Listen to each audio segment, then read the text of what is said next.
Hey, welcome back guys to another video. I'm going through the hard mode now in Final Fantasy VII Rebirth. I'm going to do all these chapters kind of in chronological order. And as we go through them, what I'm going to do, I'm going to make all the fights as quick as possible. We're going to be using kind of optimal builds similar to what we've done in the challenges, the simulators, if you've been following them. So we'll get through it all quick. It's going to be a kind of like a speed run. Just get through a story as quick as possible to get a trophy for completing the game on hard mode. So we're going to start on chapter 1, restore previously completed quest data, I like to do, and of course choose hard. So I'm not going to be weapon level 9. To get weapon level 9 with most characters, the max level, you're going to have to do most of side quests on hard as well, which I'm not going to be doing so. I don't think anyway. I mean, we'll see how we get through. But the story takes so long to do, especially the 100% cleanup, so I just want to get through the game now, get platinum done. So straight away here, just dash out the way to begin with, dodge his first attack, build up your aura charge, and then just keep evading triangle, evading triangle, evading triangle to do shift slash until the enemy is dead. If you've done the simulator challenges before this, you know how to play with Sephiroth by now, and you want to do it anyway because you want the Gotterdamn rung. We're not using it in this video, but we might use it a bit later. Right, so my build to begin with, we've got Rune Blade, Cetron Bracer and Genji Gloves. We've got Magic Focus, linked to Lightning and Wind. We've got Magic Up, we've got First Strike, Enemy Skill, HP Boost. For Summon we've got Phoenix. We've got Magic Efficiency, linked to Wind. We've got Wind, linked to Swift Cast. We've got Wind, linked to MP Absorb. And also Wind, linked to Magnify. Then we've got Magic Attack Power plus 20, 8B Charge Rate up, Full Power Magic, and Enemy Parts Damage up. We're weapon level 8, like I was saying. And with this build, you'll be able to kill all the basic enemies to begin with, all in one shot, like mega quickly. And also some of the stronger enemies you'll come across, some of the elite enemies you'll be facing by themselves. We can kill them really quick by just unmagnifying that Wind. For the boss, we'll change up a little bit, but that will get us up to the boss, basically one-shotting everything. So, to begin with, you need to interact with 3 things in order to progress. So come to this door. Me too. Yeah. And choose I don't think so. Unless of course you want to view that cutscene again. By the way, once you're done, come over here and climb a ladder. Once cutscene triggers at the top, skip this or watch it.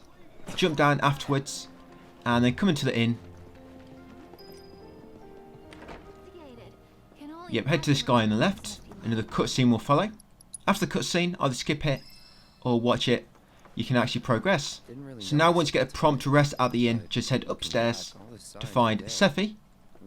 Another cutscene will follow. Sephiroth just wasn't himself.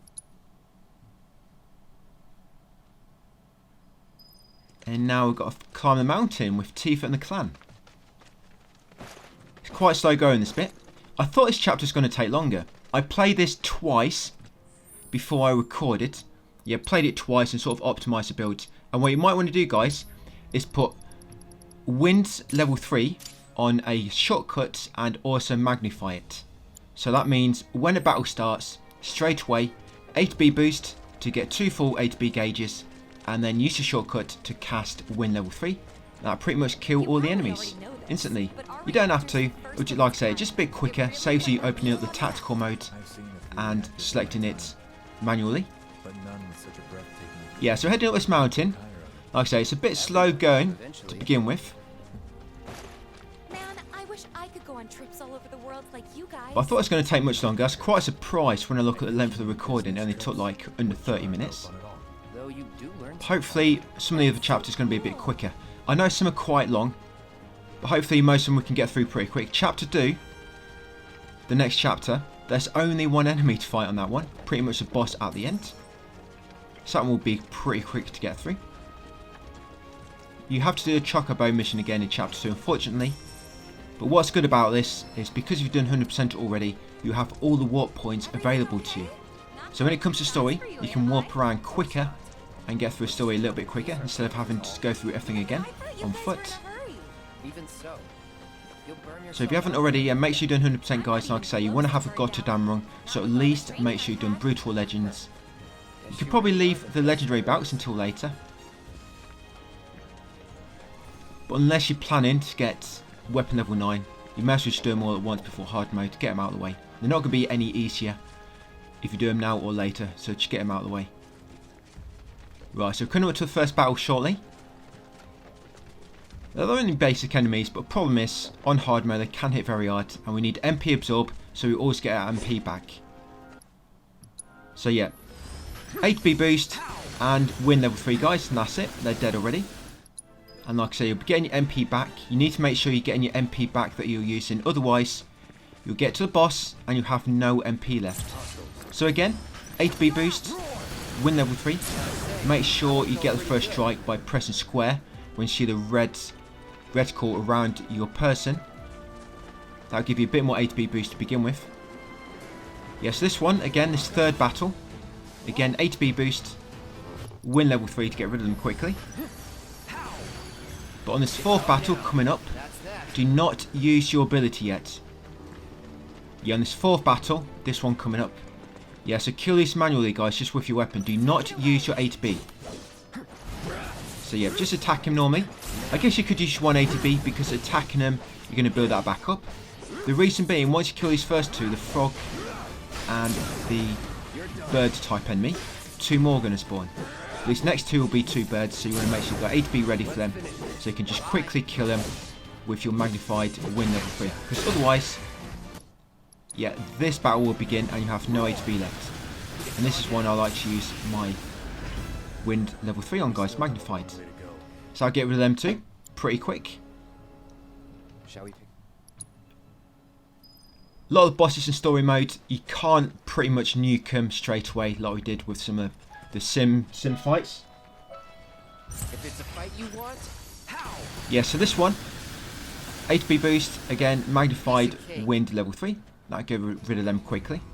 A lot of fights you can run past, but because we're getting rid of the enemies so quick, sometimes it's best just to quickly kill them rather than trying to roll across the battlefield and come out of the other end. You like so. Like this one, you can just roll past some enemies, but you'll probably get hit on the way out. So you're supposed to go through that little gap on the right there between the cliffs, but you can't do so until you come up here. So come up here first. Once Tifa shouts you back. Yeah, there she is. Now you can back down, and now you can head between the mountains. I took out the bridge a while ago. Come on back, okay? Okay.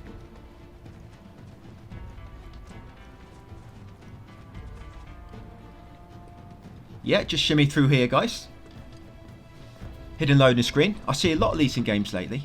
I think I keep mentioning it in some of my guides. Yeah, I'm seeing these little shimmies sim more and more.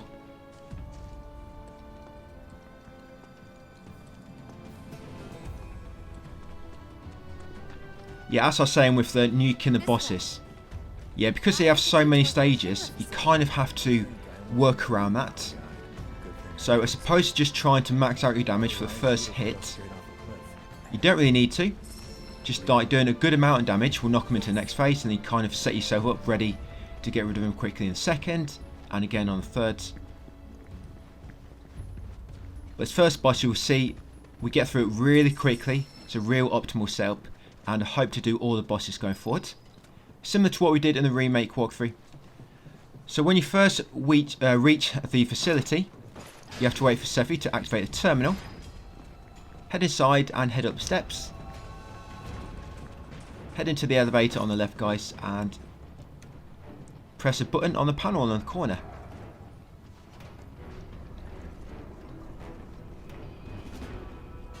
Yeah, you're not by yourself, but these soldiers don't really do much, unfortunately, in the way of helping you. So in this fight, dodge out of the way so you don't get attacked by a swinging arm, as in its haymaker, its windmill, and unmagnify your win level 3, and then cast a win level 3, guys, unmagnified, and that'll kill him. Obviously make sure you use 8B boost to begin with, so you've got 2 for 8Bs. Yeah, it gets rid of him nice and quick.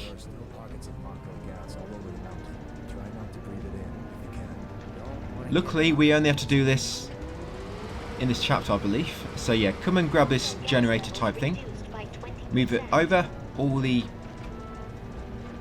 green kind of smoke on the floor. That's it, absorb the Mako. And then this final one over here. And then Sephi should head over to the terminal, unlock the door for you guys, and we can head inside. We will run past some enemies. Yeah, I don't just kill every single one we pass. It depends. Like I say, sometimes it's quicker just to kill them. Sometimes it's quicker to run past them. You just see how we go along. Yeah, so use the elevator, come up to the summit approach, the southern ridge.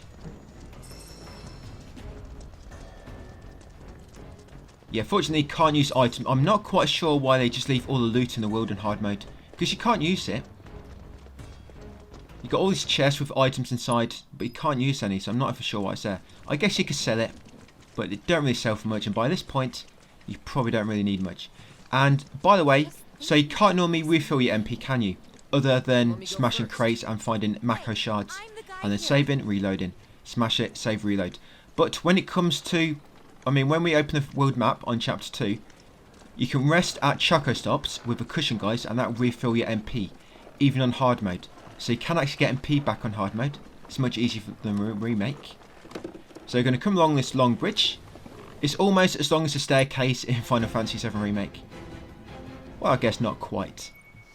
Luckily they made a cutscene on this, so you kind of don't have to cross the whole thing. So after the cutscene, climb up this cliff. You got a bench at the top here, guys, if you want to rest and recover your HP. So we're going to kill these because you have to. So press attack to get the jump on them. HP boost, guys, and win level 3. That's it. Get your win back as well, your MP back, sorry. The reason you need to use magic efficiency is because if not, you might not quite get enough MP back compared to what you used. So that's why you need magic efficiency to half the cost, and then you will get the MP back. Right, so just keep to the left here, avoid all the battles, come down here for a little cutscene. Yep, just going to skip that. Yeah, beware the gas. Yeah, so do not get behind Tifa. Yeah, now continue up here. I can normally get past these ones without having to trigger them. But if you do trigger them like I did, just kill them. It's quicker. HP boost and win level 3. Because sometimes if you have a prompt after the battle where you have to climb up something, you won't be able to do so if the enemies have got you in battle. If you engage in battle. So in that case, you'll have to kill them before you can kind of climb up the ledges like so. So this one you will have to kill these. So HP boost and then win level 3. Because if you don't kill them, you will not be able to climb this cliff like I just mentioned.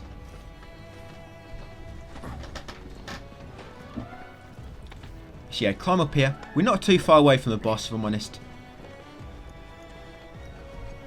So in a second, you're going to get ambushed by 2 enemies. You're going to quickly kill these, because if not, one of them will keep trying to shock you.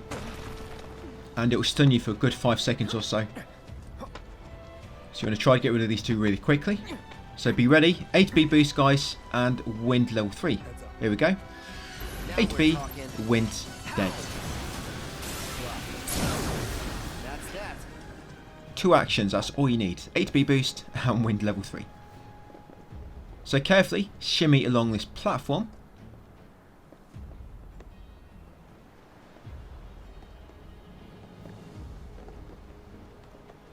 That's it. Sephi just looks like he's casually walking normally. He has no fear, does he? So in a second we're going to have to kill a zoo. I think is it King Zoo or Ember Zoo? Or another zoo?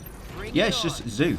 So HP boost, guys, and wind level 3 unmagnified, and that should pretty much kill him. If not, quickly switch over to Sephi, build up your aura charge, and then keep pressing evade triangle, and he will be dead.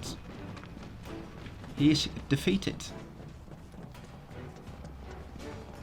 So continue on, climb the ladder. 2 little frogs here, or sorry, grasshoppers.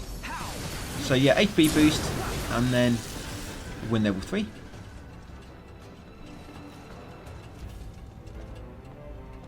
Right, up this ladder, head right, climb this ladder. Yeah, so like saying at the start, I'm going to pull out these boss fights and put them in separate videos as well. So we've got another one of these puzzles. So first, grab this generator. Well, first, sorry, open the door. Just so you don't have to release the generator and then grab it again. So open the door first, grab this and push it over this first Mako.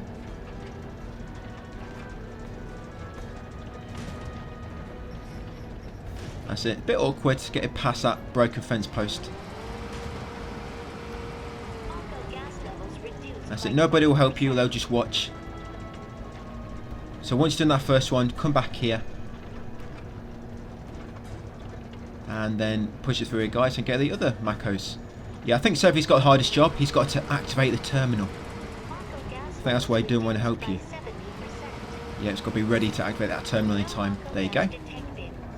So head inside, guys, and unlock the elevator. And I'm going to ride it.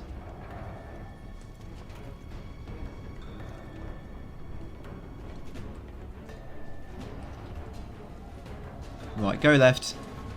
So rest. If you're low on HP, guys, rest. And we're going to get ready for the boss fight. Yes, this boss, this is the Materia Guardian. And I'm going to show you my materia setup. So Cloud, he's got Rune Blade, Cetron Bracer, and the Genji Gloves. For my materia, I just put a little cut there, guys, just where I've changed my materia around. So we've got Magic Focus linked to Fire. We've got Magic Up. We've got First Strike. We've got Enemy Skill. We've got HP Boost. We've got a Phoenix. We've got Fire Materia linked to HP Absorb. Fire linked to Swift Cast. And Fire linked to MP Absorb. Yeah, so we've got Magic Attack Power plus 20. HP Charge Rate up. Full Power Magic. And Enemy Parts Damage up. And of course, I'm weapon level 8, not 9. Right, so let's jump in. So straight away to begin with, the enemy's going to do 3 attacks followed by the grab. So straight away going to Punisher mode, block the first 2, Punisher, block, block again, and then fire level 3. That should pressure him, and straight away hold square to use Berserker mode, and then keep spamming square while still in Punisher, and that should push him into a second stage. If it doesn't quite do that, block his first attack when he recovers, and then do a few more hits, guys, and that should push him over the limit. And then for a second stage, he's going to almost immediately jump on you, but he should still be in Punisher mode. So straight away, hold block. Yeah, do not use HP boost yet, we're saving it. So hold block. Yep, and then do fire level 3. Do Punisher mode first and just build up Berserker. Yeah, so block, hold square, get Berserker mode, and then fire level 3. And then quickly spam square, guys, to build up 180B, and now you're going to use the HP boost. Now he'll always do his animation. This one he's going to go into stage 3.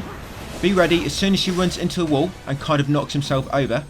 Be ready to hold square and just build up Berserker mode, guys, before he goes into his third phase. Don't get in front of him because he will kind of stun you. Just kind of be at the side ready, and as soon as he stuns himself, hold square to enter Berserker mode, and then this cutscene should trigger shortly after. Right, so for this final stage, straight away, we're going to use fire level 3. Yep, so fire level 3 straight away. This is what we needed our HP boost ready for. So in that end of that last phase, we could quickly trigger 2 HPs. So when he does this attack, be ready to use counterfire. So use Trine, counterfire, and then counterfire again. That will knock him down. So yeah, when he does the Trine attacks, the first one, you have a bit more time to see it come in and block. But the second one comes really quick, so be ready. Remember, use counterfire, hold block, and press X as soon as you skill. And then once he falls down, just attack him a few more times, guys. You'll stagger him, and he's pretty much dead.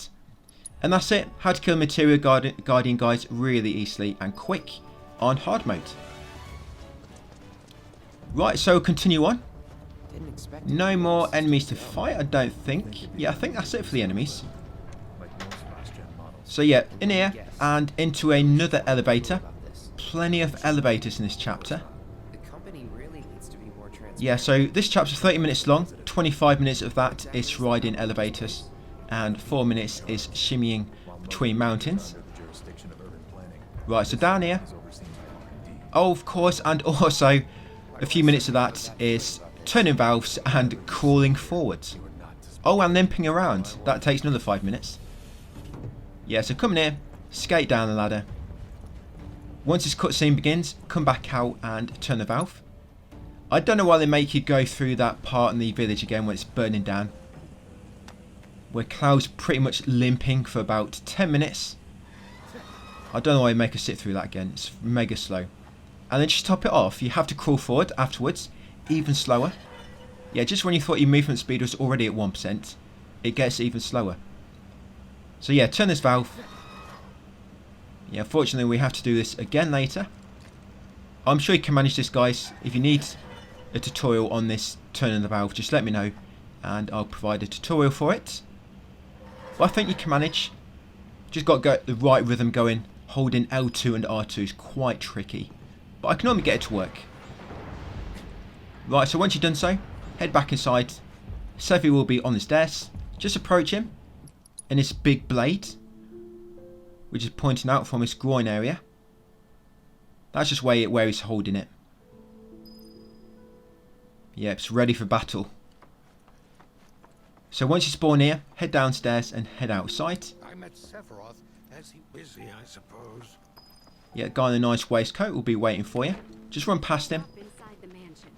I don't talk to anybody in orange waistcoats. Yeah, so once you come out here, you'll see these NPCs with quest marker above his head.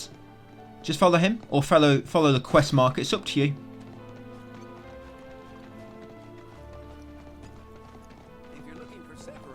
I'm not sure if that NPC is actually following the quest marker himself. Yeah, so he's following the quest marker. He just kind of adapted to the speed really well. That's why it's staying right above his head. And then we're going to follow them into Shimmer Manor. Once you enter the manor, you're going to go left and you see... Yep, that's right. You're going to use the elevator. The rent on that plot was basically what kept the village afloat. Well, here we are. What now? I mean, the whole place is... And then once we get down, we're just going to go and say hello to Sephi for another little cutscene. Yeah, so go left. I feel like there should be loads of loot in this area, but there's nothing at all. Yeah, so press the button. Sephi's not here to operate the terminal for you no more, so you're going to have to do it yourself. So now you get to press two buttons, one to open the door, and then one to close the door, and send the elevator either upwards or downwards, wherever your destination may be. So once at the bottom, continue down the steps, head right, and then head straight ahead. Then continue left through here, and he'll be over there, guys, with his back to you. Yeah, I'm not quite sure what he's up to, but we'll skip that cutscene because I don't want to find out. And you'll spawn back here. The village is in turmoil, and it needs our help. So we're going to head back down the hill.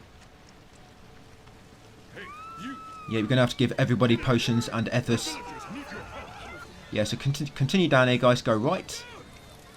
Watch out for this beam. It's going to fall down and damage your leg. Oh, too late. That's it. Now we're going to limp forwards. You can take off your sword and use it for a cane, I guess. I don't think the sword is actually helping. Having that on your back. I think that's why he's got a limp, actually. He's been carrying that sword around for too long. But yeah, just carry on downwards. You have to go down the steps and then kind of go left to begin with. And you trigger a brief scene where some debris falls down. Then you have to turn around and then a NPC will come running out of the house. Yep, so just keep pushing forward. I'll say hold L3 to run, but I don't think it's going to have any effect. This is literally me running at this point. Yes, I follow him. No, there's a valve. Don't worry, we do not have to turn it. I know. When you first see that valve, it looks like something you have to turn. It's quite distinct, isn't it? I'm coming.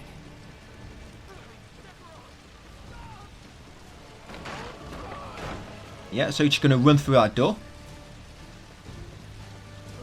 Nothing will hold him back. Yeah, I think that's what you call adrenaline. Fight or flight. Yeah, it's quite surprising what your body's capable of when you're in danger. Your house is burning down. So you're going to crouch beneath here. He ran out the building, but we're going to head into the building. Yeah, let's carry on forward and then crouch beneath this debris. Don't worry, it looks mega safe. There's no way that is going to fall down.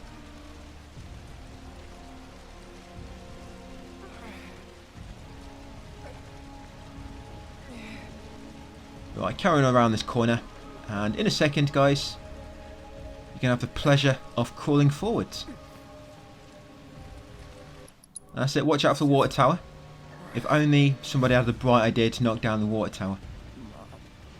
Right, so approach this door.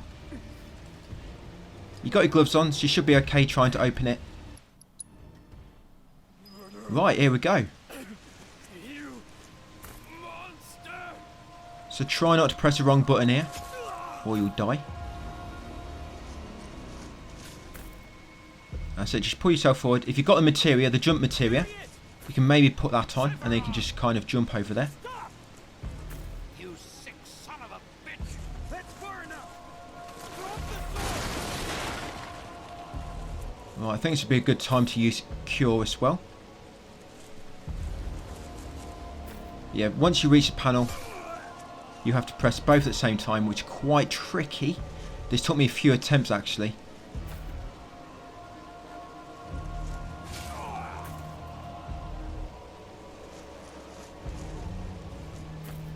Right, there we go. This is a tricky one.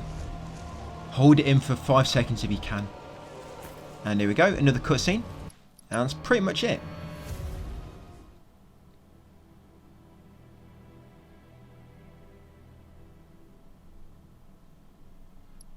Yeah, luckily you've recovered now.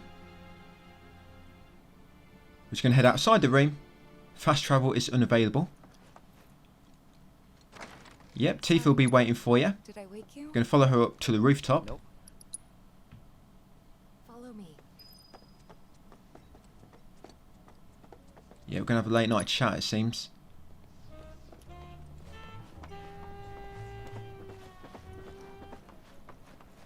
Yeah, so after this cutscene, head back down. And that should be the end of the chapter, once you go back into your room. Yeah, so after a little chat, go back down. And I'm going to get some rest finally. You can try to get into Tifa's room, but she's probably not going to invite you in, guys. I guess Barret's, you know, depending on who you prefer. But yeah, you're just going to have to sleep yourself tonight. Maybe you prefer Red 13, who knows. But yeah, that's it guys, chapter 1 done on hard mode. Next up will be chapter 2. This is chapter 2. And apologies, it's a short video. But on the plus side, at least we're getting through this chapter very quickly. There's actually only one enemy you have to fight here. And that's a boss. Yeah, because you've got all the fast travel options available to us from when we first played through the game, you can get through this part fairly quickly. So to begin with, head downstairs and talk to the waiter. And after that brief cutscene with him, head outside to be greeted by the dog Red 13. Yep, after seeing him, you can head over here, over the bridge guys. And what you need to do to progress in this part to begin with, you need to head to the NPC in the Folio bookstore, talk with him. And you need to do the same in the weapon vendor store. Just talk for them too, and then you get the option to meet Aerith at the clock tower. Yes, she'll always be here waiting, so you can't avoid that. Just choose whatever option and move her on. Yeah, come in here, just talk with him, guys, the folio book guy. And once you've done so, just quit. Quit his inventory. No need to actually open the weapon menu or anything. Just talk with him, and then exit his menu. Come back over here, up the steps. And I'm going to head into the weapon store. Just talk with the weapon vendor, and then tell him you gotta go. And then you get the option to head to the clock tower. So continue up here and you'll meet Aerith waiting outside for you. And you're going to race her up to the top. Over here.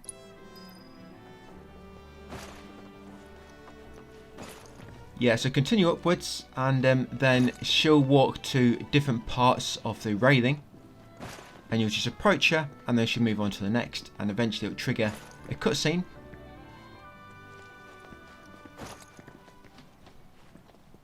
Yeah, you still have to do the Chocobo part on this chapter. I'm hoping most of the later ones, the Chocobo's already saved, unlocked. But yeah, this one you have to go through a process again of unlocking it. So yeah, at the top, just approach Aerith at each location. Once you get that cutscene, guys, follow her back down. And slide down the pole. That's it. Once Aerith's slid down your pole, yeah, come down and head outside.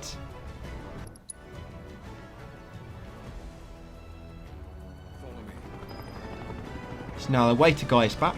We're going to follow him down here to try and avoid the guards. Yeah, follow him to the right to begin with, because you have to trigger this little scene where they come out of the weapon store. Yeah, once the camera kind of pans over to them and they come out, turn around and come back this way.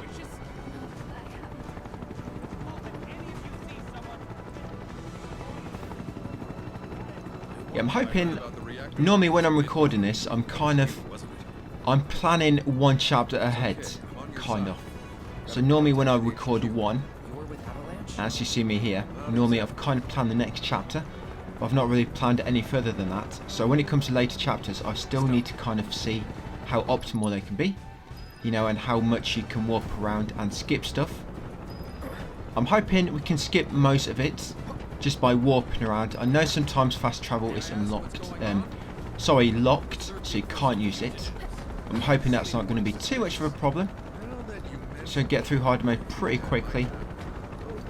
But what we're doing right now, we're just avoiding the guards, so just very, very ever so quietly tiptoeing across here, crouching and tiptoeing. It's quite tricky, but once you get a skill down, guys, it's very, very useful in all aspects of life.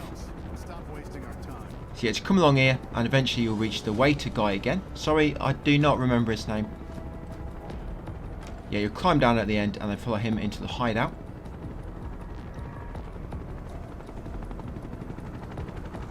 Yeah, this boss on this one goes down very, very quickly. Took me probably...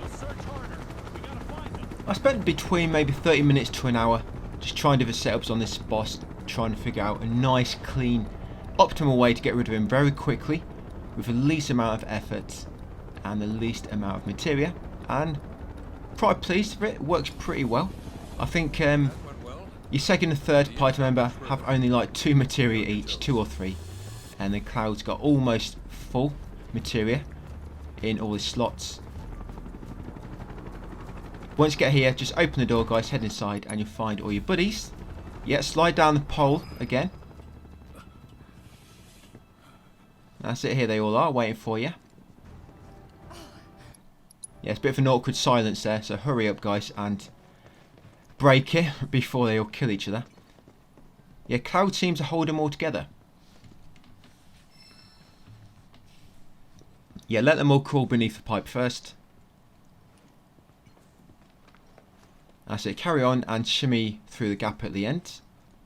And they're going to open the door, guys, and get outside into the open world, finally. 40 minutes into hard, we're finally outside into the open world. Chapter 1, 30 minutes, 10 minutes into this one so far. Yeah, I'm going to avoid that chest. There's nothing of great importance to pick up anymore, unfortunately.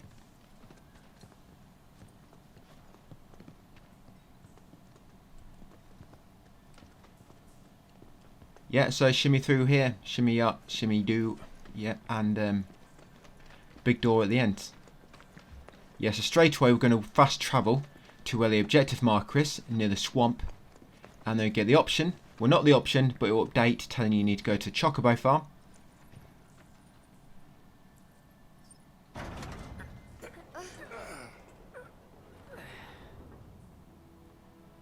Right, so I'm going to skip it. Fast travel is now available. Right, so yeah, objective all the way down here, guys, in the swamp. Just gonna take off that pin I put down. Yeah, so I'm gonna fast travel down there. That's it. Once objective updates, here we go. Walk back to Chocobo farm. Over here to the northeast. Yep, so Bill's ranch. Once you arrive, just follow all the objective markers. Keep talking to the NPCs. And then we need to follow the Chocobo tracks all over again. I've done this quest about 6 times now, and I'm really looking forward to doing it again. Yeah, so talk to the shopkeeper. All he thinks about, he's just. I hope Pico doesn't give you all too much. Right, now we've got to trace tracks.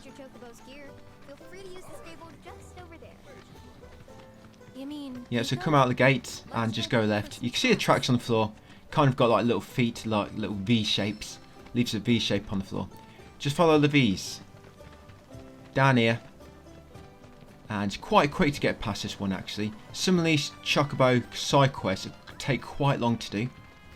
But this one's pretty fast because you can kind of, if you roll, you don't seem to make as much noise as when you kind of standing up a bit more and moving faster. Yeah, if you roll, you don't seem to make as much noise, but you still move fairly quickly. And just try not to roll too close because it will kind of turn around then. So yeah, stay away from that one. This one over here, it will always turn around clockwise, like so.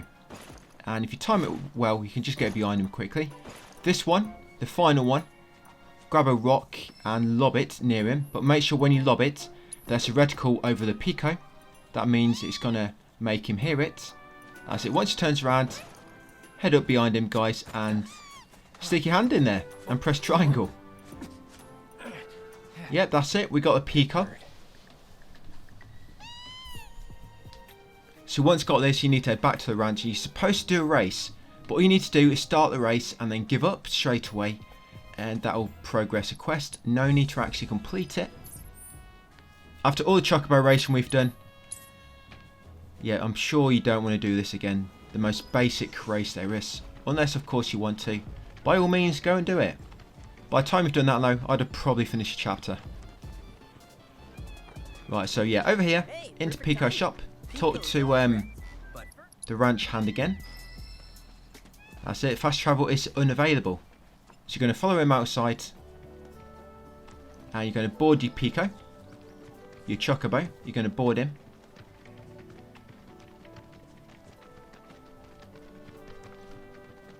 Right. Press R1 to call your Chocobo. Yeah, you need to talk to him when you're on your Chocobo for some reason. So yeah, press R1, guys, to call it over. I tried to see, but he just don't seem to let me talk to him unless I'm on the Chocobo. Yeah, you see here, press R1 to call it. You can give it a go, it don't quite work. Yeah, break in the saddle.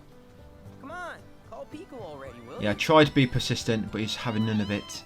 So yeah, board your Pico. Right, so like I say, you can quit, you can just start this and then quit it. That's all you need to do. So yeah, choose yes to participate in Hustle the Chocobo. And yep, give up. This is too much for me, this race. I'm just going to give up. Do not want to embarrass myself in front of you guys. So yep, just going to give up. That's it, fast travel should now become available. Right, so we're going to warp to the swamp, guys, and go and fight the only mandatory enemy in this chapter. Yep, so that's where we're heading to. So yeah, warp here, get your Chocobo, guys, and just wade through the swamp.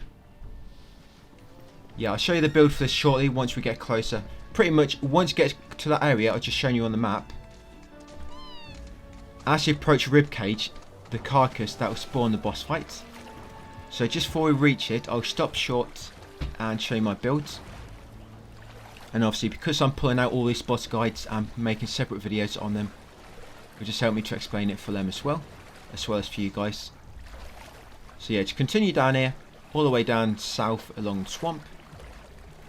No need to stop on any shorelines and grab anything. Nothing of importance.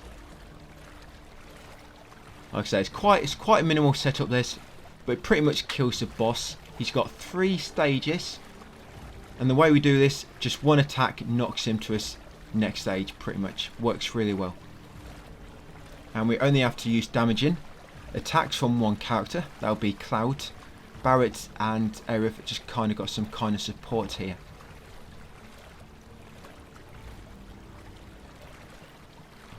Here we are. Welcome to the Midgardsormr boss fight on hard mode.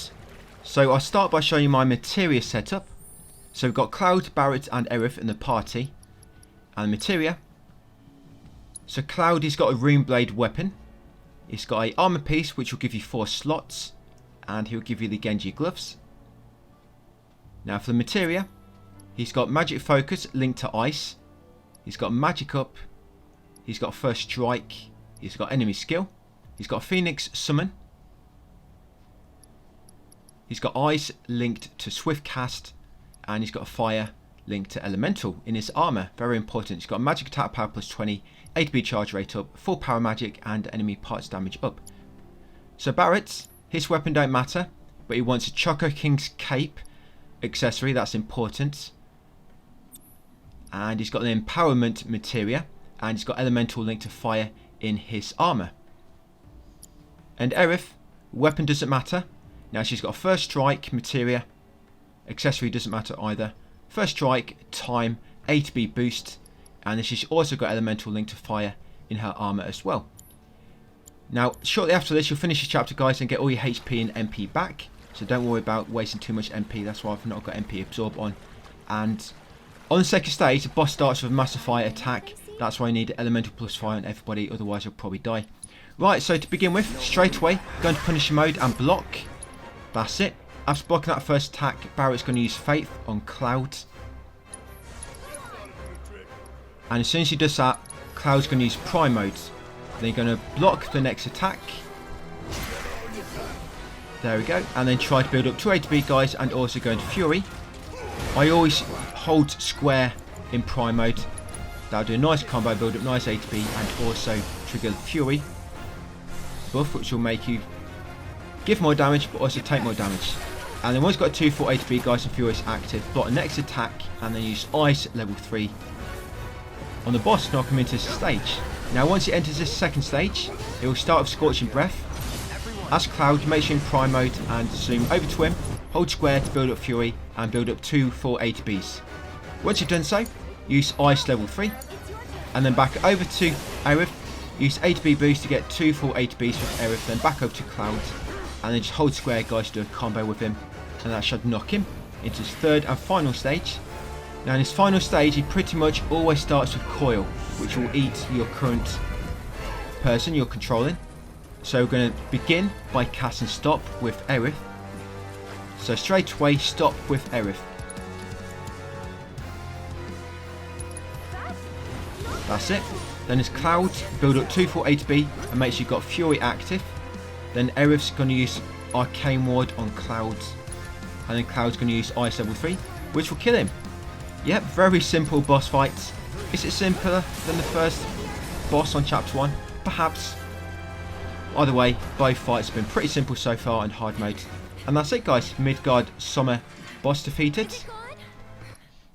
And just after this will be the end of the chapter. Yeah, so we'll just continue up here, guys, and as you get into this tunnel,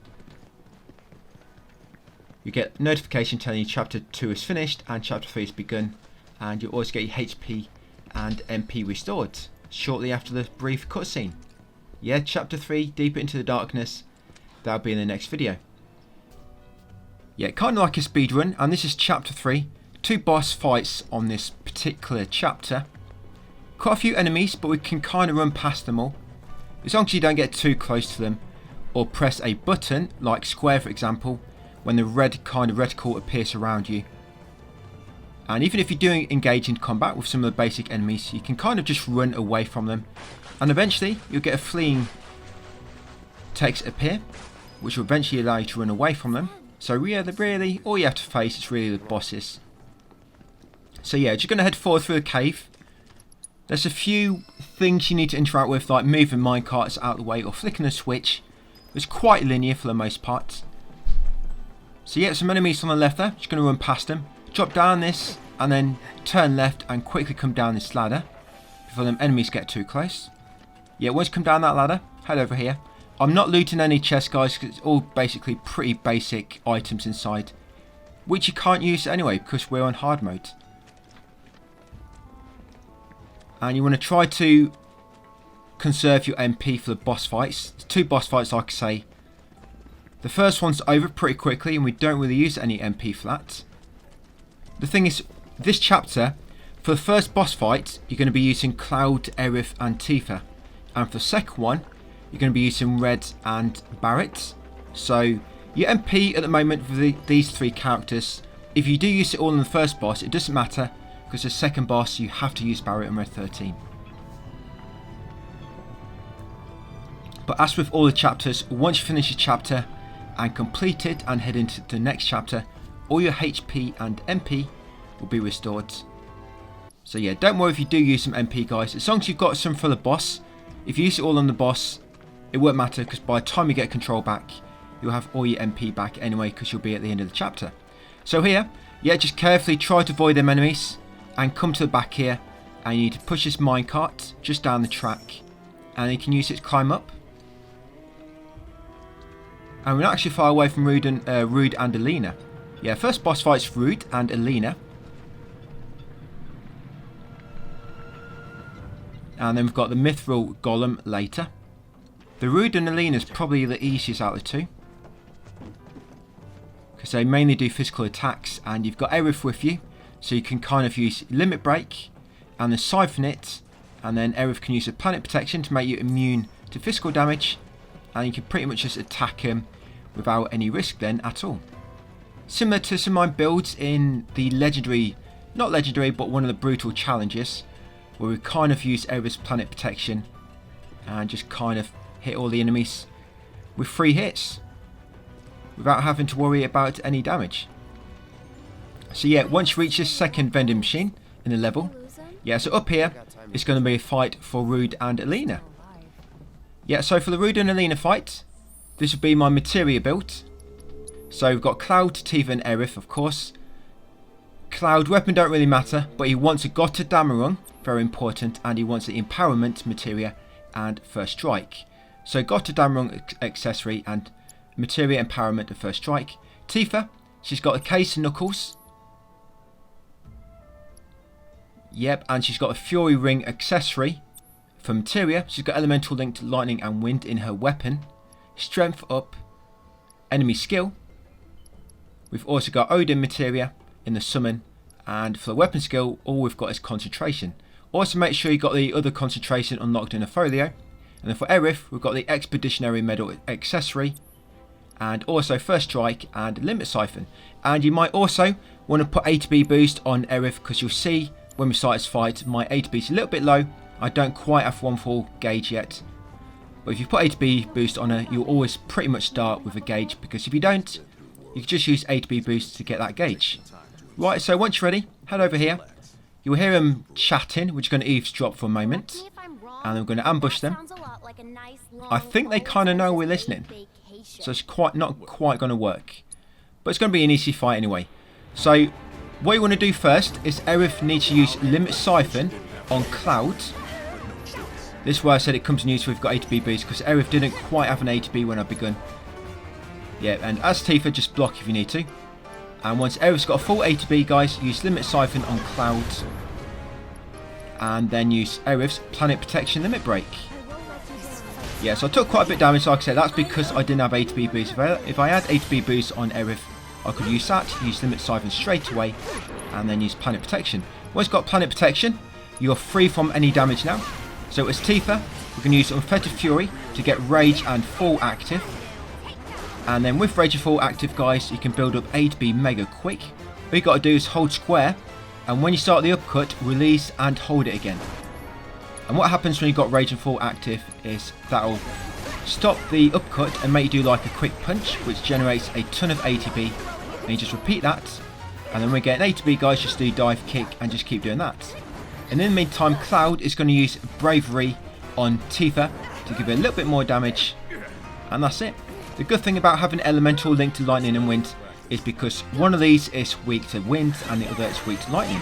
That way you can get weakness on them both. So that's it, you guys. Yeah, like I say, with Rage and Fall active, hold square. When you're about to upcut, release and hold it again, and it'll kind of cancel the upcut to do a quick punch, which generates a ton of ATB. And then dive kick once you get ATB. And that's it, guys. Just keep doing that. Like I said, Planet Protection, you're immune to any attacks these do. And that's it. A nice, easy boss fight. Rude and Elena. I guess that's Rude out of the way. Just got to get rid of Elena now.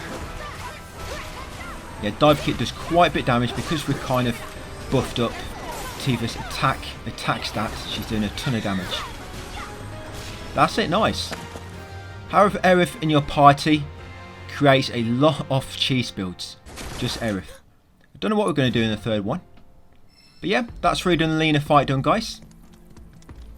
So now you've got controllers Barret and Red 13. So going to stick to left to avoid them enemies. Come up here. Now you have to fight one enemy group as Barret and Red 13. Because there'll be a lever you have to interact with a bit later. And there's about three enemies near it, which you have to kill before you can interact with it. but they're actually weak to fire.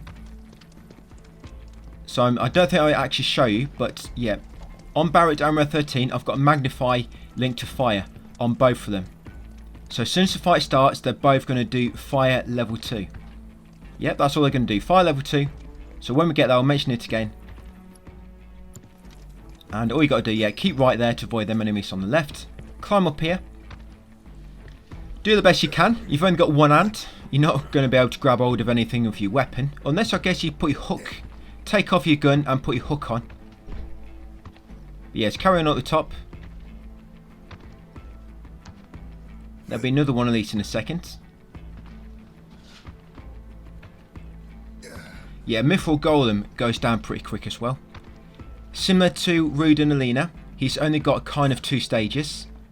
Not like the bosses in chapter 1 and 2 which have 2 stages. Yeah, so I'm just lobbing first strike on Barret. And first strike on Red 13 as well, because we'll need them for a bit later. I'll show the build just before the boss fight. Yes, because I had first strike on Aerith and Cloud. Just putting it on them 2 ready for later. Yeah, so shoot that rock, just hold square. Yeah, because Barret's gun has rock penetrating bullets. We've got earth linked, we've got elemental linked to Quagga. So we do earth damage. Yeah, it's carrying up here, guys. I have to climb all up there. Stick to the left to avoid these enemies. And then just head straight across here.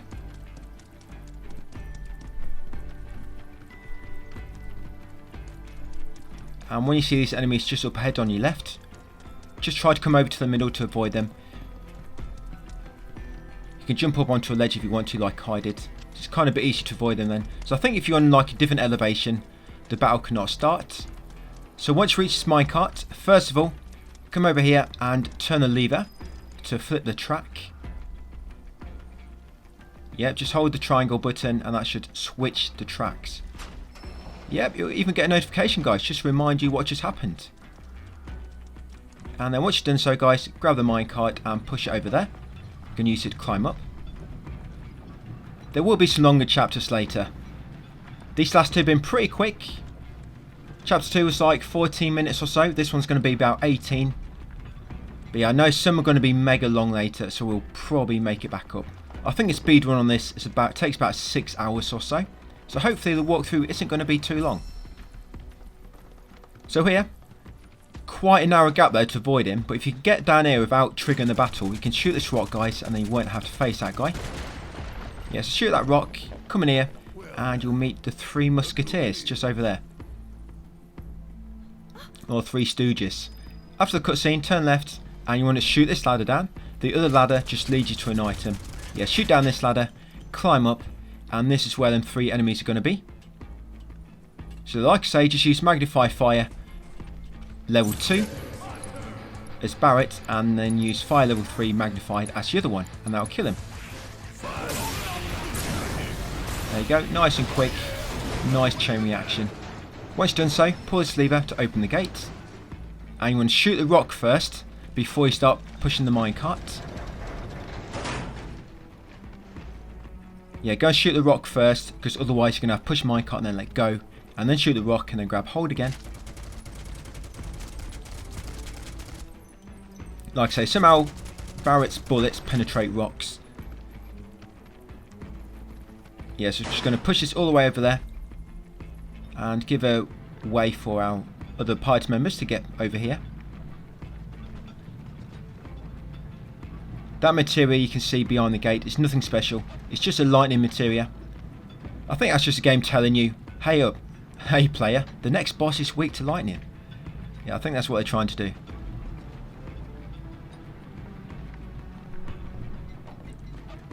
Yeah, so you want to push it just past the lever and then pull the lever, and because it's on the track which is getting switched, it will automatically push it back. Just save you a few seconds. Yeah, so leave it just about there. Release it and flick the lever.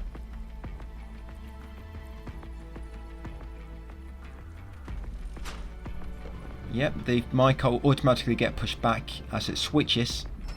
Right, and then go behind it, guys, and push it down the hill to free your buddies. And then they're going to open up the door where that green materia was, and it's going to lead you to the next boss fight, the Mithril Golem.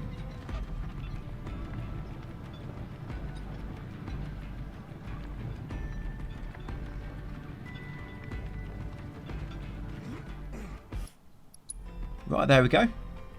So now, once we've freed our friends and they can come over to us, we're going to head back.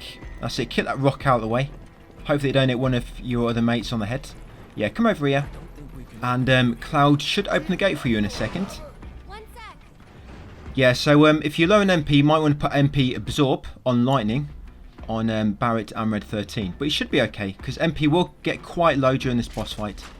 So yeah, that is an option. You've got plenty of free materia slots. I'll show you in a second what we're going to use. Set through here, grab that lightning materia if you want to. Yeah, so up here, it's the Mithril Golem fight. I'll show you my materia setup. So just got Barret and Red 13. So Barret's got a Fafnir rifle. He's got a Choco King's cape accessory.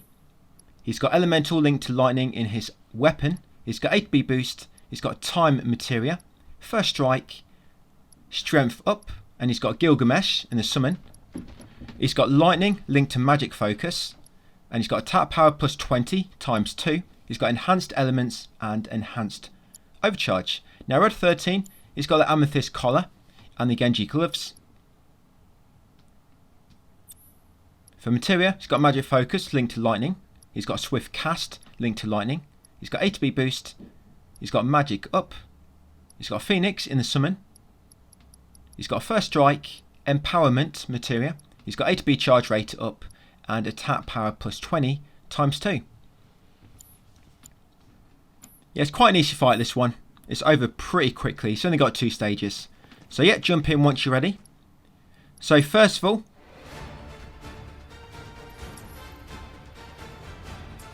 yeah, Barret's going to use Thunder level 3 on the boss. So Thunder level 3. And then Red 13 is going to use Faith on himself. Yeah, so Red 13, Faith on himself, and Barret Thunder level 3. As soon as that lands, get Barret doing overcharge, then switch over to Red 13, guys, and start attacking the boss to stagger him. Just with normal basic attacks. That's it, once staggered, you need to build up 2 8Bs on both your teammates before his health bar gets just near the M in his name. So yeah, build up with Barret first, just 2 80Bs, and then switch over to Red 13. Try not to use the overcharge in Barret though, I'm going to save that for now. And just keep attacking him once you're staggered, like I say, make sure you've both got 2 80B bars ready. And then attack him a bit more, guys, it should send him into a second stage. Do not use the 8B boost yet, we want to save that. Right, so since the next stage starts, Barret, he wants to use Thunder level 3 on his right arm, very important. Barret, Thunder level 3 on his right arm. Straight after, Red 13, Thunder level 3 on the spine. Yeah, Thunder level 3 on the spine. That's it. Straight after, Barret's going to use Overcharge. And then he's going to use 80B boost, so he's got at least 1 80B. And we're going to switch to Red 13, attack the boss a little bit, stagger him. As soon as he's staggered, Barret's going to use Stop on the boss. Yeah, so Barret uses Stop. And then Red 13 is going to build up 1 80B gauge, and then he's going to use 80B boost to quickly get 2 gauges. Then he's going to use Thunder level 3.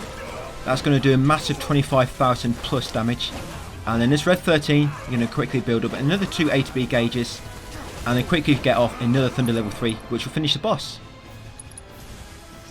That's it, guys. Nice, easy fight. Don't even know if he got a chance to damage me even once. But yeah, that's a Mithril Golem defeated. The second boss of Chapter 3. And afterwards, guys, you're going to head back out of the cave now. There'll be 2 kind of enemy encounters you run past.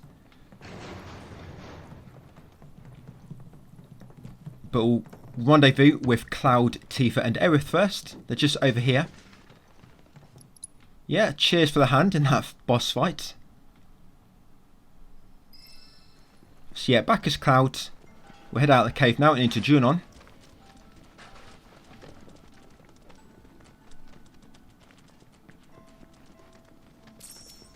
So continue on up here. Try to avoid them golems and you shouldn't have to fight them. Even if you do engage in combat. Just keep running away, guys, and you'll flee. Don't be ashamed about fleeing. If you've done the brutal sims and the legendary sims, you've done all the difficult stuff. Do not be ashamed fleeing from enemies. Yeah, continue upwards. And there'll be another bunch of enemies, these ones. Yeah, so I actually engage in combat then, but I'm just running away, and as you can see, I am fleeing. Yep, and here we are, guys. As you exit the cave, that's it. Completed chapter 3 on high difficulty. Another chapter in the back, and chapter 4 will be next. This is chapter 4 of my Final Fantasy VII Rebirth guide. We're doing a full walkthrough on hard mode, keeping it nice and easy and quick in a kind of like speedrun-like format, and give you some nice optimal builds for all the fights, and show you, of course, the minimum you need to do. So to begin with, just warp to the fast travel point nearest the objective marker, and you'll end up here just outside Junon. Once you arrive, you can just carry on into the centre of the settlement, and eventually you'll trigger a little cutscene. You'll carry on forward a little bit more, trigger on another cutscene, and then all your teammates will kind of go their separate ways. That'll keep you busy for a few minutes, but just give you a bit of a taste of what you can expect in this chapter. You've got 2 boss fights, one near the start, one at the end. You've got them 2 parades in this one, which you have to do. You don't have to get any score. I literally just put my controller on idle and went and made a hot drink during them. No score is needed, but you have to watch the whole thing. You can't skip them, unfortunately. There's some fights with some normal enemy mobs a bit nearer the end before the second boss, but I walk through it all, guys, like normal in a nice optimal fashion. So at this point, like I say, when your teammates all go their separate ways, you can actually go and talk with them all for some dialogue. But to progress, all you have to do is talk with Aerith. So I'm running around in a circle because I'm basically waiting. Yeah, I tried a few things to speed this up. I tried saving and loading and a few other bits and bobs. But even if you save and load, Aerith will just respawn where she was when you saved, and she's still got to walk the rest of the distance. I thought there might be a way to kind of make her reach this point quicker, but it's not. So yeah, once she arrives at this point, talk with her, and once you spoke with her, guys, she'll give you some information, and they can rest at the inn. So come and talk with the innkeeper, and you'll hear a damsel in distress. So she's going to turn around and try to exit the inn. So we've got a boss fight coming up. The first boss fight, Terror of the Deep. Probably the hardest boss in this chapter. The second boss later on is quite easy. Yeah, the second boss has got a very, very small amount of health, so it goes down pretty fast. So yeah, carry on down here, guys, then we'll go through our builds. Down here. Quickly, please. So this boss will be Terror of the Deep, and here is my equipment. So we've got Cloud, Tifa and Aerith. Cloud has the Rune Blade weapon. He's got an armor piece which will give you 4 slots, and he's got the Genji gloves. Materia, he's got MP Absorb, linked to lightning. He's got Swift Cast, linked to lightning. He's got ATB boost. Enemy skill. For summon, he's got Phoenix. He's also got Magic Up. He's got First Strike and also Lightning linked to Magic Focus. For weapon skills, ATB charge rate up, 4 power magic, magic attack power plus 20 and attack power plus 20. Now Tifa, her weapon don't really matter, but Materia does. She's got Empowerment, Time, First Strike and ATB boost. And Aerith's got literally nothing except for Choco King's cape. Yeah, all you want on Aerith, which is important, is the Choco King's cape accessory. Right, that's the build, guys. Let's jump in. Like I say, this fight's quite simple as long as you follow my strategy.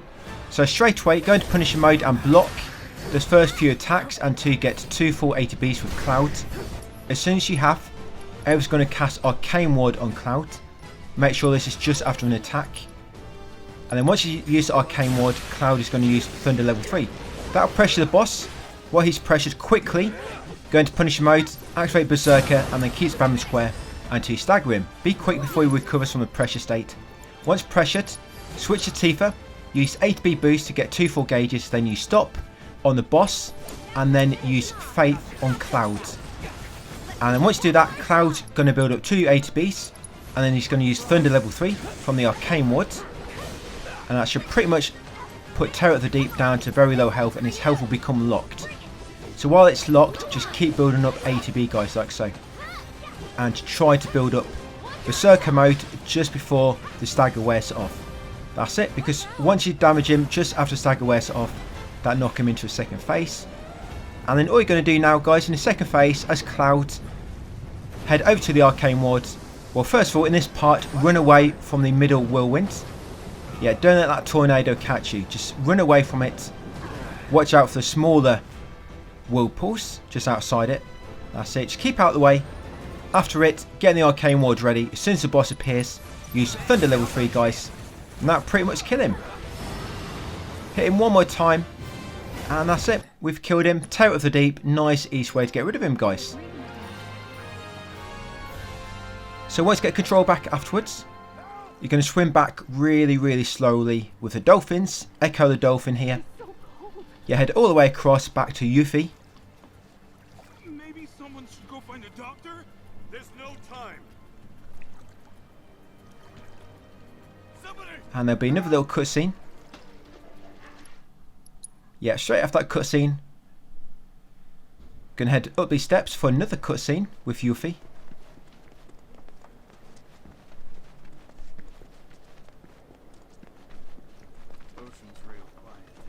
Yep, there she is. Right, after this one, we can head into the inn finally. Yeah, so head into the inn next. Talk to the innkeeper. And that should progress the story a little bit. All your teammates should come in and head into their respective rooms. We're going to walk down the hallway and we're going to have a little peek inside Aerith's room. Yeah, so just carry on them down, carry on following them. Yep, have a little peek in this room on the right. The door's been left ajar, very slightly. Let's have a little peek. And after that, guys, you can progress. The worst part is that I don't even know what's missing.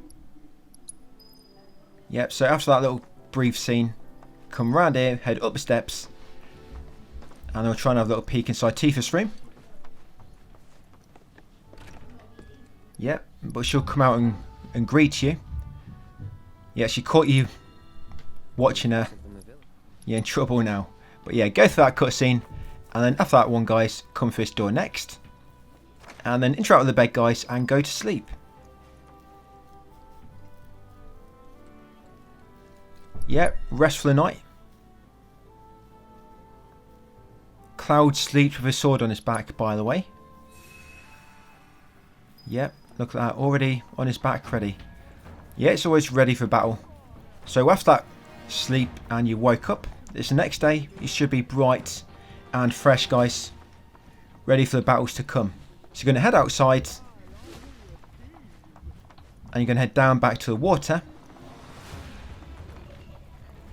That's it, you don't even need to wash your teeth. Yeah, just come outside. Yeah, you see Rosh, he's going to be a boss near the end of the chapter. Like I say, it's very easy. Yep, obtained 5,000 gil. So head all the way down back to the water. And over here to this little pier for a brief scene.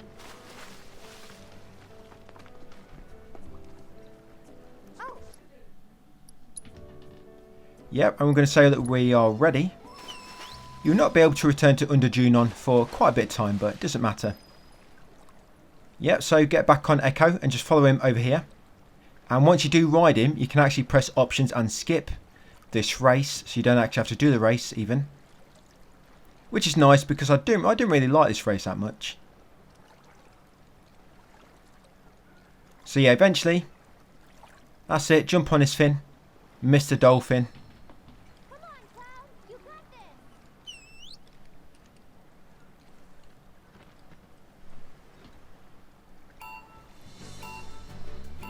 Yeah, that's it. Just press options, guys, and skip minigame. That's it, you'll automatically jump up here.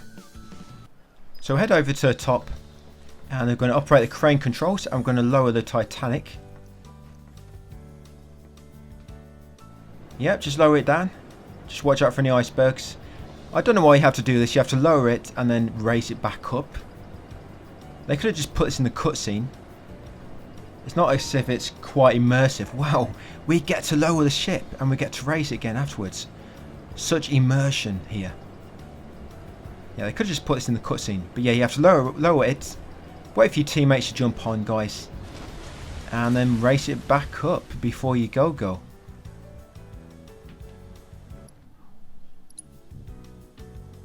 That's it, and back up again.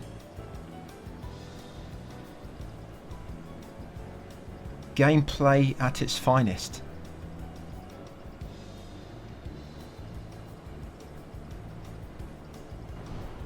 Oh, hello again.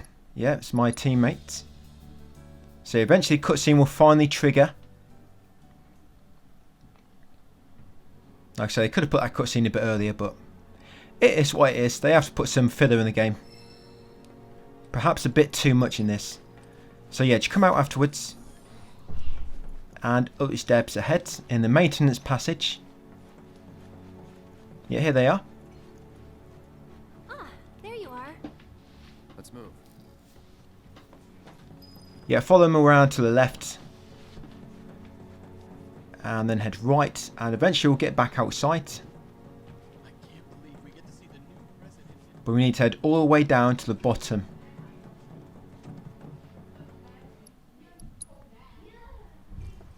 Yeah, so get up to the top of the base, and we need to make our way down 2 lifts to get to the bottom. I'm actually going to speed up these lifts, actually, I think. I've speeded up the parades on this video. I think I might speed up the lift rides as well, because they take about 5 minutes each. So yeah, once you get up to the top of the parade ground, just turn left, and I'm going to start walking, because this is the direction we have to go anyway. Yeah, let's come to the end, just follow the red carpet. It's been laid out for us. And interact with this elevator. Like I say, I'm just going to speed up this elevator ride a little bit. I hope you don't mind. Yeah, very quick elevator ride for me. Yeah, but there'll be another one in a second, which will be even longer. I guess it's better than taking the stairs.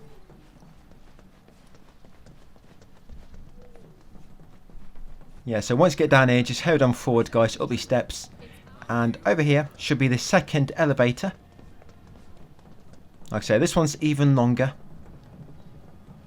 So yeah, activate the controls, guys, and then sit tight. You've got about 2-minute elevator ride now. So again, I'm just going to speed this part up a little bit. Yeah, I've speeded this up. I've changed it from 100% to 1000%. But I've also maintained the audio pitch. So hopefully it don't sound too squeaky for you. So once you get here, we're going to go and get changed. Yeah, just come out of the elevator, be a brief cutscene, and then follow your allies. And we're going to go and get dressed in our fatigues. Spare uniforms can be found here. Please get changed. Yeah, so come in here. Them two will go and get changed. And we're going to respect their privacy. And we're going to turn around. That's it. And come over here. And get our fatigues. That's it. Just interact with them, guys, and you'll get changed. And this is where the first... Actually, it's in a second. So yeah, put in your fatigues. That's it. I don't know whether that's me. Yeah, that's actually Cloud dressed up, if you didn't know. He's in disguise. Yeah, come in here. And this is your first parade practice. Like I say, you have to do this. I'll just skip forward. I literally, like I said, put my controller on idle. And I went to make a drink. I got, I think, 11 bad or something. Every single one was bad. Doesn't matter. But yeah, after that, I'm going to skip the cutscene. Come back out. And luckily, we don't have to go back up the elevators. It actually gives you a cutscene this time to skip them. So yeah, come out here. And yep, there'll be enough cutscene. Come out here onto the roads. Right, so we need to recruit 5 infantries. So we're going to come in here first, recruit these guys. You don't have to recruit all 10, only 5 to progress. So yeah, that's the first unit. Come up the stairs next, outside into the into the kind of shopping centre, I guess. Come this room on the left, the next door on the left, and recruit your second unit. That's it. Come back outside, hang a left, come to the next door on your left. Now go upstairs in here. Yeah, turn right, go upstairs again. And we're going to recruit a third unit. Yep, in the shopping centre. Right. Where you got a third unit, head all the way down to the bottom of this shop. Unless, of course, there's anything you want to buy. If you want to buy any souvenirs for anything, guys, like pencils, anything like that, you could probably do so in there. Pencils, key rings, rubbers, anything like that. Perfect timing, Captain. Would you mind taking the picture? Yeah, we're going to come out here and we're going to recruit the 4th unit. You've got to take a picture, though. Yeah, take a picture. Yeah, they'll be very pleased. So that's 4th unit, one more, and there should be one up here on this kind of overlook. Yeah, I don't know what they're looking at, but we're just going to talk to them and recruit the final unit. That's it. Once you've got a 5, like I said, there's no need to get all 10. Yeah, come over here now and talk with the Parade Master at the far end. And tell her you are ready to go. Midgard, 7th Infantry. Reporting as ordered. Look, she looks like one of them toy soldiers. The parade is getting... That's it. Tell her you are ready. Are you prepared? Yes, we are. I was born for this. So, yep, again, guys, I'm just going to skip this. I've put it on 1000%. So, I've literally not done any of these. If you're quick enough to see my score, every one is basically bad. I didn't press a single button. I didn't even look at the screen. I actually used this opportunity to charge my controller a little bit. Yeah, I don't know why I don't let you skip it. If you don't have to do anything, why can't we just skip it? And shortly after, guys, you'll get control back as Yuffie. So Yuffie is going to climb up here. This bit of a throwback to Integrate. Remember all the climbing we did as Yuffie in Integrate? Yeah, a bit of a throwback to that.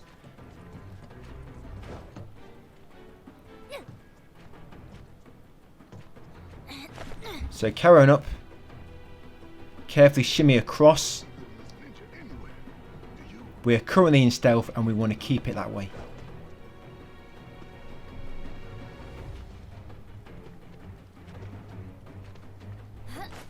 Almost there. Just got to jump over that railing at the end and then we can lob our shuriken at the NPC down below. You have to do this 3 times, and if you fail this, you just retry it again. I don't think you can die. I did fail this on purpose, see what happens, and it just resets it and you have to try again. That's all that happens. You don't actually die. So Red 13 will be able to smell your farts, so try not to fart if you can help it.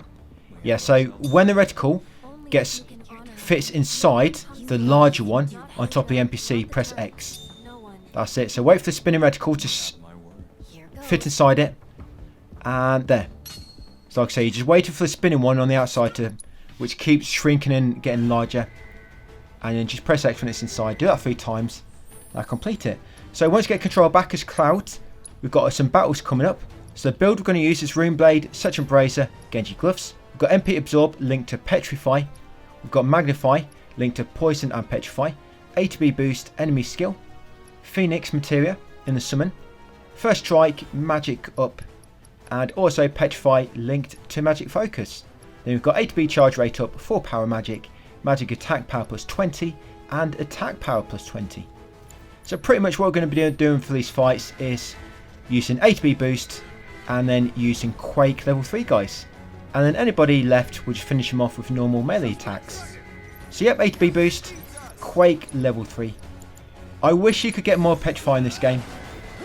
There could be some crazy builds if you could get an unlimited amount of Petrify like you can with all the other magic elements like fire and ice and whatnot. But yeah, fortunately, Quake you can only get 3. Which is a shame. So you're kind of limited to what you can put. So I'd love to put like Swift Cast on there and Magic Efficiency and some other bits and bobs. So yeah, kill that first enemy group. Then follow my lead down here and into the canteen.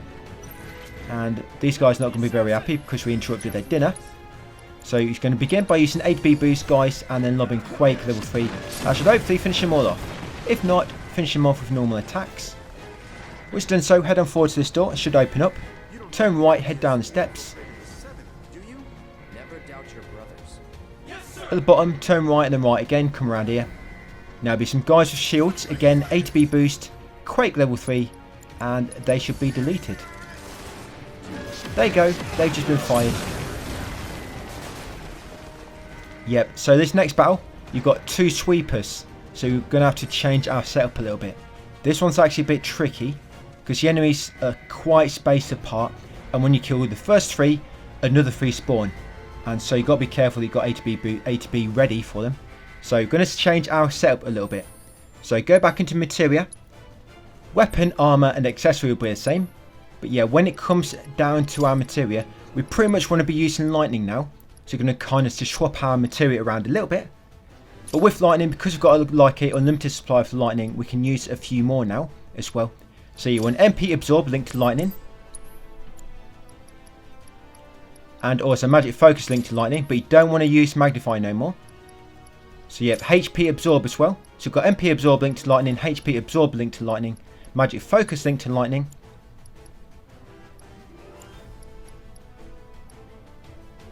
And also swift cast linked to lightning as well, guys.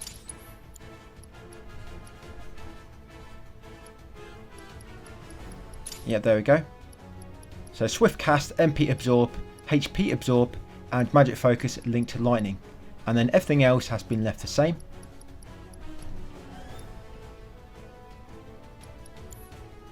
Right, so let's do it. So come over here, there'll be a sweeper and 2 enemies up above. You want to take out sweeper first. So first of all, do not use the A to B boost yet. Instead, go into Punisher mode and build up Berserker, and then build up 2 ATBs. Once you build up 2 ATBs, use Thunder level 3, unmagnified on the sweeper. That should kill it. And once you kill the sweeper, guys, the 2 guards should jump down. Now when the 2 guards jump down, you're going to use them to build up 2 more ATB ready for the next 3 enemies. It's quite important. Yeah, when you kill the sweeper, the 2 enemies jump down. So yeah, kill them 2. Save A to B ready. Once this second sweeper jumps out, again use Thunder level 3 to kill sweeper instantly, and then the 2 next enemies will jump down as well. Again, just kill these 2 quick, and that's it for them. Yeah, that was the quickest way to get through this bit. It can be a bit tricky, that sweeper. They can kill you quite quick. We just focus on killing the sweeper in 1 hit, like we did so. Like I said, the 2 normal enemies will jump down, and you can use them to build up your ATB. And of course, once you kill the first sweeper and 2 enemies, the same spawn again. You'll have another sweeper and another 2 enemies. So once you kill them all, come over here, use this elevator. Now the next enemy is going to be fire. He's going to be weak to fire. So you're going to change our elements up a little bit.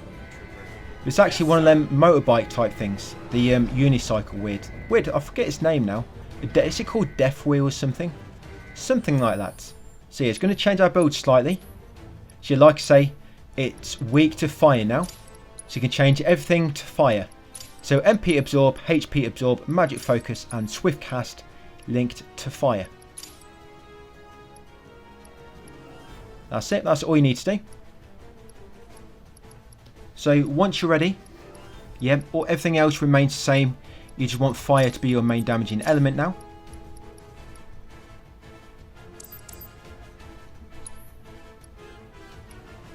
And I guess you don't really need HP absorb now either.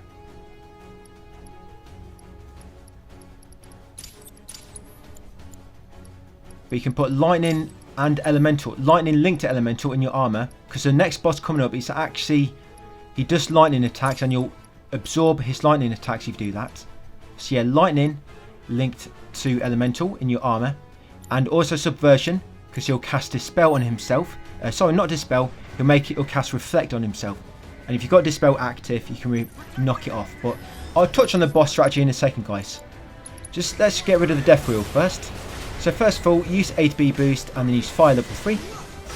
And then go into Punisher mode, guys, and just block a few attacks. That's it, till you build up 2 A to Bs again, and use the fire level 3 to finish him off.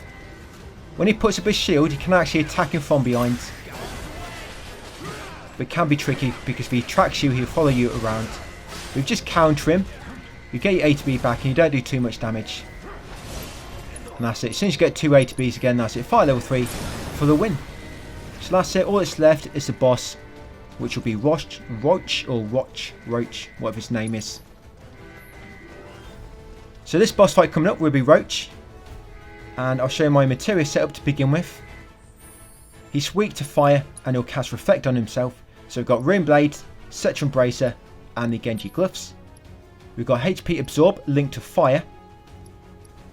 We've got Subversion, We've got ATB boost, we've got enemy skill, we've got Phoenix, we've got first strike, we've got magic up, we've got fire linked to swift cast, lightning linked to elemental in our armor, very important, and fire linked to magic focus. We've got ATB charge rate up, full power magic, magic attack power plus 20, and attack power plus 20. That's it. This will be a very easy fight as long as you follow my lead. So once you're ready, interact with the terminal guys, open the door and head in for the boss fight. So straight away, go into Punisher mode, hold square to hit him twice and build up Berserker status, and then get a few hits in guys to build up 2 ATBs. That's it, like so. Once you've got 2 ATBs, use Dispel on him to knock off Reflect, then use ATB boost to get 2 ATB gauges again, and then use Fire level 3. That knock him straight into level 2, stage 2, and it pretty much almost kills him. Now what he's going to do, he's going to either try to charge at you, which you can block in Punisher mode, and get quite a bit of ATB back and damage him at the same time, or he might just drive around the outside of the area and lob range attacks at you. If he does that, you either got to block it normally in operator mode, or you have to dodge out of the way. If in Punisher mode you cannot block range attacks, try to remember this. So yeah, go into Punisher mode, like I say, if he does that, you need to either dodge out of the way or hold block in operator mode. But if he charges towards you, you can block that in Punisher mode, like so. So just build up 2 ATBs. Don't worry, once you just lightning attacks, like I say, you will absorb them. And he's going to do it, here we go. So yep, you absorb these. So once you've got 2 ATBs, use fire level 3 guys to finish him off, and that's it. Yep, so all he takes is pretty much 2 fire level 3s for the win. That's it, Roach defeated.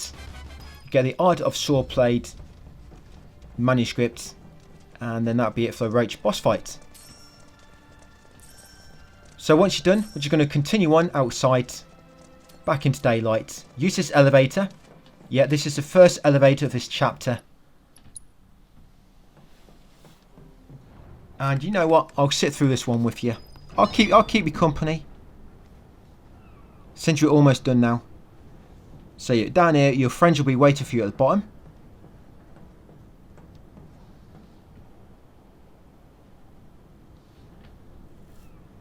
Yep, and then once you've got your friends, you're going to head back across the bridge that will come down and head into the ship, guys, for the next chapter. Next chapter's fairly quick. It's where you've got that Queen Blood card game tournament. You can just skip it, or you can actually forfeit it. So you don't actually have to play any games of cards, luckily. So if you're worried about playing Queen's Blood again, don't worry. You can actually just skip it all. But the boss fight at the end can be quite tricky. I think I would say it's probably the hardest one so far on hard mode. The Genova Emergent. But I kill him in about 20 seconds. So my strategy is going to make him nice and easy. But yeah, that'll be it, guys. Chapter 4 completed. Next up will be Chapter 5. Yep, on my Final Fantasy VII Rebirth, we're going through all the chapters on hard in a nice optimal fashion. So it's a quick one, only 15 minutes long, a few battles you have to partake in near the end. Quite a difficult boss. For me, this is probably the more trickiest boss so far on hard mode. He's easy, you'll see my strategy, but just to develop that strategy took me more work compared to all the bosses before this on hard mode. So once you get up here, just talk to all your teammates. You got Red 13, Barret, Tifa and Aerith. Talk to them all, and they're going to talk to the guy behind the desk, and you got to play Queen's Blood. But you can actually forfeit the match, which is what I'll be doing. I'm not sure about you guys, but I've not quite enjoyed the Queen's Blood game that much. So I'm not going to be diving in, at the chances of playing it again. I'm just going to be forfeiting the matches. Even after doing everything related to Queen's Blood, I think I've got every single card. I feel like I still don't quite have a good understanding of it. I'm not sure. Maybe I do, so I've done them all. But yeah, once you talk with him, and you choose to play Queen's Blood, just come and talk to this one on the right, guys, and choose to forfeit. You'll forfeit the tournament. I've already won it, so I don't want to win it again. So as forfeiting, you'll be playing Red 13, which you normally have to play anyway during the story. You normally play Queen's Blood first, the tournament, and then you'll play Red 13 afterwards. Again, you can just forfeit this match once the match gets going. Yep, just press options and choose bottom option, guys, forfeit, without a rematch. That's it. Yeah. Let the dog dress up as a Shimmer guard win. And then once you get control back, it's going to head back down to the deck and go for a bit of a nightcap. It's quite early in the day, it's only like 3 PM, but we're going to go to bed quite early. So yes, come down here guys into the second class cabins and into the, I think it's the second door on the right, and interact with your hammock. That's it, and rest for the night.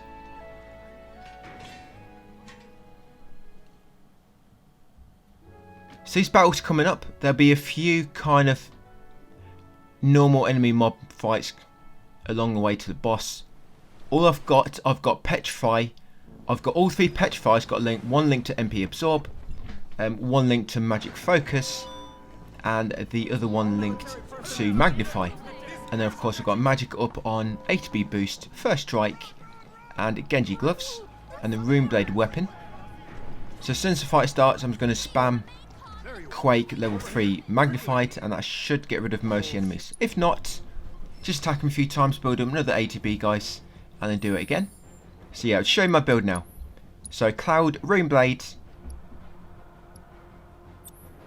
Genji Gloves, any armor piece which give you 5 slots, MP Absorb linked to Petrify, Magic Focus linked to Petrify, ATB Boost, enemy skill, Summon is Phoenix, got First Strike and Magic up, Speed up, which you don't really need, and Petrify linked to Magnify guys.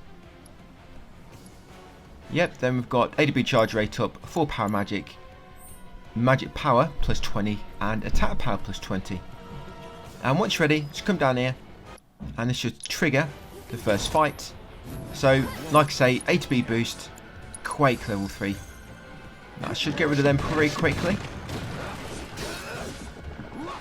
This first fight, when you kill the first bunch, normally another bunch jump in, and then a third bunch will jump in after that. So yeah, use Quake 3 on the first bunch, then build up your ATB gauges, use Quake level 3 again. That's it, and then build up ATB gauges again. Yep, here comes another wave.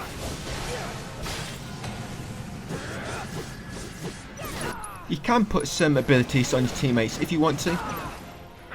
You know, some materia, so not really doing much. But I was going to stick to Cloud and use some Quake level 3.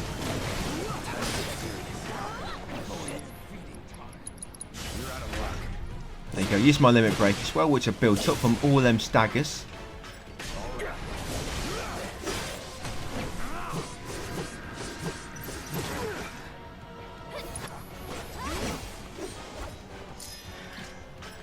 And that is it. No more going to spawn for the time being.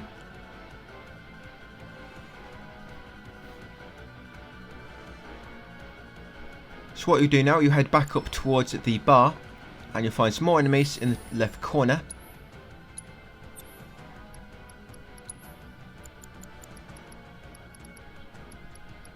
Yeah, another thing I forgot to put on was actually ATB stagger, because if I had ATB stagger on in them previous enemies, each time I stagger them, I would have got a massive chunk of ATB back. So that's something else you want on guys, ATB stagger. Yeah, so as soon as this fight starts, Quake level 3, should get rid of them pretty quick. You okay? And then crouch beneath this damaged door. And down there you'll find Tifa.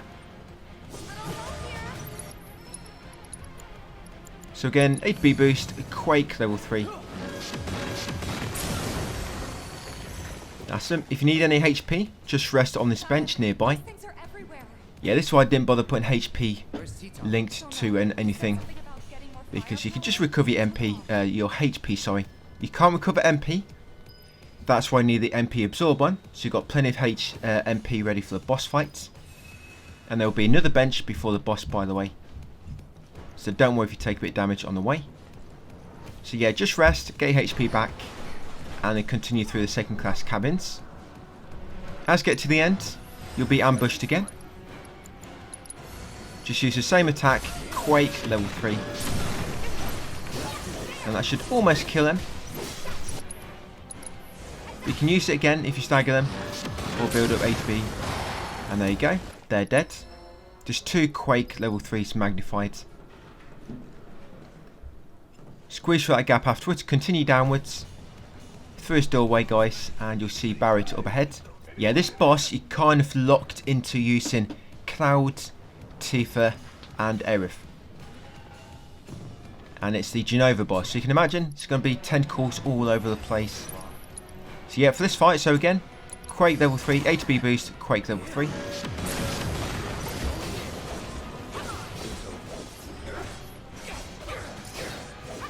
Most of these general mobs on this level, they're not immune to stone. So if you build up Petrify, they'll turn stone eventually, even if you do that before you actually take off all the HP.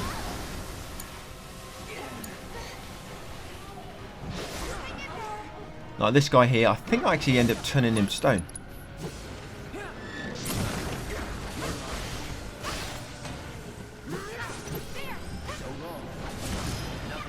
Yeah, as you can see, he turned stone. So let's continue on. You'll normally just get a few groups now like that. Two of them kind of enemy types. Yeah, let's carry on through here. So again, HP boost, Quake level 3.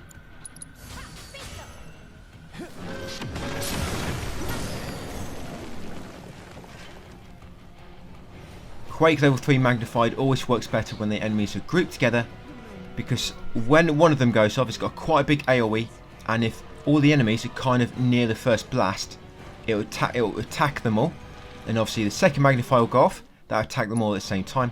That's like a nice chain reaction. Like I say, the enemies have to be close together for it to happen. So again, HP boost, Quake level 3.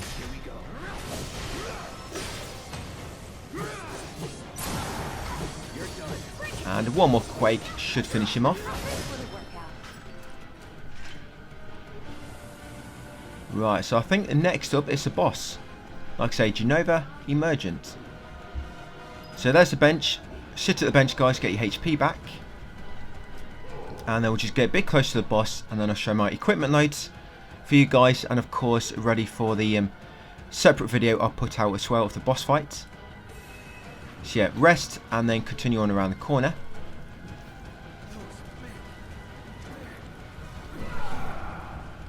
Be ready for anything, okay? So this boss fight coming up, this will be Genova Emergent, and follow my build very closely here, guys, my strategy, otherwise this will not work out. So I'll show my materia and equipment to begin with. So Cloud has a Rune Blade, Cetra Bracer and the Genji Gloves.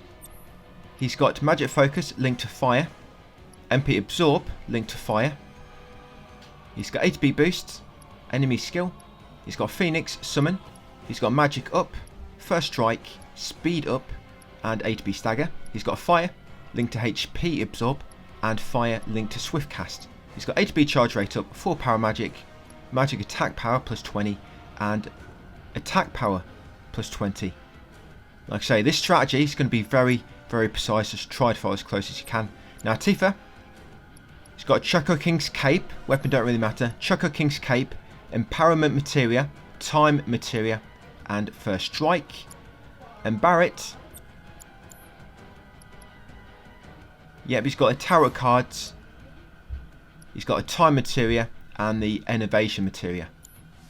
Yep, so that's what you got, guys. Like I say, try to follow me as closely as possible. So straight away, switch over to Barret. Barret's going to do an overcharge. Then switch back to Cloud. Cloud's going to use Prime Mode. And then in the meantime, as you're controlling Cloud, just dodge away from the attacks.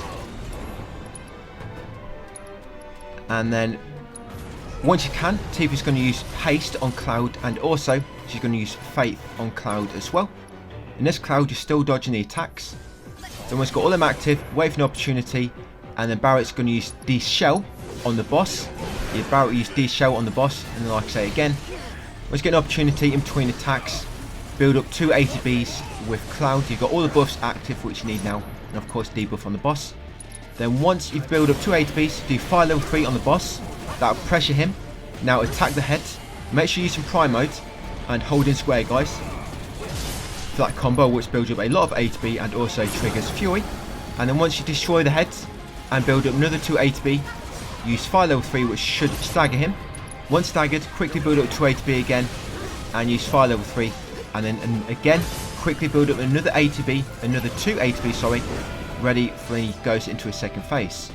At this point, his health should be near the M in his name, and you should have 2 ATBs ready and be in Fury mode. You're in Prime mode, but you've got Fury active. Now, as soon as the next fight starts, you can use Fire level 3, and you want to do a quick combo to build up 1 ATB gauge. I messed it up a little bit, so I wasn't quite close enough. So yeah, start it with Fire level 3. As you see there, my first few attacks completely missed. So yeah, to build up 1 ATB quickly, trigger Fury. That's it. As soon as you've got 1 ATB, dodge away, use ATB boost to turn that into 2, and then use Fire level 3 again, but this time use it on the left shoulder. The left shoulder takes more damage than what the head does, so always go for the left shoulder when you've got 1 of each available. That's it. That should have knocked him into his 3rd face, and this face is really simple. So to begin with, you're going to use stop as Barret. So in the meantime, you've left your party members and they build up an ATB gauge each. So yeah, Barret's going to use stop on the boss. While he is stopped, Cloud's going to build up 2 ATB in Prime mode. Also trigger Fury as well. And then he's going to use Fire level 3 on the boss. And then again, he's going to build up 2 ATB again, do another Fire level 3. Again, make sure you hit the left shoulder, guys, for more damage. And once that stop wears off when you press him, Tifa's going to use stop. And then just build up 2 ATBs again, guys, another Fire level 3, and that'll finish him off. Yeah, lob it out the head. And there you go, Genova Emergent. Very nice way to do him. But like I say, for that to work out that way, you need to follow my command very closely to do exactly the same timing and such. So yeah, Genova Emergent, guys, defeated. And that actually marks the end of Chapter 5 as well. Takes you straight into Chapter 6. And ready for the next video. This is Chapter 6. Quick one, only about 13 minutes long. But the next one will be quite a bit longer. 2 bosses on Chapter 7, and it will take about 30 minutes. So I think after this one's out of the way, all the following chapters are going to be quite a bit longer. We're getting quite close to the end, kind of halfway through now in terms of chapter count. So all we're going to do is jump on this wheelie and we're going to head over to the middle establishment. Talk to the hotel owner inside and he'll tell you there's no space. So depart your wheelie just outside, head in to the Royal Coast. Talk to a receptionist and he'll give you the bad news, there's no space for the night, so we're going to look for another hotel. So back out, jump back on your wheelie if you want to.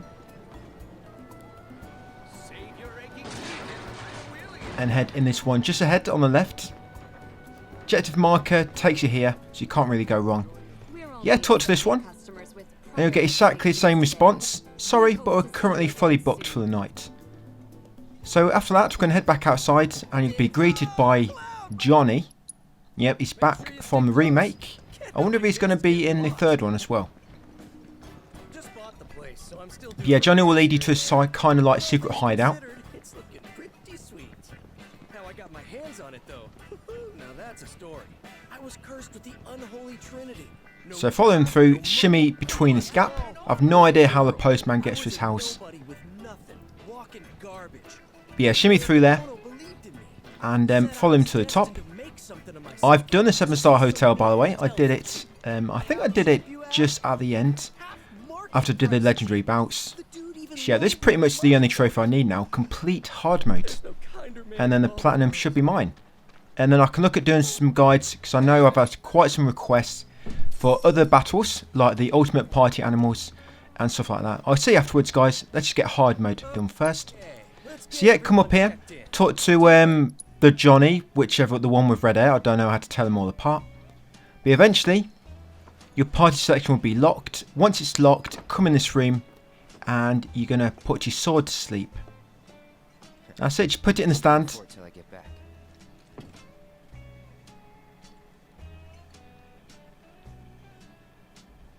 And hang up your necklace as well. Once you've done so, head back outside. And we need to get changed. Yeah, if you're already in your beach wear, you should be okay. So I'm going to have to get changed. But you have all your beach wear still from the first playthrough. So you don't have to do all them quests again, luckily. Do them if you want to. I'm just going to get changed really quickly, guys, and head to the beach. And then do the same with Tifa and Aerith when we get control as them. Yeah, it's pretty much all you do. You get changed, go to the beach, do the same with Tifa and Aerith. You've got a boss fight, then you come back over here, and that's the end of the chapter. Very, very quick. So when you come outside, there'll be a brief cutscene Tell me you're alone. with these belly dancers. The beach. Yep, after you get your ticket, I'm just going to come over to this changing room, guys. Yep, and get changed. It's quite a warm day today, so I'm just going to put my shorts on. Just make sure you got your factor 40 sun cream as well, you might need it. That's it, especially for your nipples. Sunburnt nipples get very, very sore, guys. So just bear that one in mind. So now we're changed, going to head to the beach.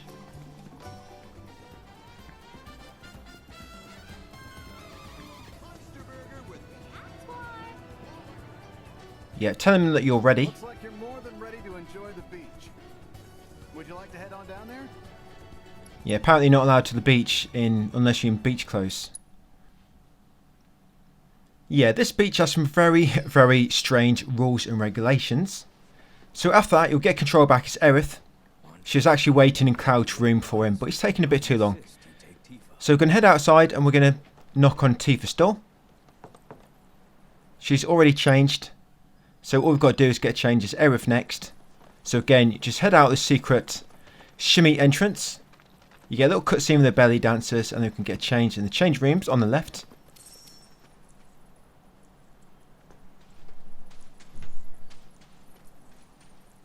Hey, how about an orb or two? And then once you're changed, we'll just head straight down to the beach. Down to the water. More juice than your urine. Yeah, so we've got a ticket, change rooms. Like I say, Tifa's already changed, so we can leave her.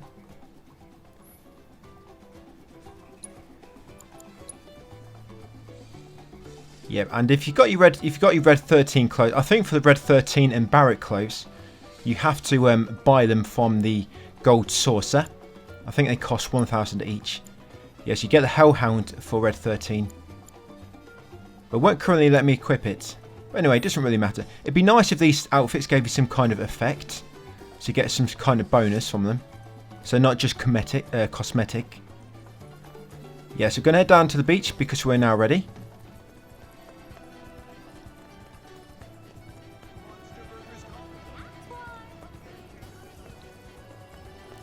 So this boss battle coming up, it's kind of got two fights. There's a small battle with some normal enemies just beforehand, and then straight after it will lead you into the boss fight.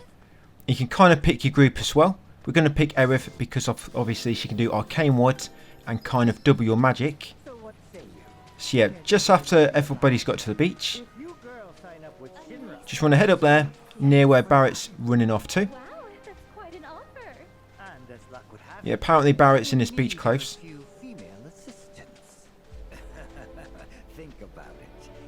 Yeah, be another little cutscene, and just after that, that's when the fight will begin. But you will get a chance to change your materia up just after this cutscene. So no need to do it right now. Strike them with awe at his beauty.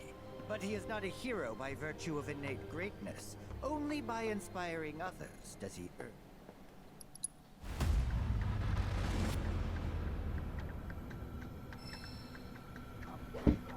This fight will be the Chapter 6 boss fight, Gastro-pod. And there's two battles to begin with. But you want to make sure you help Aerith. Yep, Aerith and Barret over there. So hold triangle on them two.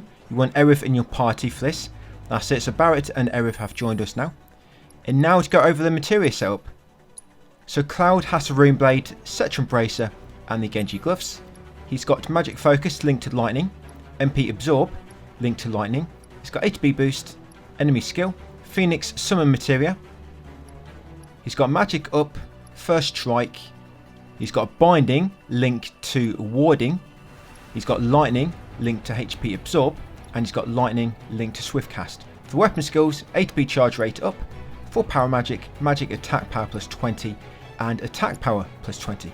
Barret, doesn't matter what Barret asks, just leave him. But Aerith's got the Plumose Rod, Choco King's Cape. She's got Petrify linked to Magnify. She's got Petrify linked to Magic Focus. She's got Empowerment, she's got a First Strike, she's got Gilgamesh, the Summon, and she's got Enduring Ward in her weapon skills. Yeah, so with Cloud, he's got Warding linked to Binding because Gastro-pod can inflict silence on you. And that will stop you getting inflicted by silence, guys. So straight away, Aerith's going to use Quake level 3 Magnified. That should pretty much kill almost all the enemies. There you go. And then Cloud's going to use ATB boost and then Thunder level 3 on the remaining enemy. And that will kill him, guys. So that's the first bunch of enemies killed. Next it will be a boss. Like I say, this is Gastro-pod. So to begin with, Aerith's going to use Faith on Cloud, and she's also going to use Arcane Ward on Cloud. So Aerith will use Faith on Cloud and Arcane Ward on Cloud. And then switch over to Cloud. Cloud's going to use Prime Mode. That's it. Now Cloud's going to build up Fury, the Fury buff on himself, which basically just hold square to the Prime combo and you eventually grant Berserker followed by Fury.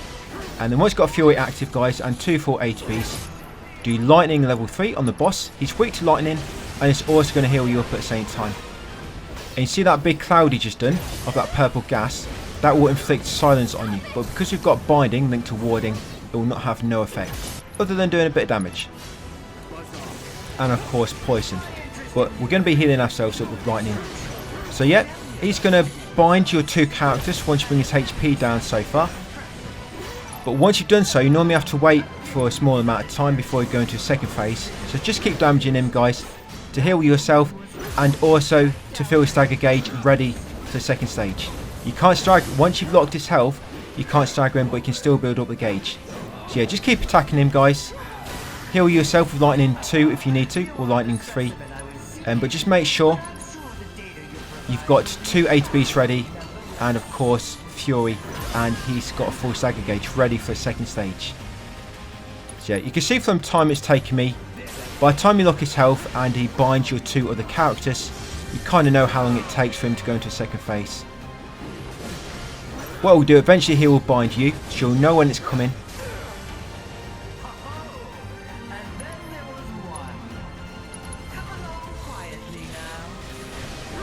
Yeah, so just hit him with Lightning 3 again to heal up.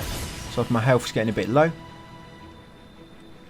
So here we go. Once he does subject retrieval again, he will lock you up. There'll be a brief cutscene.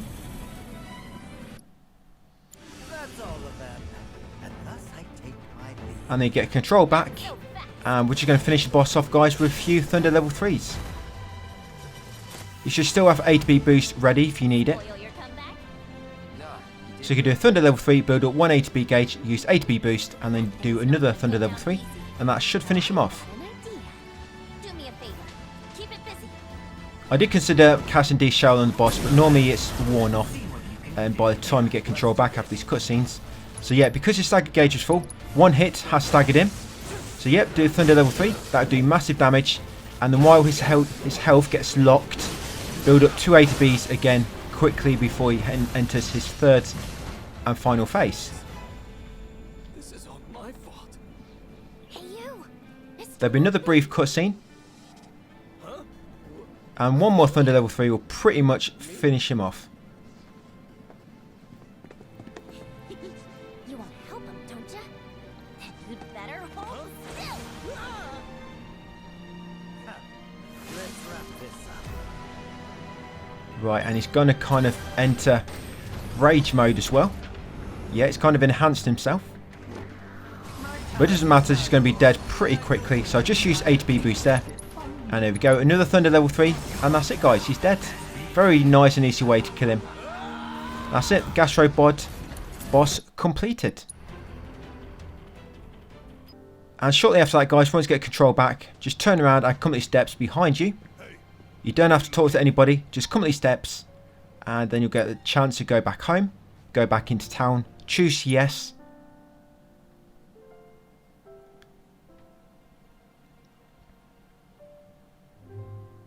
And you should respawn back at Johnny's. So just try to exit Johnny's kind of settlement, his home. And Yuffie, Hello. Aren't yeah, you we'll be forgetting up here about waiting for you. Have the cutscene, choose to bring it. It's just a bit quicker. Yeah, eventually she will join you. There's nothing you can do.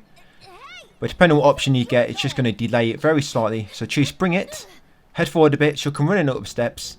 And then choose you can come with. And that'll finish the chapter, guys. Chapter 7 complete. Yeah, very quick to do. There you go. Complete chapter 6, on high difficulty. Like I say, next one's quite a bit longer. One hard mode, of course, and we're going to begin by warping across this Chocobo stop, all the way to the west near the objective marker. Once you spawn in, we're just going to head west to the objective, and we're going to hike up the mountain.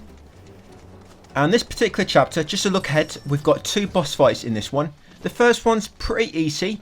The second one, it's got a bit of a weird gimmick that, well, it's not weird, but it's got one of the gimmicks where it's kind of flying and it's difficult to stagger. And you're supposed to damage the whirlwinds, which in turn will damage the boss when it's close to one of the whirlwinds or tornadoes, but it's quite difficult to do so. But I've got a nice way to kill that boss without too much trouble. We're pretty much going to use Barret's limit break to bring the boss down to our level, so I can just pummel it with Tifa. Yeah, Tifa's going to get some use in this chapter. So you're going to slowly walk up here, up this what looks to be it looks like a rooftop. But yeah, carrying up here, you're going to be slow for the time being, and eventually you have to wait for your teammates. Yeah, they don't have flip-flops like Cloud, so they're a bit slower. Yep, how old I am. I'm old enough to be playing this game, that's for sure. Anyway guys, yeah, continue up. Yeah, once your teammates catch up, you'll be able to run a little bit quicker. Like I say, just watch your feet a little bit, guys. You've only got flip-flops on, so you don't want to twist your ankle. Especially if you don't have any healing materials slotted. So yeah, carrying up. Fast travel has now become unavailable, so you're kind of locked into this mission now. There's a lot of random enemies you'll go past. Not random, but a lot of basic enemies. And if you're patient, you can skip most of the battles, like I've just done so with that one. So I just ran straight past, up the steps, and I was fleeing. Yep, so you just flee from the enemies. And then you want to follow my lead. Up here, this is kind of like the quickest path to take. There'll be some more mushrooms here. If you get killed by the mushroom guys, just delete the game now. They should not be posing a problem at this point in the game. Hopefully you've done the simulators, you've done brutal, you've done legendaries. But you can actually just run straight past the mushrooms. And you want to come along here, go along this kind of little valley between these mountains. Carry on, there's more mushrooms, like I say. If these mushrooms kill you guys, probably the best idea to sell the game or something. Maybe even think about selling PS5. Yeah, once you kill the mushrooms, climb up the rooftop. And if you do want a guide for the mushrooms, let me know in the comments if you're brave enough. But I wouldn't advise doing that. I know what's going to happen now. Everyone's going to be in the comments. Please make a guide for the mushrooms. Break down the building, everything. We need it. We'll see. Let's get through hard mode first. So yeah, you can actually run past them enemies. If the enemies are kind of to the left, you want to stick to the right to obviously avoid battle. Because sometimes if there's something you need to interact with after the enemies and you get caught in battle, you have to fight them.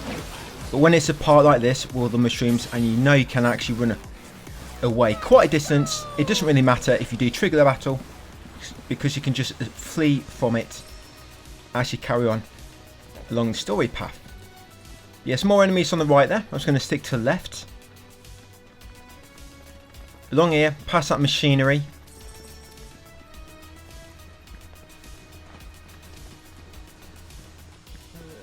Yeah, around the left corner. Now these, if they're more to the right, then go left. But for me, they're more to the left, so I'm going to go right, which is the opposite to left. And we're shortly going to get to the first boss fight. 5 minutes into the video, or into the chapter. I guess both count for this. So yeah, just take a slow walk through here, and you see a helicopter above you. That's it. Supply drop. Reinforcements come in. Some more mushrooms to kill here, guys. I think you can actually get through this bit without engaging the mushrooms. I've done it before, but most times I do get caught in battle. There's not really much space to run past them. So yeah, take out the mushrooms, and then you're going to climb up this cliff. So we have to use Cloud, Aerith and Red 13 for this fight. And for the next boss, we're going to be using Yuffie, Barret and Tifa. So this boss fight coming up, this will be the Valkyrie on Chapter 7. And I'll show you my materia. So Cloud has the Rune Blade, Armor Piece with 8 slots and the Genji Gloves. He's got also Magic Focus linked to Lightning, MP Absorb linked to Lightning. He's got ATB Boost, Enemy Skill, Phoenix Summon Materia.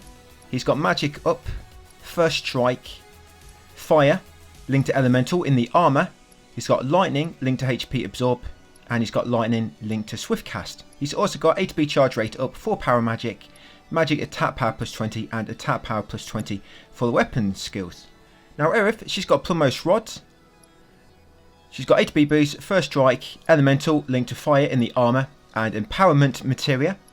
She's also got Enduring Ward. And Red 13 has got the Amethyst Collar, Choco King's Cape. His weapon don't really matter, it's only just Choco King's Cape which is important. And his materia is Time and Fire linked to Elemental in the armor. We've got Elemental linked to Fire on everybody in the armor because his boss does a lot of fire attacks, and that way we absorb most of his attacks. So straight away, Aerith's going to use ATB Boost and then use Faith on Cloud. And then Aerith's also going to use Arcane Ward on Cloud. Once you've done so, switch over to Cloud. Cloud's going to enter Prime Mode. And now what Cloud's going to do is going to try to build up 2 ATB and also Fury. When you're Prime Mode, just hold square to do combos, guys, that build up Fury and a good chunk of ATB. Once you've got 2 ATBs, go to the Arcane Ward and use Thunder level 3. That should knock the boss down to his next stage. In the meantime, we've not been touching Red 13's ATB. We've been saving it up. Because shortly, Red 13 is going to use Stop on the boss. So since the second phase begins, Red's going to begin with Stop. So Stop on the boss. Cloud's going to head across. And he's going to build up 2 ATB quickly and also Fury while in Prime Mode. Yep. My controller getting low did distract me for a moment. Then once you built up 2 ATB, over to the Arcane Ward, use Thunder level 3 guys, back over to Cousin Valkyrie, build up another ATB. Yeah, once you've got 1 ATB, use ATB Boost to turn that into 2 gauges, and then use a final Thunder level 3 guys to finish him off. Mega easy boss. Cousin Valkyrie. The second boss in this chapter is a bit harder, but I have got a guide for that as well, so make sure you check out on the playlist. But yeah, that's Cousin Valkyrie defeated, guys. So once you get control back, just open this fence and head up the steps. Very, very, very shortly, we'll be taking control of the ninja, Yuffie. She's more like a wannabe ninja. But you don't let her hear that because she gets quite emotional at times. Yes, carrying up here, here we are. We are back as a full team now. Party selection is unlocked. So once you meet them all, just head back down here. And you'll reach his kind of... Is it Mako? I forget now. Is it the reactor? The remains of an old reactor or something. But yeah, carrying up here. Oh yeah, the Coral Mako reactor. It has seen better days. State of the reactor. Not very good. But yeah, just carry on following Yuffie. Let her stay in front, otherwise she'll get upset if you kind of go past her. Yeah, let her keep the lead, and then once she comes left, head over to her for another brief cutscene. Right, now we're going to follow Barret. We'll leave Yuffie there for a moment. So Cloud, Barret, Aerith and Red 13 are going to take this way. And Yuffie, Tifa will take the other way soon. But Barret will actually be with Yuffie and Tifa shortly. So yeah, just carry on down here. Yeah, Barret's going to open the lift door for you. Obviously he's going to use his left hand. And just head inside. Press the button, guys. That's it. For some reason, that elevator has 2 doors. It's got a barrier in front and then a door as well.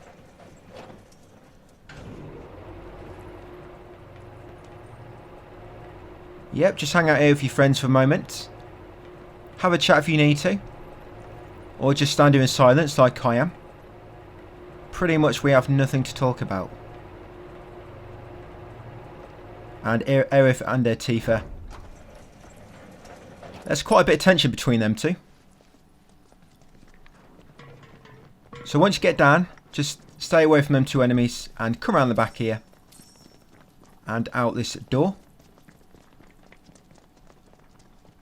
Once you get out, come up these steps, guys, and there'll be a little cutscene, and then we can take control of Yuffie. There you go. Now you get to play as a wannabe ninja. So watch yourself going across these tram tracks, the train tracks. You've only got flip-flops on, and you do not want to get your feet stuck inside them. But you can actually avoid these enemies here if you be patient. Like I say, if you be patient, like saying at the start, you can avoid most enemies. But lob your ninja star at that cord to snap it and open the door. And once you get down here, guys, go left. And eventually, Yuffie will look at the power source up ahead, that lever. Once the camera looks at that lever, start walking back, and it will soon show you this grappling hook. We're going to pick it up, and we're going to use that to grapple across that lever. So yeah, pick up the grappling hook.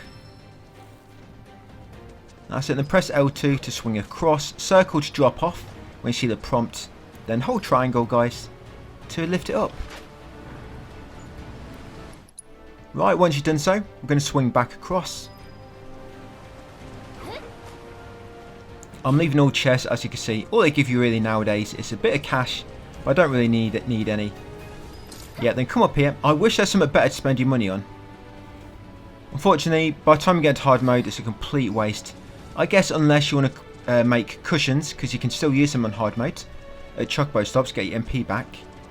So yeah, come along here next. Obviously try to avoid the enemies. Swing across and drop down on this overhanging cliff. And then use your shuriken to knock down that. And then swing across and then press circle, guys, to grab hold of these handholds. And then start climbing up. It's quite a slow climber. And then once you get to the top, you will have to kill this enemy here. He's weak to fire, by the way. So if you've got MP Absorb linked to fire and Magic Focus linked to fire, and just quickly build up 2 ATBs, you can quickly get rid of him. Yeah, like so. Like I say, he's weak to fire. So as long as you've got Magic Focus and MP Absorb, you can get rid of him pretty quick. Right, I could have been quicker if I had First Strike and ATB Boost. I don't think I've got ATB Boost on Yuffie at the moment. So yeah, just hop along there, come around the corner here. Again, try to keep out of the way of the enemy so you do not engage in battle. This point in the game, taking part in basic fights is pretty much a complete waste of time. So yeah, come up here. Slide down the zip line. Carry on down into the cave. Don't worry about these enemies, you can outrun them eventually. Just keep on running. There'll be some mushrooms here. Try to avoid the mushrooms if you can. And then once you get here, guys, you want to slide down the pole. Yeah, a little shortcut to the bottom. Now we're going to run past these 2 big enemies. If you're quick and run past them and run straight to the water, you should get far enough away and you'll be able to flee. You'll be able to fleeing. Yeah, that's it, we're fleeing. You got this? Right, and there's the second lever. So now what we're going to do, we're going to knock down that grapple hook beam.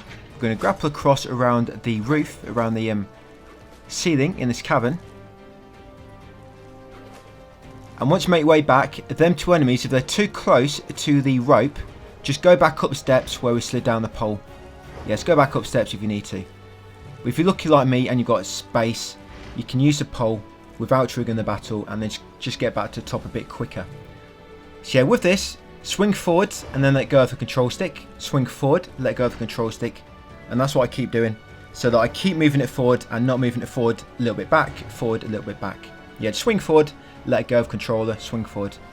And then once you land, hold the button to activate the floodgate. That's it. Jump down, get wet again. This is why I kept my beach costume on.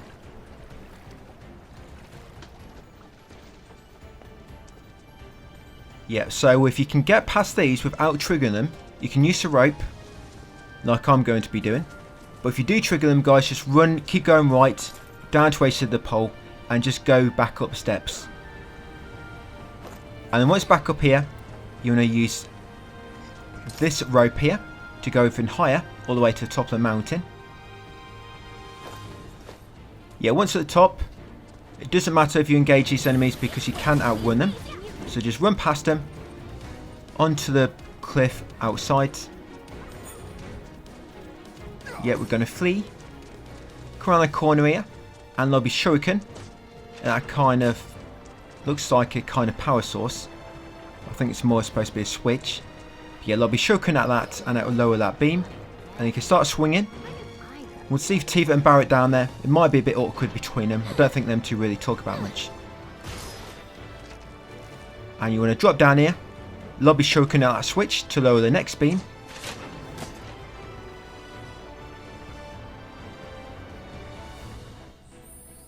Yeah, I'm just going to get Yuffie ready for the next fight coming up. So coming up, we've got one of them kind of bombs we have to fight. So the bombs only do fire damage. So you want to make sure you've got elemental linked to fire on your armour. Yeah, elemental linked to fire on your armour. Only Yuffie's going to be fighting it. And then you can pretty much just keep using melee attacks. Like I say, you'll be immune to its attacks then. And then just grapple up here, guys. And this kind of pulley will take you around. You don't have to break these crates, it's up to you. You do get items from them. But of course we're in hard mode, so items don't matter. Wow, I've got a potion. But I can't use it. I said, don't worry, these boxes won't hurt you. And then once you get to the end, you have to grapple across again. Yeah, so grapple over to there. And then swing forward. So just like we did before, swing forward. Let go of the controller. Swing forward. I don't mean the actual controller, you don't want to drop it. I mean the analog stick. So swing forward, let go of stick, swing forward. And you need to try to kick that. So as you're swinging, try to line yourself up with the switch. And there you go. And then grapple over to this beam. And then press circle, guys, to jump onto that ledge on the top left. And here it is, the bomb. So like I say, it does fire damage, but because we've got elemental linked to fire on our armour, he will not be able to hurt us. So yep, just keep using normal attacks, guys, get rid of him quickly. I don't think this bomb has a weakness. I know the big blue bomb is weak to ice, but I don't think these ones have a weakness, so I'm just going to use normal melee attacks. But yeah, you can use Doppelganger. Doppelganger does about 20% of the damage that you do, if you remember. I think I mentioned it in one of my simulator guides. Yeah, Doppelganger does about 20% of the damage that you do. Unfortunately, it's not a lot, but it helps with stagger and whatnot and pressuring. So yeah, by the time you build up stagger, and you seem to do more damage as well when the ninja star is inside the enemy and you're also beside the enemy. Because you'll be actually attacking the enemy when you press the square because you're close to it, but your ninja star will also be damaging the enemy as well. So yeah, once you kill that enemy, use this terminal to activate the elevator, guys, and Barret and Tifa will come up to join you. So just going to rest up. So we've got full HP ready for this boss fight, this imminent boss fight coming up. Yeah, it's a fog wall coming up, guys, so get ready. So this boss fight, it will be the Gigas. Yep, I'll show you my build to begin with. Yeah, we've got, it's only trying to protect its babies. So Yuffie, she's got a crescent sickle. Armor piece don't really matter, but she's got a healing carcanet. She's got the fire materia linked to magic focus. She's got a prayer. She's got A to B boost. She's got first strike. She's got magic up. She's got phoenix in the summon. And she's got opening A to B bonus in her weapon skills. Barret, he's got high caliber rifle and the Gastro-pod. For materia, he's got empowerment, innovation, time materia. He's got Bahamut Arisen. And he's got opening A to B bonus. Or you could even put Gilgamesh on him if you want to. Now Tifa, she's got a case of Knuckles. Armor piece which will give 2 slots and the Genji gloves. She's got a fire, linked to magic focus. She's got a first strike, A to B assist, speed up, strength up, and Odin summon materia. And she's got enemy skill materia and A to B boost. In the weapon skill, she's got martial arts mastery and concentration. Make sure you've also got concentration unlocked in the folio. Right, and let's do it, guys. So straight away, Yuffie's going to use A to B boost, and he's going to use fire level 3 on the birdie. Then we're going to switch to Tifa, A to B boost, and use fire level 3 as Tifa as well. Then switch to Barret, he's going to do overcharge, and then quickly switch back to Tifa, and Tifa's going to keep spamming square to quickly pressure the boss. And then once Tifa gets 180B, she's going to use Unfettered Fury to change her chi to rage and full. And then you're going to dodge for your attacks and keep pressing square as Tifa to stagger the birds. In the meantime, build up A to B with Tifa as well, 2 A to Bs. Now once it's staggered, Barret's going to use stop on the birds. Yes, as soon as it's staggered, Barret's going to use stop. And then Tifa's going to keep using True Strike ×2 attacking, True Strike ×2 attacking. And Barret's also going to use Bravery on Tifa once it gets the A to B ready. So Tifa's keep doing True Strike. Because you've got A to B assist, only attack with Tifa when you've got 2 A to Bs. Then do True Strike ×2 to give A to B to your allies. While doing this, Yuffie can use Prey to heal everybody up. Just make sure when the boss runs out of the stagger gauge, Tifa's got 2 A to B and Barret has got 1 A to B. This is very important. And you want to try to make sure you get the boss's health down to where it is for me before the stagger wears off. That's it. So Tifa's got 2 A to B, Barret's got 1 A to B, and the boss's health is, he's got about what, 20-30% health left. And it'll knock it into its second stage once the stagger wears off and you've done that much damage. So straight away, Barret's going to use his limit break. Barret used limit break straight away. Now get close with Tifa, wait for the boss to get knocked down. That should knock the boss down. And then Barret's going to quickly use stop on the boss. Yeah, so Barret quickly use stop, then as Tifa spam square to quickly build up the pressure gauge to stagger it. Just keep spamming square, don't do anything else, just spam square. That's it, then Tifa will keep doing his True Strike ×2, square, True Strike ×2, and that'll finish him off. And by the way, with Tifa, when you've got Rage and Fall active, to quickly build up A to B, hold square, and when you do an upcut, release and hold it again. That builds up A to B with Tifa mega quick and Rage and Fall is active, like I say. Rage and Fall needs to be active. Hold square, when you do an upcut, let go, hold it again. Do an upcut, let go, hold it again. And that's build up A to B really quick with Tifa. But yeah, that's a Gigas boss fight, guys. On hard mode, chapter 7. Quite easy to do with that method. And once you get control back of Yuffie, obviously you interrupt that terminal. Then you'll switch back to Cloud. Then all Cloud's going to do with his clan, he's going to make his way all the way across this kind of minecart track. All the way to the end. We're going to switch the tracks up ahead. So make it easier for Yuffie. I think you might be able to skip this part with Yuffie. I mean, I did let it play out. You don't actually have to do anything. So I just went away for a moment, you know, make a cup of coffee, paint my nails, whatever I needed to do. Because it takes about 5 minutes. So you've got a good amount of time to do something. But like I say, you might be able to skip it. I don't think I even tried. Because a lot of things you can skip on your second playthrough. Game lets you skip them. So yeah, when you reach this lever, switch it over. Because the track on the right is the easiest track, apparently.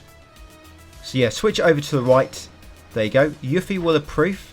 Because this is apparently the safest route, I guess. You do actually take quite a bit of damage if you take left route, so I've done before. And that was on easy mode as well. So let's carry on to the end. We're almost at the end of the chapter. A few minutes left. Yeah, carefully don't fall off. Yeah, there will be a bomb on the track. Don't tell Yuffie and Barret and that, they'll probably get a bit nervous if you tell them there's a bomb on the track. Yeah, carry on along to the end. Yeah, fleeing. Just flee it. And there'll be a little shack at the end, and all you need to do is interact with the little computer inside. You'll switch over to the other 3. Let's call him up. Tell him we're here. There you go, the PHS terminal. Right, so you just got to go and jump in the minecart, and like I say, you might be able to skip this part. Once you jump in the minecart, if you press options, there might be a skip option at the bottom. In Chapter 8, there's quite a lot which we can skip. Chapter 8's actually quicker than this one. Yeah, so jump in. Like I say, you can press options, see if you can skip it. But what I've done, I've just speeded this up, guys. So yeah, I've got a mega fast minecart here.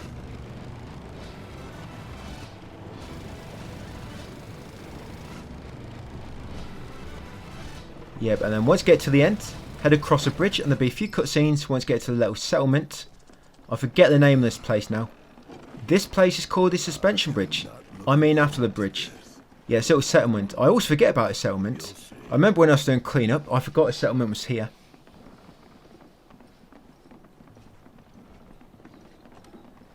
Yeah, it's not really much to remember, is there? Probably a really boring place to live. But yeah, you have a brief cutscene. And then carry on forward. And you're going to go left. After this cutscene, yeah, there'll be this cutscene, but you want to go left here. And up the ropeway. Yep, up these steps. And there'll be another little cutscene. There's a lot of little cutscenes on this one. There's probably like little cutscenes times 6. Yeah, so these guys will stop you for a little chat. Take a right on them steps because Tifa wants you to head into here. Do you mind if I pop in for a minute? Yeah, and talk to the doctor. Tifa needs a daily dose. So we're going to head inside and get a prescription for her. So yeah, come inside.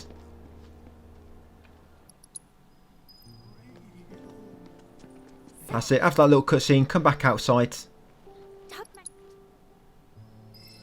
Yep, and they're going to head up these steps. And then we've pretty much done that chapter, guys.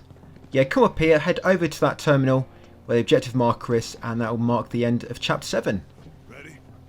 And this will take you into the Gold Saucer. So make sure there's nothing you need to do, because once you come here, guys, you will not be able to come back apparently for some time. Hey, welcome back, guys, to another video for Final Fantasy VII Rebirth. Yeah, we're still on hard mode. This is Chapter 8, and we begin in the Gold Saucer. A lot of kind of like story content get through this in the first kind of half, or the first 20 minutes, shall I say. And then near the end of the video, that's where we've got 2 boss fights, which are quite simple with the strategies I'll be showing you. One you have to fight with Barret by himself, and then the other one we're going to be using the, you probably know this by now, especially if you've done brutal and legendary fights, we'll be using the Breamwell form span with Yuffie, and then Aerith will be spamming and magic. So this fight, you have to kind of come down here to Gold Saucer and trigger this fight.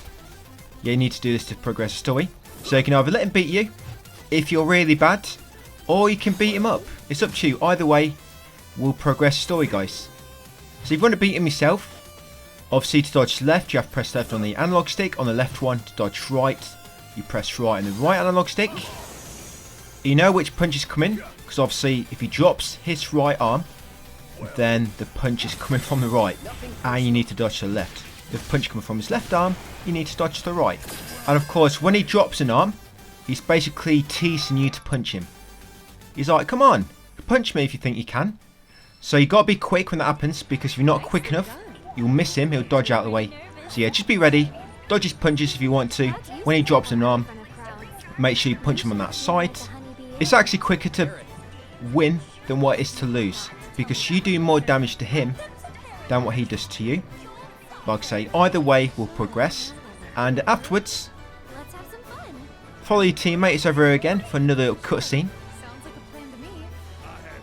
And as you can see, the exclamation mark is above Yuffie, because I believe she is on my romance list on in my chapter select screen in the play log. Yeah, I'm still to romance Yuffie. I've got romance Barret yet as well, I think. I'm Red 13. I wonder if the game will let me romance all 4 at once at the same time. That could be interesting. A foursome. We've got a dog. We've got a big guy with a gun for an hand. And we've also got a ninja. And we've also got Cloud. It will probably not take his weapon off his back during the romance event. Could be quite interesting, but also could be quite painful as well. So yeah, once you get here guys to the Ghost Manor, Luigi's Mansion. Yeah, gives you very, very serious Luigi Mansion vibes, this place. So yeah, just come up and head over to reception and ding the bell. Yeah, there you go, ding ding ding. And afterwards, I'm going to skip the cutscene, I'm going to go up steps, and unfortunately there's no stairs leading up to your room. So you always have to take the elevator. So yep, if the elevator breaks, you are in a bit of a conundrum. You probably have to use a grappling hook to get down. But yeah, come the elevator guys, we're going to take it upwards to the Tomberry Suite. And very shortly, once all the objectives open up in this chapter, you're supposed to go to every single type of event place. You're supposed to go to Battle Square, Chocobo Racing, all the other stuff, all the other fun stuff, with all them fun mini games we love doing when we did 100%. But don't worry, you do not have to do them all again.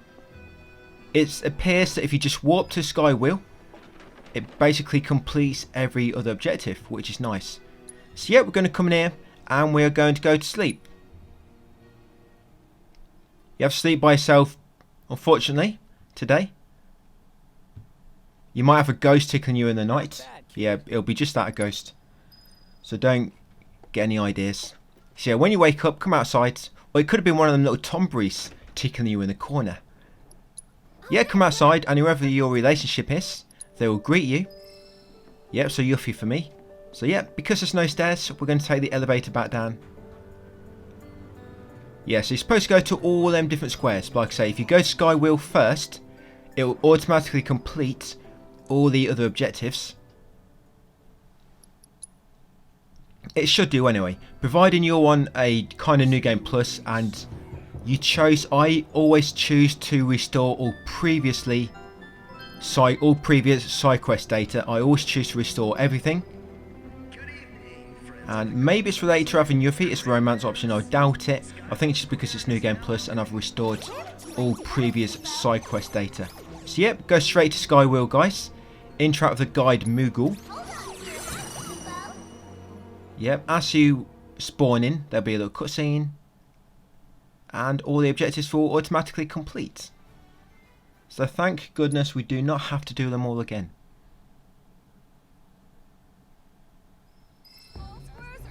Yep, there we go. So you see in the top left corner, they're all kind of completing. So go back to the guide Moogly. And go now warp to Battle Square. Yep, there's been a murder scene. So yeah, time to get your CSI skills out. So yeah, I hope you got your little magnifying glass. Yeah, come up here. You'll be told you can't grant access initially, but then he'll realise who you are and it will let you through. Yeah, so come in here to the back. Yeah, so going to look for some clues. There'll be a cutscene. Yeah, just ignore the yellow tape. And after examining the corpse,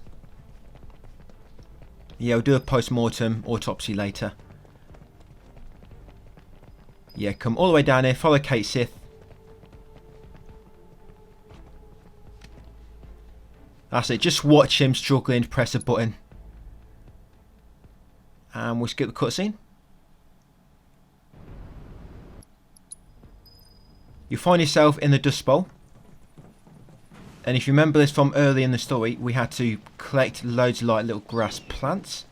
But you can skip all that here, which is again very, very nice. We get to skip it all. Unfortunately, in the next chapter though, you have to there's not really much you can skip in the next chapter.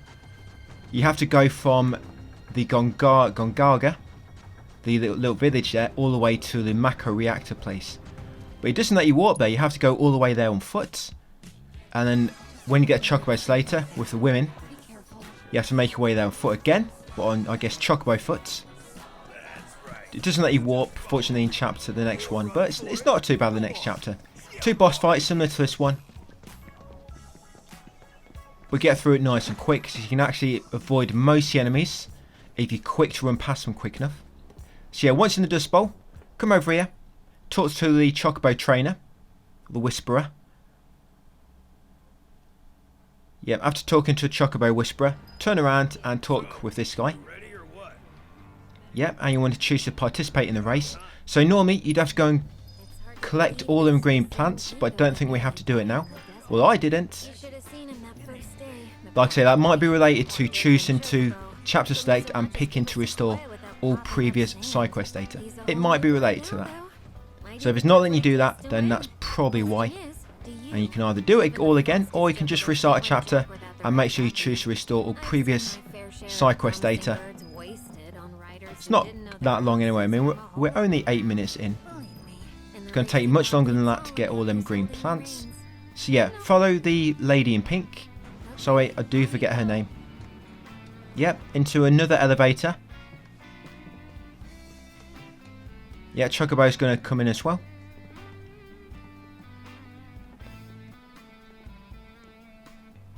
And you do have to do a Chocobo race, but you can actually just skip it. You have to trigger the race to begin, and once the countdown begins for you to actually start, you can skip. Competing in the race today? Yep. We'll get your bird prepped for you. Just sit tight in the jockey lounge. And no wandering. So come out here, go left, Bugger Boy, and go in this room on the right. Yeah, just interact with the door. There you go, another cutscene skip. You don't have to do the little arcade machine, just ignore that. Yeah, just interact with this door, and then eventually it will open. Somebody will come over the speakerphone and basically say the race is ready to begin. And the door will magically open itself. It's actually got an automatic unlocking feature, that door. So you wasted your energy earlier on unlocking it yourself. So yeah, racing the Chocobo Cup once you get the prompt. Gear doesn't matter, we're only going to be skipping the minigame. So it's up to you. Maybe some gear will make it quicker to select the action to skip. Like the skipping mount. So yeah, as soon as you get 3, 2, 1, see how quick you can skip. Options, skip minigame. There you go. Did he skip it quicker than I did? And there we go. But it seems we won again. So now once you spawn back in the Dust Bowl, we can head down the ladder and head back out the back exit into the desert. So yeah, come down here. No, it's not taking you to that underground Colosseum. I thought it was at first when I came back in this chapter. Because it's been quite a while since I came down this shortcut. But yeah, come through this tunnel. There will be some enemies there. We'll find out soon enough. Don't worry, they're not mushrooms, so don't start getting worried. I know. Yeah, do not start sweating, guys. It's not mushrooms, but you can actually just run past them by keeping to the left. And once you get outside here, yep, so you're supposed to follow that bird, but for some reason, the bird takes you the long way round. This is Square Enix, they just love to waste our time. As if the minigames weren't slow paced enough as it is, or the game itself. They even put a bird that you have to follow, and make it take the long way round. But all you have to actually do, you see that tornado in the distance? Yeah, you're going to head over there. It looks like a man-made tornado, because it's not actually moving, just spinning around in the same spot. So yeah, just approach the tornado, just ignore the birdie. And once you get reasonably close, a little cutscene will begin. And we've got the boss fights coming up, guys. So these boss fights, we've got Dyne and the Anoran Suppressor. So after that cutscene, drop down here and then stick to the left or the right to avoid the enemy fights. Again, it's not mushrooms, so don't worry about getting instant killed straight away. Because mushrooms do tend to do that. Don't even give you a chance to see what type of enemy it is. Mushrooms just kill you instantly. So this first fight on Chapter 8. Yep, we'll be playing as only Barret and it's going to be Dyne. So his equipment, he's got a Fafnir rifle. He's got an armor piece which gives you 6 slots and the Genji gloves. Materia, he's got fire linked to MP absorb. Fire linked to elemental in the weapon. He's got enemy skill, empowerment. Phoenix, he's got strength up. He's got magic up as well. He's got magic focus. He's got fire materia linked to magic focus, sorry, and he's got HP absorb linked to fire. He's got enhanced overcharge, attack power plus 20 times 2, and enhanced elements. in the weapon skills. Right, so let's do it, guys. Dyne, boss fight. You have got to block a little bit with this because you've only got a Barret, so you can't cheese it too much. But luckily, he's got quite a small health pool. So just come over here, interact with this door, and yeah, welcome to Dyne. So you're going to begin by using Overcharge. Then you're going to block his first attack. So you use Overcharge, and then once you've got an ATB, you're going to use Faith on yourself. Use Faith on himself, and then you need to try and block a few attacks. Quite easy to do. But when he does point blank, make sure you're always near a barrier. So when he does point blank, you can quickly hide behind the barrier to avoid his attack. And you pretty much are going to block and avoid his attacks until you build up 2 more ATB. And then use Fire level 3. That'll knock him into a second stage. And do not use the Overcharge again. You need to save the Overcharge to use straight away in the second stage.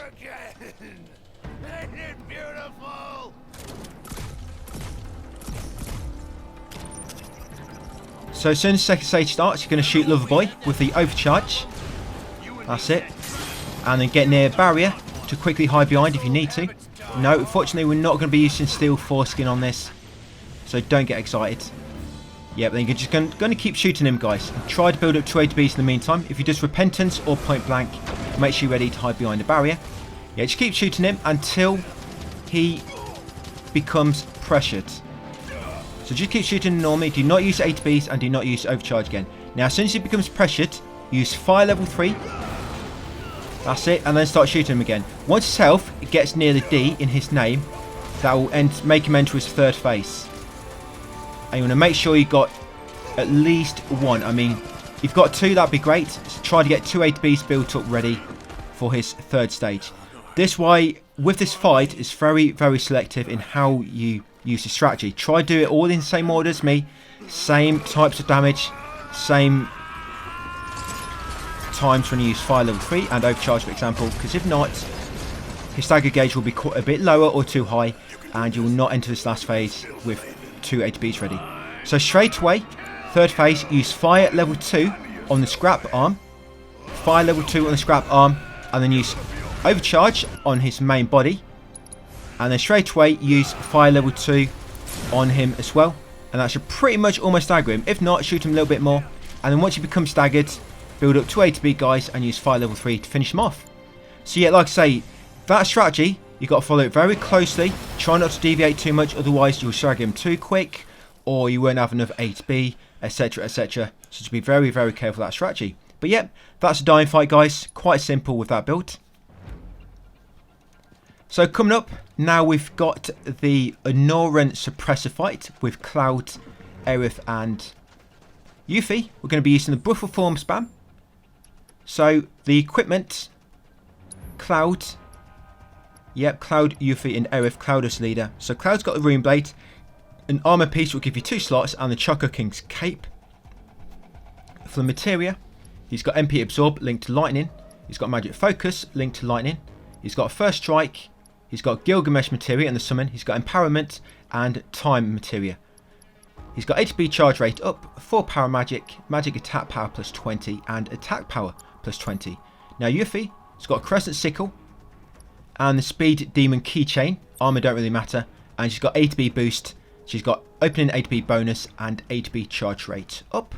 And for Aerith, she's got Plumose Rod and the armor piece which will give you 5 slots and the Genji gloves. She's got MP Absorb linked to Lightning, Magic Focus linked to Lightning. She's got enemy skill, ATB boost, Phoenix. She's got auto unique ability, First Strike, Magic up, Lightning linked to Swift Cast and also Enduring Ward. Make sure you do put auto unique ability on her and not auto weapon ability by mistake. Right, once ready, jump down. And to begin, guys, so Cloud is going to use haste on Yuffie because you need to get her Brumal Form spam into motion. And then once she's used that on Yuffie, he's going to use Faith on Aerith. Straight away, switch over to Aerith, use 8B boost. And then you want to use 8B wards on Yuffie and also Arcane Ward on Yuffie. Yeah, I made a mistake and used Arcane Ward on Aerith by mistake, but use 8B ward, yes, and Arcane Ward on Yuffie. Then switch over to Yuffie, wait for the haste to take effect and then start spamming Brumal Form. Yeah, spam your Brumal Form in the 8B ward and this is how it works, guys. And then Yuffie's just going to keep spamming that Brumal Form to build up ATB for allies. Aerith will do Thunder level 3 when she gets 2 gauges. Cloud, all Cloud is going to do is do Faith on himself now, and then you're going to leave his ATB for the second stage. And then it's Aerith. So when Aerith gets 2 ATBs again, she'll just keep doing Thunder level 3 while Yuffie keeps spamming Brumal Form. And then once the boss enters its second stage, straight away you're going to open the second stage up with Cloud doing Thunder level 3. And it's quite important. If you don't open it up with Cloud doing Thunder level 3, the boss might get a chance to kill some of your party members. So while Cloud is doing Thunder level 3, quickly switch to Yuffie, head over to ATB ward, start spamming Brumal Form, and then get Aerith spamming Thunder level 3. And then just keep doing that, Yuffie, Aerith, and that should finish him off. That's it, guys. So yeah, it's quite important for Cloud to open the second stage with Thunder level 3. Just gives you a good window to get the Brumal Form and Aerith Thunder level 3 spam going. And that's it, the Anoran Suppressor boss fights. Defeated nice and easy, guys, on hard mode. So straight after that fight, you'll be lobbed into this. You can actually just skip that little scene. And that pretty much marks the end of the chapter, guys. I'm just going to fast forward this little ride, which leads you right to the start of chapter 9. And that's it, guys. That'll be chapter 8 completed on hard mode. This will be the start of chapter 9, which hopefully I'll see you on the next video, guys. So we should be here in the Coral region. All we're going to do to begin with is warp to here, Rugged Shoals, to the kind of southwest from our current location. And once you spawn in, guys, jump in your car and drive across a lake. You have to use your car because otherwise you can't get past all these branches and whatnot in the middle there. So yeah, get in your buggy, head across, and shortly there'll be a little cutscene. 2 boss fights on this one, by the way.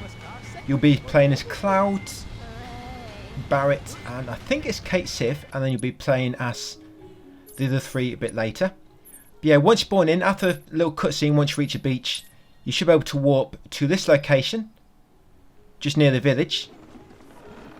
And once you warp here, guys, head across the suspension bridge and continue uphill, and you'll get another cutscene. Once you've done what you need to do in the little village here, you have to make your way all the way to the kind of little Mako dungeon on foot, unfortunately. And then you have to do it all over again with the women afterwards. But at least for the women, you can use your Chocobos then.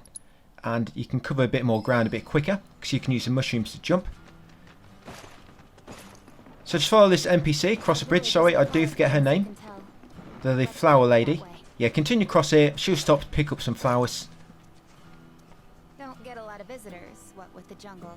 But once you've done so, you continue up the hill and to a kind of shrine. And there'll be a little cutscene. Yeah, 2 boss fights. It's quite a long chapter. Just under 30 minutes. Chapter 10's a bit quicker, but chapter 11's probably a bit longer than this one. Chapter 11's that slow one, which you have to go through with Cait Sith, and it's got about 5 boss fights. So straight after the cutscene, come down here and kind of go east. Head across this bridge and you'll see Aerith. So enter that establishment with 2 strangers. Which are going to come up and we're going to open the door, see what they're up to. After the cutscene, you come back outside and talk with Aerith again. And then we should be able to progress. Yeah, choose any option. I think once you've chosen an option at some point, then on later playthroughs it shows you exactly how much kind of relationship points it will give you. But after that brief chat with her, continue back here, and all you need to do now is head towards the house with the objective icon and go to sleep.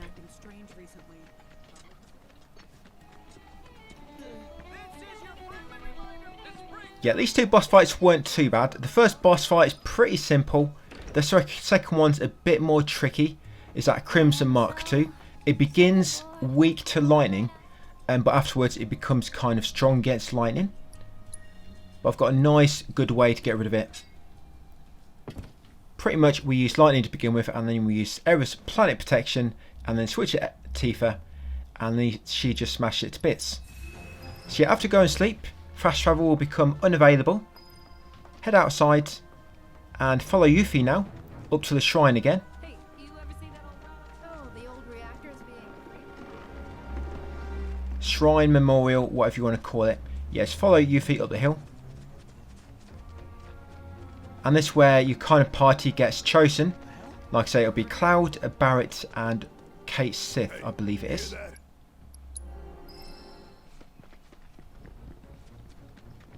Right, so what we're going to do now is come back down here. We're going to head to the southwestmost point of the village.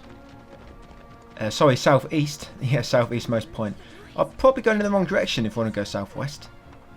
Yeah, southeastmost point. And we'll be able to exit the village now, finally. Just follow my lead on the way to the Mako reactor. You can head on through. When I first played this, I got so lost trying to get there. I'm not quite sure how. Yeah, trying to get my way to the Mako reactor on my first playthrough. My problem was I couldn't find the entrance. I didn't realise you had to go through the water and kind of swim beneath the broken structures. That's my trouble. I kept trying to look for a way in on land rather than just find a way and swim through.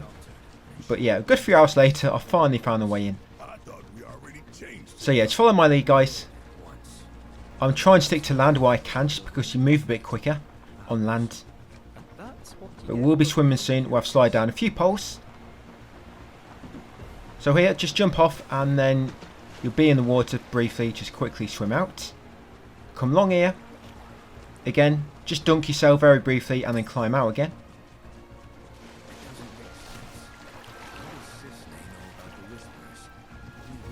And we're going to slide down some poles. Just get down to the bottom quicker.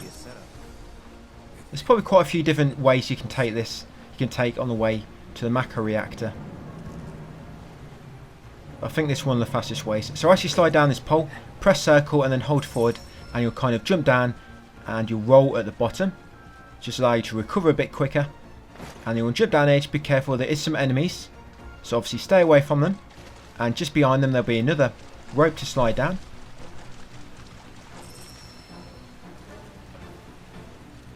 So again, just press circle at the bottom, hold forward, and now jump in the water. Yeah, now we're going to go for a little swim. Yeah, this is where I went wrong on my first playthrough. The thing is, I did remember actually swimming down here, but for some reason I just missed the exit. Happens sometimes, don't it? You look around and you just miss things, even though you've actually probably seen it and gone past it.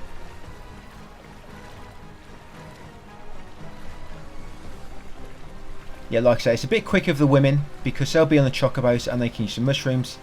And there's two of the mushrooms, they kind of catapult you halfway across the map, pretty much. Yeah, this is where I went wrong before. I didn't realise this little entrance was here. So yeah, material wise, you can actually run past most battles here with Cloud. There'll be one or two you have to participate in, but it's only kind of frog enemies. And with Barret, I've got Barret, he's got elemental linked to fire and ice in his weapon. So if we do get caught in combat with some of the weaker enemies, Barret's just going to use his weapon because they'll be weak to either fire or ice. He'll just use overcharge and then probably maximum fury to finish him off. So yeah, after crouching beneath there, come down here, hop down. We'll be coming back down here swimming. This will be flooded a bit later. Now these frogs down here, keep to the right and you should be able to avoid them. Yeah, keep to the right there, quickly get in this exit, that's it, before combat triggers. If you do get caught in combat any times when I don't, either kill the enemies guys or just retry battle and try to get past them again without triggering them. So come up here, drop down, and this fight you have to participate in. This one we have to kill him. So I'm going to switch to Barret, he's going to use overcharge. Like I say, he's got elemental link to fire and ice in his weapon. So I can see they're weak. And then he's going to use maximum fury to finish him off. While I was doing that, I'll just switch to Cloud and get a few cheeky hits in. Right, once you kill them, swim across again to the generator. You want to go and grab a socket, plug it in.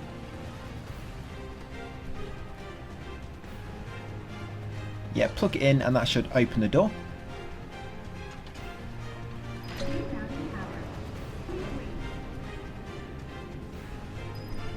Right, head on through afterwards, follow the whispers. There's quite some strong enemies here, but if you're quick you can avoid them like so. Just quickly jump over that rubble, go right, and then follow the path guys. And you find some more water. Jump in, climb out, we are in coolant control.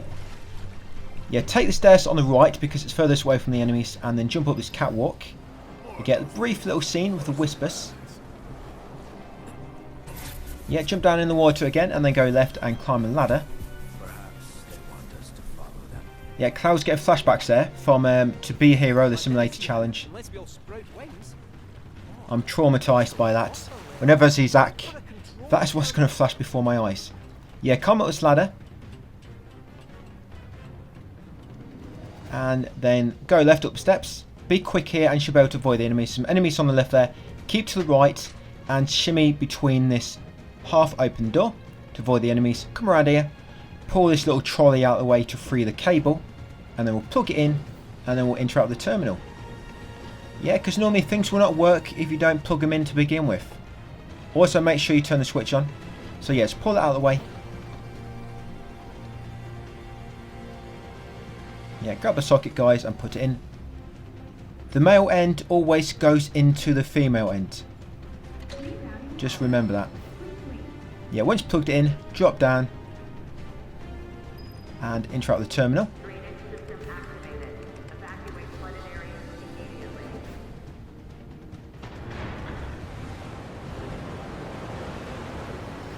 Yep, that should start up the turbine. Right, head back up. You're restored power now. Shimmy back through here, go left, be quick, and drop down this broken ladder into the water. Climb out here where the Whispers were earlier. Into G, is it G? Can't quite see. G44 or something, the doorway. Right, the first boss is coming up. So let's get close by and then we'll get ready and look at our equipment.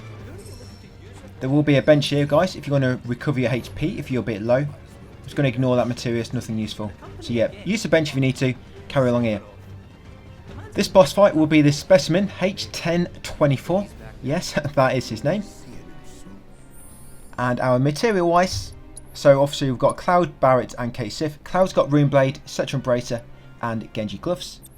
He's got Magic Focus, linked to Ice. MP Absorb, linked to Ice. He's got Enemy Skill, ATB Boost. For Summon, he's got Phoenix. He's also got First Strike, Magic Up. He's got Ice, linked to HP Absorb, and Ice, linked to Swift Cast. He's got ATB Charge Rate up, 4 Power Magic, Magic Attack Power plus 20, and Attack Power plus 20. Now Barret, he's got High Caliber Rifle, Cetron Armlet, and the Enhanced Expeditionary Medal. He's got Elemental, linked to Fire and Ice in his weapon, Strength Up, Empowerment, Odin Materia in his summon. He's got ATB Boost and Limit Siphon. And he's got the opening ATB bonus weapon skill. And for Cait Sith, she's got the Iron Megaphone, got a Damarung accessory. And for the Materia, she's got Time and also First Strike. And then for weapon skills, got Debuff Extension times 2. Problem with this boss fight, if you've got 2 fights before it with normal enemies, so we've got to make sure we're kind of ready for them as well as being kitted out for the boss. Obviously the boss is more important, but it's nice to get rid of the enemies nice and quick. So once you're ready guys, come in here. So first of all, switch to Barret, use Overcharge. They'll be weak to his element, and then once you use Overcharge, use ATB Boost if you need to, and then use Maximum Fury with 2 ATBs. That should take care of them. And be exactly the same on this next round of enemies, just here. So again, we'll switch to Barret, because Cloud is the leader. Yeah, we'll switch to Barret. He'll use Overcharge. Yeah, let's get a bit closer, otherwise your shots might miss a bit later. Yeah, Overcharge, ATB Boost, and the Maximum Fury with 2 ATBs. That should pretty much almost kill them all. And then just shoot the remaining one to finish them off. And then the boss will enter. So straight away, switch to Cait Sith and use Stop on the boss. Very important. Straight away, switch to Cait Sith and use Stop. Now switch to Barret, use Overcharge, use ATB Boost, and then you want to use Faith. Yep, use Faith on Cloud. Yep, and then Barret's also going to use Limit Siphon on Cait Sith, and Cloud will use Prime Mode. I've done it a bit. I've flipped them 2 around there. I do use Prime Mode before Limit Siphon, but yeah, while you're still Barret, so Barret will use Faith on Cloud, limit siphon on XIII, then he'll switch to Cloud, he'll enter Prime mode and then build up 2 ATBs on the boss while being in Prime mode to also trigger Fury. And then once he gets 2 ATBs, he's going to use Ice level 3. Then quickly try to build up 2 ATBs again.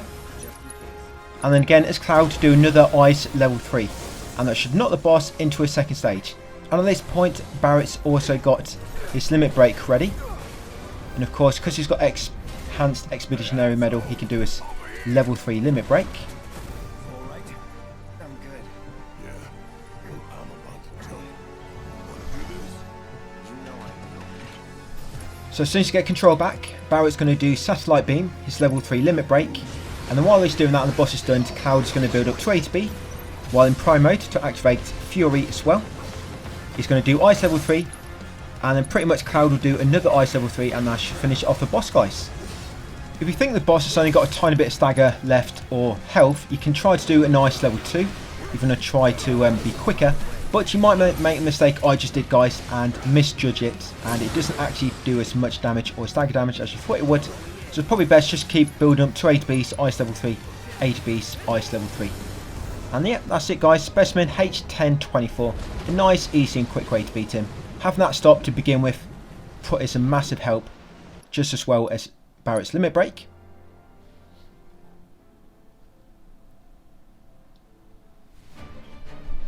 So after that, you'll probably get control back. Yep, it's a women. So you're back up here in the village. And we've got to make our way all the way back. Yeah, we still can't fast travel there. It's still locked. But like I say, luckily, we have got the green Chocobos. And try to get there really quick, guys, before Yuffie starts singing about Chocobos. So yeah, jump that mushroom. Just follow my lead. And it'll catapult you all the way over here. Jump on this mushroom. Once you land here, come through this little cave. And then jump on this mushroom here.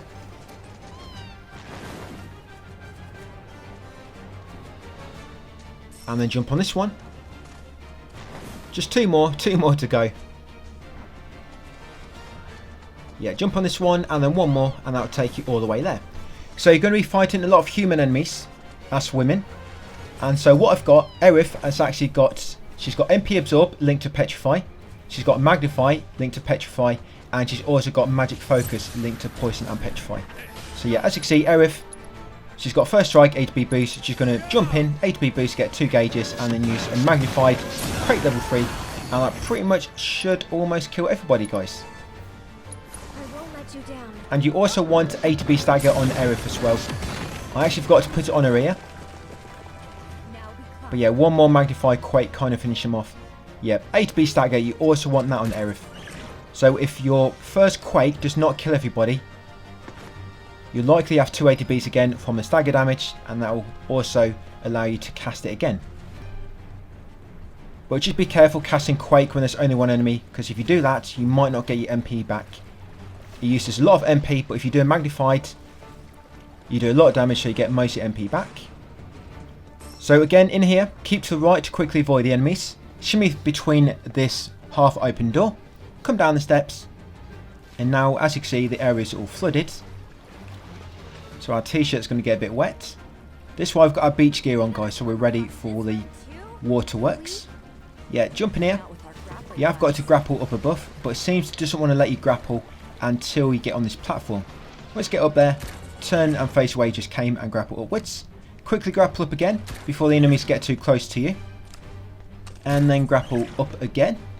Carry on down the slope and grapple across. Don't drop down. Yeah, grapple across that to avoid the enemies. Grapple up again. And then grapple up again to where the sunlight is coming from. There'll be more enemies up here, but keep to the left. That's it to avoid them. That's it, climb this ladder.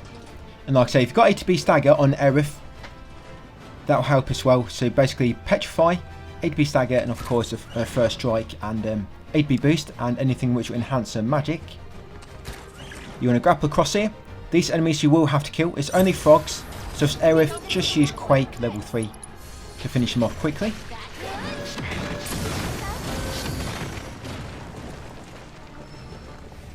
And then you want to come along here, grapple up again, follow the path around, and you're going to grapple up onto the middle catwalk. We've got to push that generator out of the way so that the cable will reach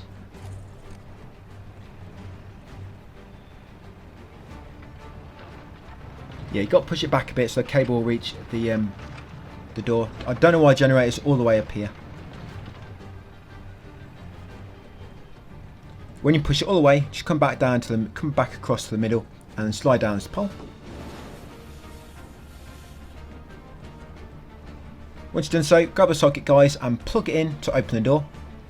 You're going to grapple up again, and you'll be confronted or greeted by some Shimmer soldiers on your exit.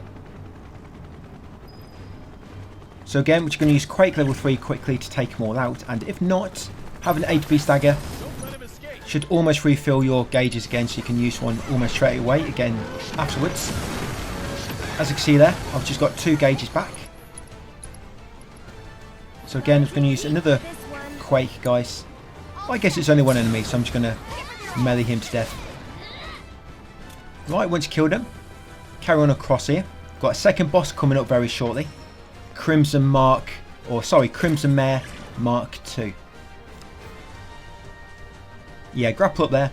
Now once you drop down here, if you're quick enough, you can avoid these enemies. Either keep to the left or right, depending where the enemies are. Obviously you want to keep as far away as possible. And if you can make it to this pipe, guys, yeah, you can avoid the battle. And then once you get here, follow the catwalk and then grapple to a ledge above.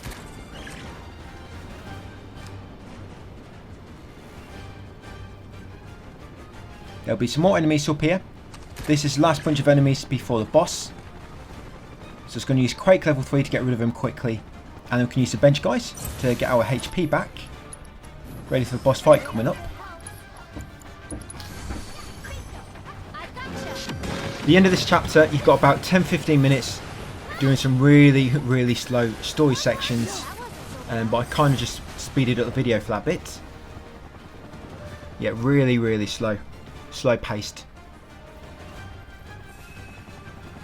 So once you're rested up, guys, and refilled all your HP, we're going to jump up here and then we'll go through our equipment. So this fight coming up, this will be the Crimson Mare Mark II. And if you restart, this way we try from. So it's going to over our equipment. We've got Tifa, Aerith, and Yuffie will be used in kind of brumal form here. So Tifa's got Case Knuckles, Cetron Armlet, and Gotterdammerung. For Materia, she's got Empowerment, Time. For Summon, she's got Odin. She's got Enemy Skill. She's got Strength Up. And she's got Martial Arts Mastery and also Concentration. And also make sure you've got Concentration unlocked in the Folios. Aerith's got Plumose Rod, Cetron Bracer, and Enhanced Expeditionary Medal. MP Absorb, linked to Lightning.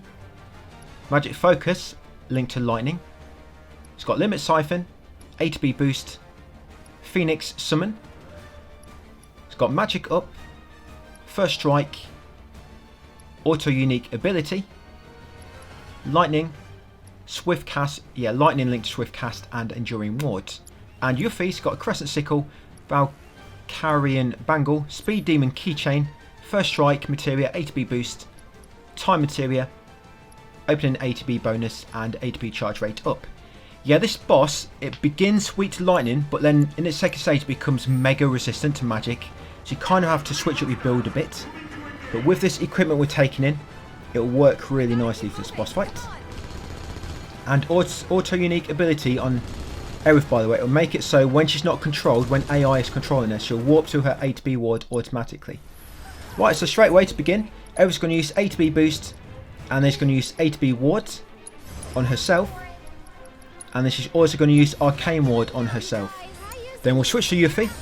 Yuffie's going to use A to B boost and then use Haste on herself, and basically she's going to be spamming Brumal Form inside the A to B wards to build up A to B for everybody. That's it. And then once Tifa's got one A to B, she's going to use Faith on Aerith. Yeah, Faith on Aerith. And then Yuffie's going to keep spamming Brumal Form, and Aerith's going to keep spamming Thunder level 3 in the A to B ward. But each time she's going to hit a different arm. So she one arm and then hit the other arm afterwards. And in the meantime, Tifa's going to use Bravery on herself to increase the damage. And then again, Aerith's going to do another Thunder level 3. Now, obviously, like I say, on the opposite arm. And then Tifa's going to use Unfettered Fury. Again, once she gets a free A to B gauge. But he's still controlling Yuffie, and Yuffie's still spamming Brumal Form to build up A to B. The boss should be pressured at this point. And then Aerith's going to use another Thunder level 3. And now once the boss becomes staggered, Tifa's going to stop it. And Yuffie is still spamming Boom form. Now Aerith's using Thunder level 3 again. Still spamming Boom form. And then Thunder level 3 again. As Aerith. Keep spamming it. And now once the enemy's health becomes locked, Aerith's going to use Limit Siphon on Yuffie or Tifa. Basically, she wants to fill her limit break. So use Limit Siphon on whoever's got Gotterdamn wrong, so Tifa. And then as soon as Aerith's got the limit break, she's going to use Planet Protection on everybody. And because the boss's HP has become locked, there's no point in damaging it anymore. So Planet Protection helps a great deal on the second stage because the boss will not be able to damage you. And now he's mega resistant to magic. But he's not got much HP left. So now we're going to switch to Tifa. Like I say, now you're pretty much immune to all his attacks. Just Tifa, you're going to destroy one arm and then do the other arm and then just go to town on the boss. As Tifa, once you've got Rage and Fall active, all you do is hold square, and once you do the uppercut, you let go and hold it again. And you'll do a kind of quick punch which generates a lot of ATB. And also do dive kick, guys, when you get 2 ATBs. Dive kick. Just got to be careful because sometimes the boss will be too high out of the way and you'll not be able to damage him. And then just keep attacking him with Tifa, guys. Like I say, do dive kick, attack both the arms to begin with. And that's it. Crimson Mare Mark II. Nice easy way to get rid of him, guys, on hard mode. So straight after, Tifa's going to grapple up here. Grapple again and then grapple across to the Crimson Nipples. That'll give you a nice secure hold. And after that, this way you get all them slow paced story sections. I know the game's slow paced as it is, but this is even more slow paced. So I speeded this up, guys. You're pretty much supposed to just swim following this. Hold L2 and R2 when you get a prompt. Yeah, mega simple stuff. Then you got to view each of these memories. You can't skip this. You have to view all of them one by one. So I just went with the left one to begin with, then the middle one, and then the one on the right. As far as I know, the order doesn't matter. You still have to watch all of them. And then after watching them all, yep, you got to hold L2 and R2 again, and then head forward. And that's Tifa with no makeup on, by the way. Not a very good sight to behold. But eventually, you'll spawn here, back in the village, and just head forward, guys. And now you should be able to fast travel now. You want to fast travel to the airship, or airstrip, sorry, to the southwest. That's it. Once you spawn in, head over to the telephone box, because Bill and Ted are ringing. And you're going to call the pilot, and he's going to come down, guys, and we're going to take a flight to the next area. Yeah, for some reason there's a phone box right in the middle of a runway. Maybe not. See that? Oh, or a public telephone booth, eh? What a wee look. Yeah, you have to pay him 1,000 gil to begin with. End up smoking.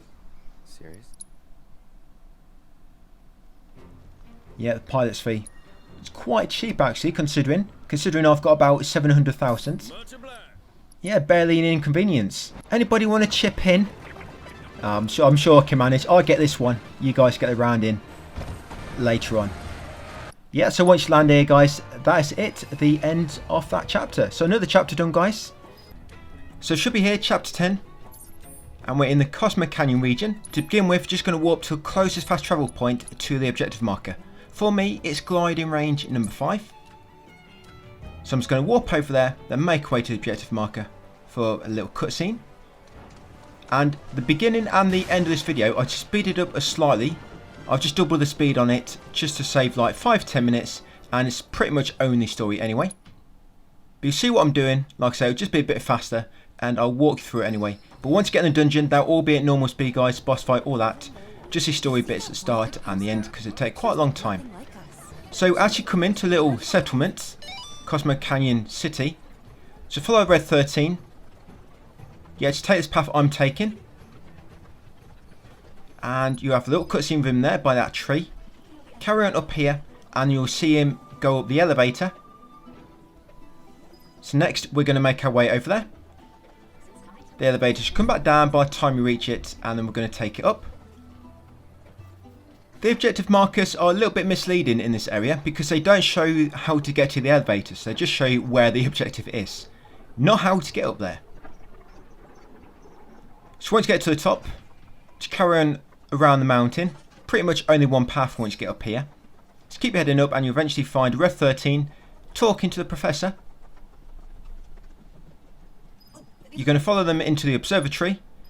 Now it looks like you're supposed to interact with everything, but you don't. All you have to do is go all the way to the top, the very top room, go into the middle of the room, and then come back down.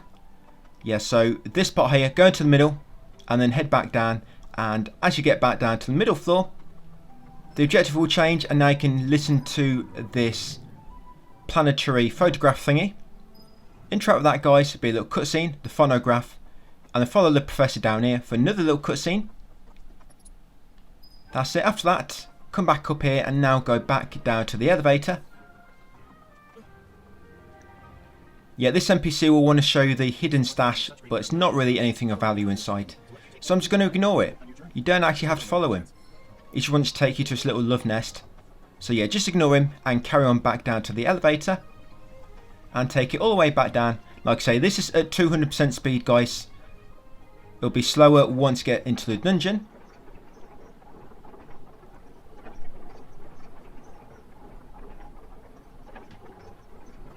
Yeah, so once you get down here, no need to talk to anybody. Just go right, and then this NPC, the camera will kind of zoom in on him. Yeah, follow him to the right, and he's going to take to the kind of ceremony thing which is going on, the town meeting.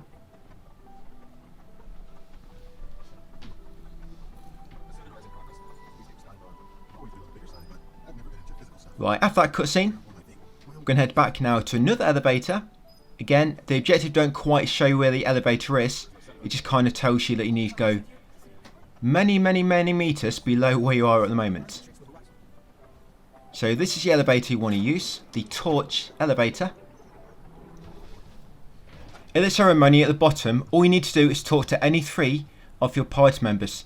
Talk to any 3, then on the third one, Aerith will be able to be spoken to, and then you talk to her to progress the story. So yeah, like I say, talk to any of your 3 teammates. Tifa, Barret, Red, or Barret, Tifa, Red, or Yuffie, Red, Barret. Don't matter, guys, just any 3 of your teammates. And on the third, yep, as you can see, Aerith will appear and she'll be open to talk with you now. So now talk with Aerith. Another little cutscene. Yep, now we're going to follow the professor again as he floats down on this levitating marble.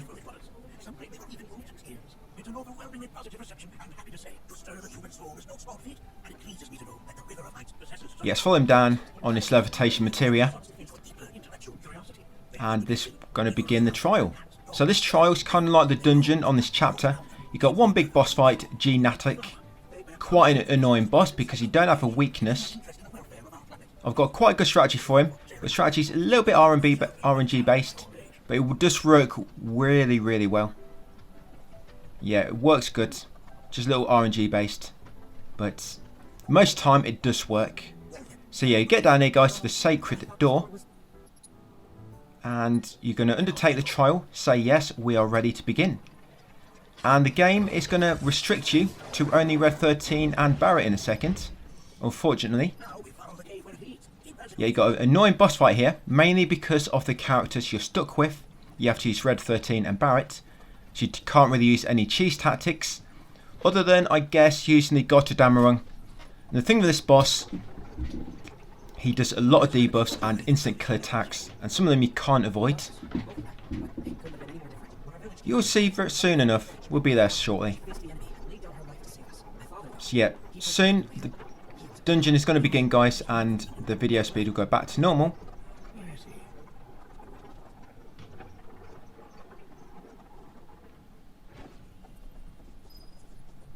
Yep, so we're going to let the trials begin. Like I say, you take control of Red 13 and Barret, and all these enemies to begin with, they're all pretty much weak to fire.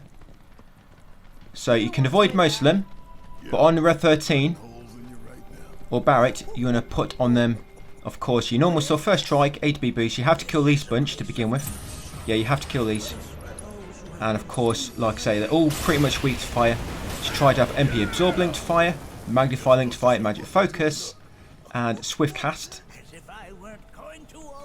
So So any fights you get stuck in, just straight away lob a magnified fire. That should pretty much kill them all, and of course because you've got MP absorb on and swift cast, you'll cast it really quickly and also get all your MP back. Yeah, once you killed them, so you're going to climb up this wall. Not that second one, just that first one.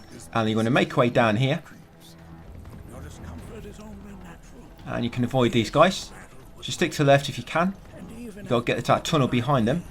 Just take a wide path. That's it, and hopefully you can avoid them. Carry on down here. There'll be some more enemies. They're kind of in the middle. So we're going to keep to the left. And we actually need to go to a rope and chew it to make it release a door. So we're going to drop down there and then jump up this ledge.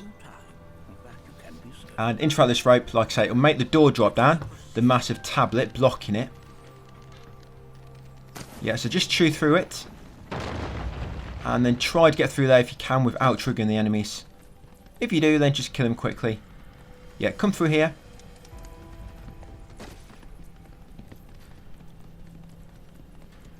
And then once you get in this room, you're going to go left. And you see that wall there, that's when we want to come down. So we're going to climb up here. Because this is the only wall which kind of takes you down after the enemies. All of this, once you climb down the wall, you still got to make your way past. But that will take you past the enemies, so you can kind of skip them. And then carry on downwards. And all these enemies blocking the archway at the bottom. If you're careful, you can kind of skip past them like so, without triggering the battle. But if you do trigger the battle, just kill them all with fire magnified. And then coming here, into this large kind of like puzzle room. Looks like one of them rooms where the ceiling's going to come down on you or something. But all you need to do here after the cutscene is you need to pick up the little statue. And it's on the furthest ledge and furthest up ledge as well. The one above the doorway we need to go through to progress. So climb up here, pick up this G statue. Or the ancient relic it's called to begin with. Yeah, once got that, the red one. Drop all the way back down to the bottom and then head over to the middle and trigger a little cutscene and a little battle. It's not a boss. Fire level 3 will pretty much get rid of this guy instantly. Just make sure you unmagnify it first. Yeah, switch off the magnify. So fire level 3, switch off the magnify. That's it. That's killed him quickly. Right, so he's going to levitate down to you again on this levitation materia. And you want to pick up that relic which you dropped. So yeah, make sure you pick up that relic, guys, that red statue. And then carry on down here. Now you might get caught in a battle here, or you might be able to get past them quickly. If you just run straight past them. Yep, just down here, sometimes get past, but obviously they're just blocking the exit for me. So I kind of got stuck in the battle. But you can quickly take these out with fire magnified. But if you do get caught in the battle, make sure you pick up the statue afterwards because you'll automatically drop it. Yes, you won't be able to flee because you have to pick up the statue which will automatically drop if you get caught in a battle. Then come down, place the red statue on the red pedestal. As you can see, the pink one is, or pink or purple, is already slotted. So yeah, grab the red one and lob it on the left pedestal. If you didn't bring this down with you, you have to go all the way back up and get this. Yes, that's a ruby statue. Next up, grab this yellow one, the amber, and then place that on the amber colour pedestal. Now one more to find. For this one, head down the steps just in front of the amber statue. Follow the path around and at the end here you'll find the emerald one, the green statue. On the way back you will get triggered into a little battle. But with fire, you'll be able to get rid of the enemy really quickly by just lobbing one fire level 3 unmagnified, and that pretty much kill him. Yeah, over here is that green emerald statue. So pick it up, head back across, and be ready for boss fights. Not a boss, it's just a G-Lancer. That's it. If that don't quite finish him off, just attack him a few more times or scratch him and that should knock him out. So once you killed it, make sure you pick up the emerald statue and make your way back to Barret.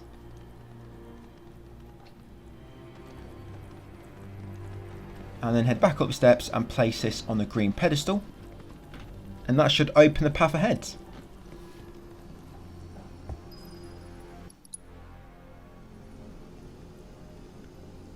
Yeah, chapter 11 is quite a long one as well. Pretty much all the chapters now going to the towards the end of the game going to be quite long. I mean, 14 is not too bad if I remember, but that one where you're going through that massive temple, that one does take a long time. So we're going to slowly follow him through here. And now we've got to open them massive gates by pulling the chains. Yeah, a lot of gimmicks in this level. Got the wall climbing, we've got the G statues, got a change you need to pull. Genatic's quite an annoying boss. So like I say, he's got no weakness, he does a lot of doom attacks. He does one attack on the second phase where he can do one of 4 or all 4 things at once. You can either half your MP, half your HP, slow down your ATB rate, which pretty much if he triggers that, you cannot get 2 ATB bars. Yeah, it's quite annoying, and it's got, I forget what the other one is. So once you get here, let's carry on down the steps. Down here, and try to keep right, and you can kind of jump down here to avoid the enemies. Go through this archway, carry on down, and then go right to reach the first gate. Yeah, you're going to pull the chain out, guys, and that should automatically lock open, so you can head on through. And each time you go through one of these gates, you're going to get ambushed by 3 enemies. But fire level 3 should take care of all of them. If not, Barret can finish them off. You can put elemental plus fire on Barret if you want to, so this fire level 3 don't kill any of them. You just switch to Barret, guys, and then quickly do an overcharge on them, or maximum fury with 1 ATB. And because they're weak to fire, obviously you'll do quite a bit of damage. Yeah, just like so, guys, magnified fire will finish them off. And you want to jump down the steps on the left, come down here, you want to kill these enemies, because otherwise when you try to pull this chain, you're going to kind of be too close to the enemies at that point, unless you just get lucky and they stay on the opposite corner to you. Yeah, you need pretty much a bit of space to pull this chain out. Yeah, that will reveal a bridge to head across. Yeah, so continue across here. And then keep right. Up here, climb this wall. So it will allow you to skip past these enemies. Try to keep left, and hopefully don't trigger them enemies. And then once you reach the second gate, you're going to pull this chain out, and then you're going to lock it behind the little, looks like a little stick on the right. Looks like a catapult. We're going to stick this behind this stick here. That's it, to lock it into place. One more gate, and just like before, when you go through the gate, you're going to get ambushed by 3 enemies. So again, fire level 3 magnified should kill them all. If not, switch to Barret and use an overcharge and a maximum fury with 1 ATB gauge to finish them off. Once you're all dead, carry on up here. Try to keep right and you'll avoid all the enemies. And you should reach this chain, pull it out and it make a little bridge. Head across the bridge, guys, climb the walls, and we're getting very, very close to the boss fight.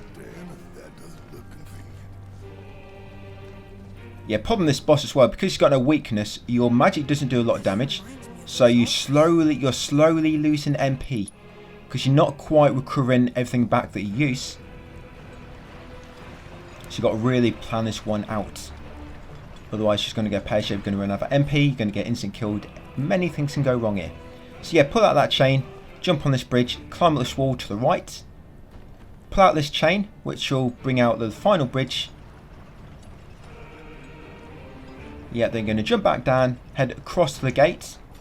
And then before you pull out the chain near the gate, you need to go and pick up the little stick, the twig, and place it in the slot. So that when you pull out the chain, you can lock it into place. Yeah, so pick up the twig to begin with.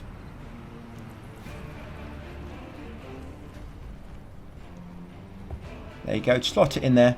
And then pull out a chain, guys, and hook it on.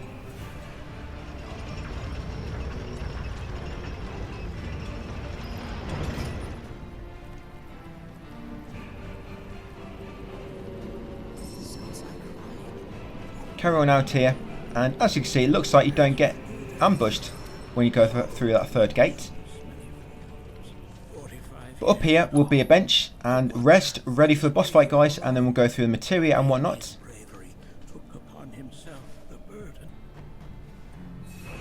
This fight coming up will be Genatic. Just as you get up the steps, there'll be a cutscene and it'll follow straight after. So go through our equipment, So obviously we're locked into Red 13 and Barret. And like I was saying earlier, this fight is a little RNG based. So Red 13's got a silver collar, Sectron Bracer, and he got a Damarung. Materia, he's got Magic Focus, linked to Lightning. He's got Magnify, linked to Empowerment. He's got Time. He's got HP Boost. He's got Gilgamesh in the Summon.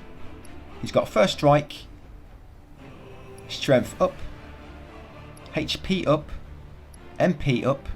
He's got Lightning linked to HP Absorb, and he's also got Lightning linked to MP Absorb.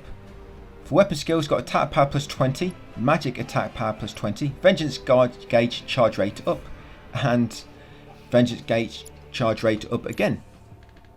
Now Barret's got a Favno Rifle, Sectron Armlet, and the Enhanced Expeditionary Medal. For Materia, he's got Magic Focus linked to Fire. He's got Limit Siphon. He's also got Enemy Skill, HP Boost. He's got Phoenix Materia. He's got First Strike. He's got Magic up. He's got HP up, MP up, Fire linked to MP Absorb, and Fire linked to HP Absorb. He's got Enhanced Overcharge, Limit Break Damage plus 10%, Attack Power plus 20, and Attack Power plus 20 again. Like I say, this is a little bit random, pretty much because what can happen, he can grab you, and if he grabs one of you, it can kind of mess it all up. But most of the time, this does work out, guys. Try to follow me as closely as possible. Right, so straight away to begin, you're controlling Red 13 to begin with. Barret's going to use Limit Siphon on Red 13. Yep, so Barret's going to use Limit Siphon on Red 13.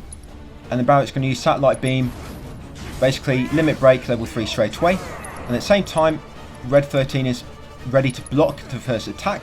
Since you block the first attack, Red 13 is going to use Faith on everybody. Yep, then Red 13 is going to build a 1 ATB gauge quickly, then use ATB boost, and then use Thunder level 3. And then you're going to switch to Barret. Barret's going to build a 1 ATB, and then use ATB boost, and then he's going to use Fire level 3 on the boss. Then you're going to switch back to Red 13, attack a little bit, and as soon as the boss becomes staggered, switch back to Barret, and Barret needs to build up 1.5 ATB at least, while he's staggered, like so. Once you've done so, switch back to Red 13 and build up what ATB you can before the boss recovers from a stagger, and at this point should have done enough damage and knocked him straight into his second stage as soon as he comes out of the stagger. So straight away, make sure you've got Red 13, you're controlling him. Hold square to do a spinning attack and to group them all up, like so. As soon as you've got 2 full ATBs, use the Stardust Ray. Stardust Ray, switch back to Barret, wait for Stardust Ray to go off, and then Barret wants to use Maximum Fury. If you needed to attack while Red 13 was doing the Stardust Ray to build up to ATB, then you could have done so. And then try to finish them all off with Barret before any of them get a chance to possess anything. Just try to make sure, as you kill the last one, make sure you got 1 ATB. And straight away, as soon as the boss comes back on, use Synergy ability, which will give you 3 ATB slots for everybody.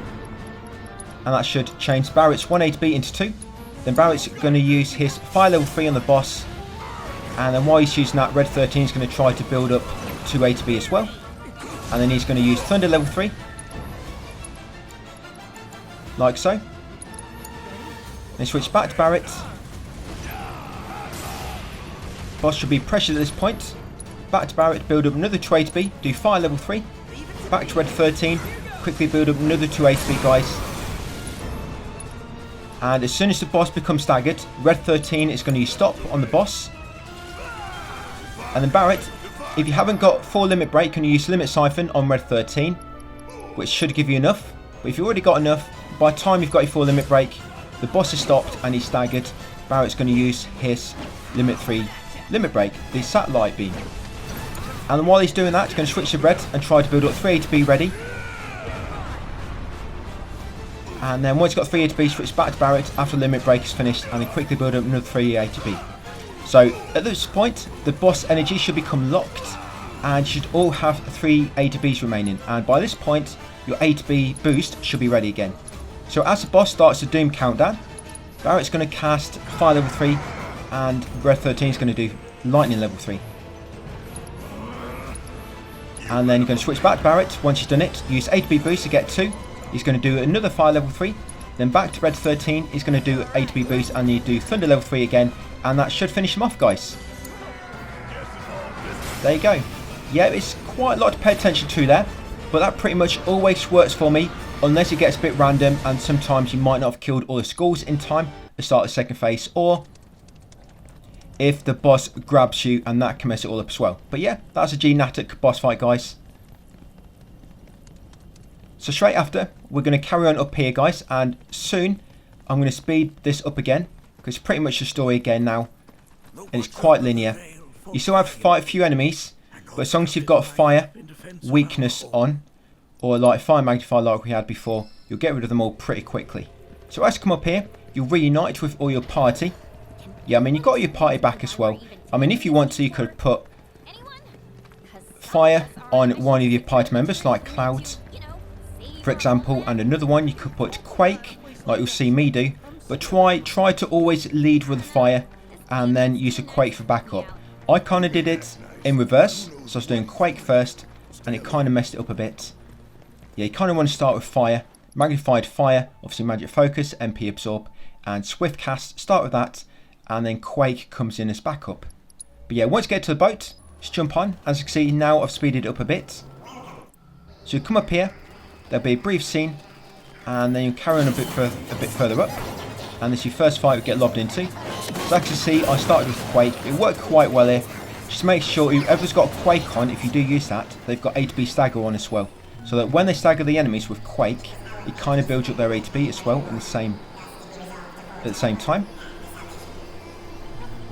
So as you head on up, Yuffie's going to stop to examine these massive totems, and nothing you can do, you have to let the dialogue play out. But afterwards, carry on up, and you get lobbed into another battle. Again, it's just the G Lancer types, so kind of weak to fire. So you can use fire level 3 and then Quake level 3 of course as well. We're almost at the end of the chapter, so don't worry too much about MP. I think there's 3 fights altogether on this end bit, and then you're pretty much at the end of the chapter where you get all your HP and MP restored. So yep, second totem, follow Yuffie again afterwards. And I believe there's one more fight you're going to get lobbed into. This one's a little bit harder because the arena is a bit bigger.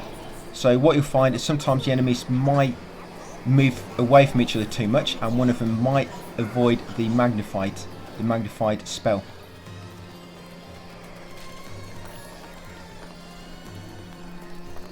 But this is where it helps you use the fire to begin with. So yeah, use fire level 3 to begin with. I use Quake level 3 here first, and I think that's what messed it up. There might even be 4 enemies here. That might be the problem.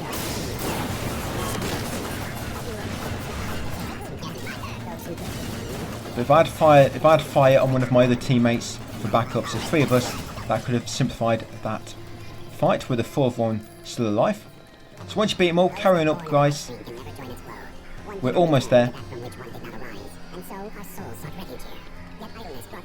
Yeah, so there'll be a little cutscene up here. I'm going to skip it.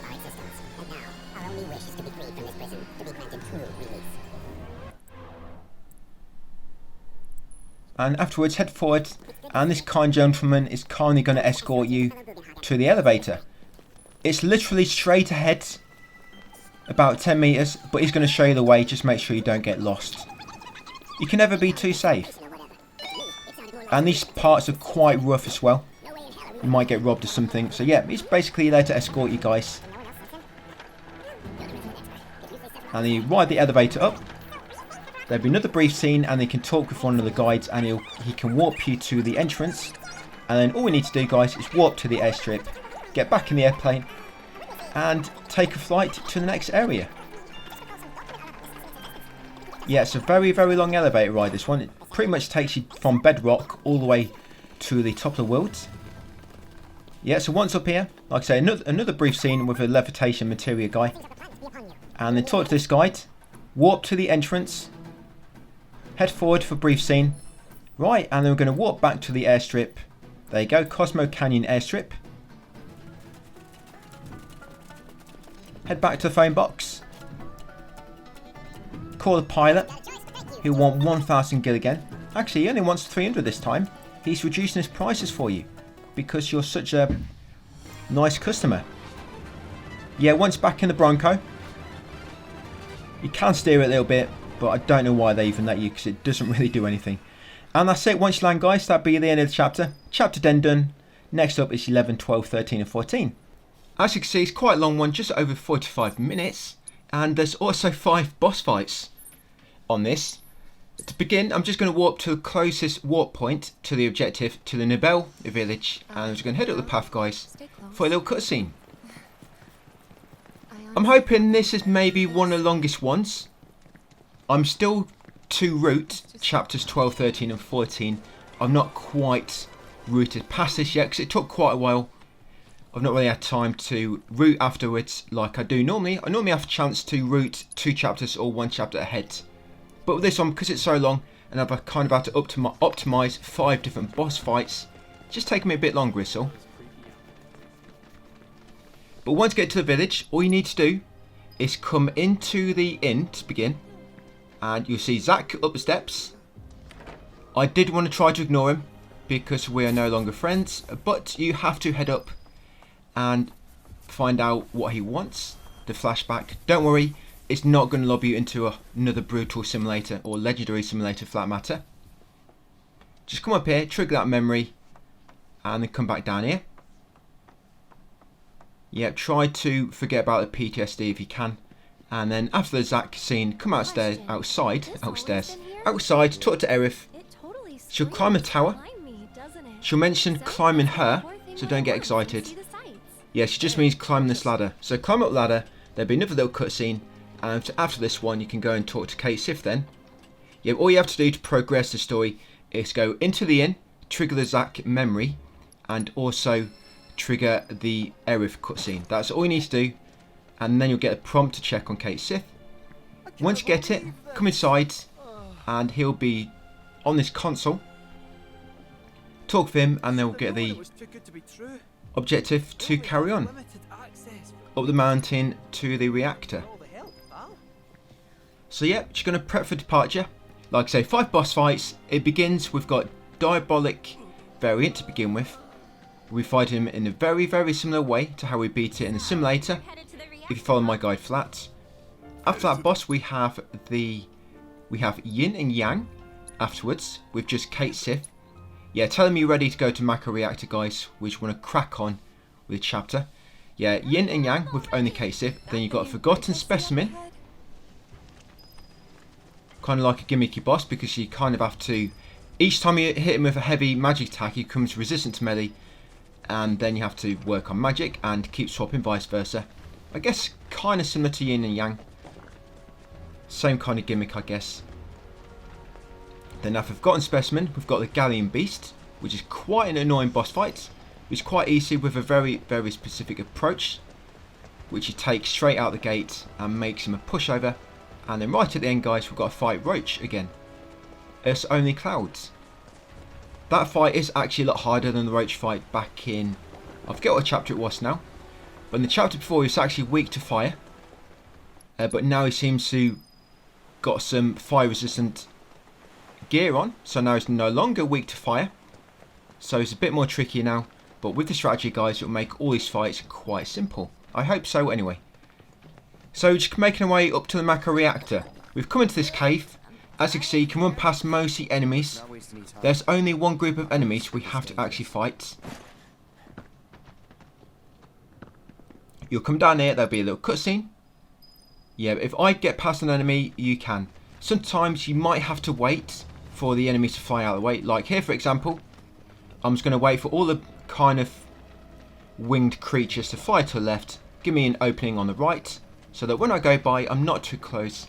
And I don't trigger the encounter. This fight at the very top here, this is one which you have to kill the enemies, because the ledge you need to jump up, it's too close to them, and just do not have the space to get past without incident. So you have to defeat these. It's only 4 little grasshoppers, so it shouldn't be a problem. It's kind of like a bit of a juggle up, which is worse, the mushrooms or the grasshoppers. Yeah, it's quite a bit of competition between them. Yeah, once killed him, as you can see, I've just kind of got, I'm working a Quake build at the moment. So as soon as I trigger a battle, I just lob Quake down magnified. And that pretty much kills them all. yeah, you're going to climb up here. The right way. We're almost there. Yeah, so it's quite a long video, so you've got quite a lot of time to talk here. So what I did want to mention, I mean, I will put out a community post once I've got all the hard videos up. Yeah, so after here, you'll see the ledge going across a cliff that's been smashed down. So we're going to climb up this rope and take another way. Yeah, I will do a community post at the end of my hard mode videos and ask if there's any more content you guys would like me to put out for Final Fantasy VII Rebirth, and if so, what content would you like it to be? Yeah, so here I'm going to avoid this massive bird by just keeping as far away as possible. Yeah, I've had quite a few requests for the Ultimate Party Animal Guide, side quest on hard, and a few things like that. Yeah, so here I want to try to avoid the enemies, so I'm going to try to wait for them to group up and give me space to get past them. Yeah, so let me know guys if there's anything you think I should do after this. Like I say, all I'm planning to do is hard mode, and then we're going to move on. But I'm still going to move on, but what I might do, I might just do some extra videos for some extra content on Rebirth if I get enough requests for it. So let me know if there's anything else you think I should be doing when it's on hard mode. Like I say, I do it in the background along with another game I want to move on to next. And I've actually been thinking about doing a full platinum speedrun for the original Final Fantasy VII on PS4. So let me know if you think that would be a good thing to do. I didn't do a full platinum guide for this just because the game is too long. But the original on PS4, which has a platinum trophy, I'd probably get that done in under 7 hours perhaps. Obviously take a bit of work on my part, but once the video is up and the route is finalised, yeah, I think I'll get it done in under 7 hours. So let me know if you think I should do a Final Fantasy VII speedrun for the original. Like I say, when I do my community post at the end of my hard mode videos, I'll also mention that as well. So just see how much interest we get on that. Anyway, back on to the actual gameplay. So yeah, carry on up here. Eventually you'll find one of the big dragons, forget its name, guarding the entrance. But you can actually sneak past this guy. Look at this, you can sneak past him. You have to be quick before the reticle closes, like so. That's it.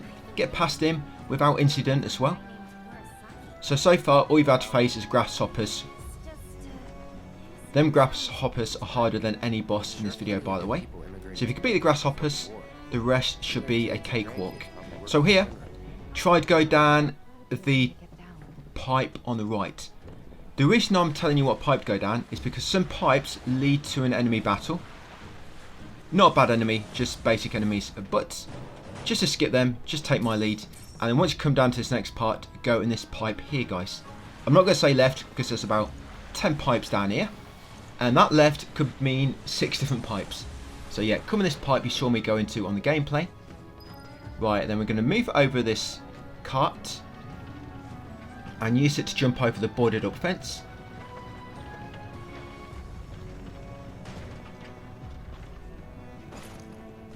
Yep, whoever boarded up that fence needs sacking. Supposed to be trying to keep out intruders. Now when you get down here, some enemies are going to try to ambush you. They'll jump into the middle, so make sure you keep to the sides. There you go, like so, and you should be able to avoid the battle.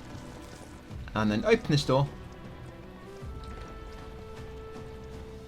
Yeah, once inside, head right, and going to use the elevator at the end. And we've got a boss fight coming up. So this first boss is going to be a Diabolic Variant. And like I say, if you see my simulator fights, was it brutal or legendary? This is a very, very similar strategy to that. I've changed it very slightly, but yeah, it's very, very similar. I actually use stop now, and I don't think I use stop on the simulator. I can't remember if it's resistance stop, immune stop on the simulator challenge. If not, I should have used it there. I guess this is kind of like that strategy, but kind of evolved slightly, or more optimized, built on it a little bit more. Just with more knowledge I have now of the game and experience. Yeah, like I say, it's the same, but we stop him, which makes staggering him during that part where he goes in shadow much, much easier. Because with Diabolic Variant, if you stagger him too early, his health becomes locked and he'll automatically trigger the clones. The key is to stagger him during the shadow animation. Because if you can stagger him there, they can actually kill him outright before he gets a chance to summon all the clones. But like I say, it's key to stagger him during the Enshadow animation. Anything? No, nothing. So once you get here, there'll be a brief cutscene. I'm going to continue up here, guys, and we're going to come into this lift and ride it down. So this lift will take you down to the Diabolic Variant boss fight. And in a second, I'll show you my equipment load. So as soon as you head forwards, it's going to trigger the fight. So make sure you've got your equipment ready before you take too many steps forward, guys. I mean, if you don't, you can just retry afterwards. So first of all, let's go over the equipment. So we've got Cloud, Tifa, and Yuffie. Cloud's got the Rune Blade, Choco King's Cape. I don't think his weapon matters. So Choco King's Cape, Time Materia, and ATB boost on Cloud. Tifa, Cait and Knuckles, Fury Ring. For Materia, she's got Elemental, linked to Ice. She's got First Strike, Strength Up. For Summon, she's got Odin. And in the weapon skills, she's got Concentration and Martial Arts Mastery. Also make sure she's got a Concentration unlocked in her Folios. Yuffie, Crescent Sickle, any armour which will give you 3 slots, and the Genji Gloves.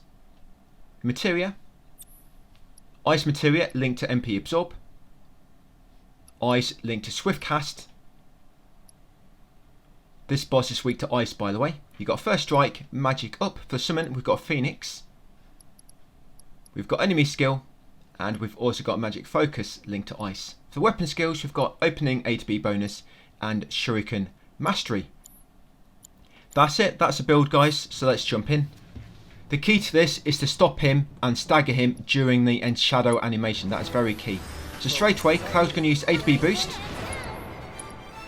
Going to switch to Yuffie, and then Yuffie's going to use Eyes Ninjutsu. And then she's going to lob a Shuriken at the arm. Make sure you attack the arm, and then she's going to keep spamming square, like I say, on the right arm. Very important. No need to spawn your doppelganger. So just keep attacking the right arm like so. As soon as the right arm becomes destroyed, you'll have to dodge a few attacks. As soon as you destroy the right arm, like I say, lob your Shuriken in it and just keep pressing square. As soon as you crippled it, straight away lob Ice level 3 at the boss. You must be quick before pressure wears off. As soon as it lands, straight away turn to Tifa. Tifa's going to use Unfettered Fury, and you can attack the boss a little bit. The key is not to build up a stagger too much. You want to make sure Enshadow triggers, and then as soon as this triggers, Cloud is going to use Stop, and then while the boss is stopped during Enshadowed, Tifa's going to stagger him. That's it, and then he's pretty much dead. With the boss staggered, Tifa's just going to keep doing True Strikes, finish him off. And when Tifa does an upcut with Rage and Fuel active, by the way, hold square when you do an upcut, let it go and hold it again. That'll make you do a punch which builds up loads of A to B, and then just keep doing True Strike. And that's it, guys. Diabolic Variant, very easy and quick way to defeat him. So afterwards, going to carry on through here as Cloud. Soon we will be taking control as Aerith, Barret, and XIII. Yeah, so that's the first boss fight. I'm not sure if it's fair to actually consider that a boss fight, because with that strategy it's so easy, but I think technically it's considered one of 5 bosses in this chapter, so I'm going to make separate videos for all of them. Yep, so after that little cutscene with Cloud and the gang, you'll be back here as XIII, back in the village. And now we're going to head straight into Shimmer Manor and make our own way into the Mako reactor. So come up here, go left. Yep, head all the way over there into the manor. Head inside, go left, and go down the elevator. Yeah, so the first boss fight with XIII will be Yin and Yang.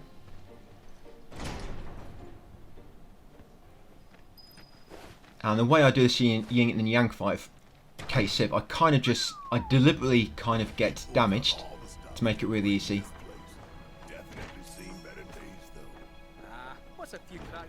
Yeah, we kind of hit him with a fire level 3 to knock off most of his health bar, but of course Yin and Yang to do the self-destruct attack. But because XIII's got reprieve, you'll survive. Yin and Yang will have basically 1 HP left, and then we'll just lob 1 magic orb and that will kill him. And then of course afterwards we'll just rest at the bench to get our health back. Very easy way to beat him up. Yes, you come down this elevator. You'll remember this from your first playthrough. Quite gimmicky, where you have to use Cait, Sith and the Moogle to pick up boxes and lob them. And the build you want for this, I've got Cait, Sith, and I've basically got MP Absorb, Magic Focus, Swift Cast, all that, but I've got it linked to wind. Because most of the enemies here are weak to wind. Some are weak to fire. He's got Genji gloves on as well. Yeah, but pretty much wind will work on them all. So yeah, come in here, kill this enemy. Pretty much with Cait, Sith, you need to kill almost all the enemies you come across. Because in most of the areas where the enemies are, you're required to pick up a box as a Moogle and lob it at something to progress. So kill that enemy, switch to your Moogle, trigger a crate, and then lob it a switch on the wall to allow Aerith and Barret to catch up. There we go. And then you're going to come over here. There'll be some bats you need to kill.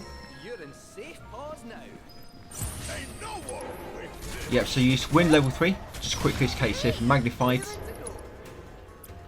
Try to make sure you are conserving your MP, guys, to make sure you've always got MP Absorb attached.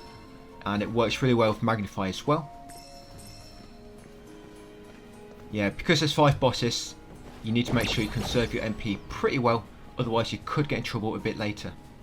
So come in here, interact this terminal. It will lower the lift, but it will kind of get stuck halfway down on the pipe. So I'm going to trigger a crate with Cait, Sith, and then head over and break off the pipe. So near and yet so far. I'm not sure why this has happened. I mean, how did they use the lift before? If this pipe was always there. It's not like the pipe has just grown. The pipe was always there, so I'm not quite sure what's happened. I guess it looks like it's broken, hasn't it? And it's kind of bent down in a way. It's not as if it's flexible. I mean, it's metal. It should have just snapped off. But anyway, guys, enough talking about the game's physics. Knock off a pipe, and once you've done so, get on the lift and ride it upwards. Yeah, trying to understand a game's physics within the game world itself is pretty much a never-ending battle. It will just always be running around in circles. The reality is what the developers wanted to make it, I guess. So yeah, when you come in here, just carry on straight through to the end. And kill these enemies. Again, just quickly use a wind level 3. In this case, if we use A to B boost to get 2 gauges, wind level 3.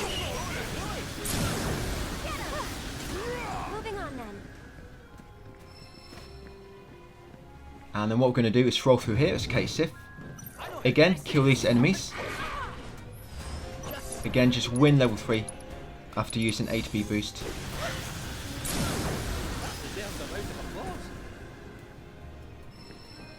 Yeah, so once you get in here, you need to come in here, pull this crate. Because what will happen is when you spawn the crates, they'll just keep falling down and breaking.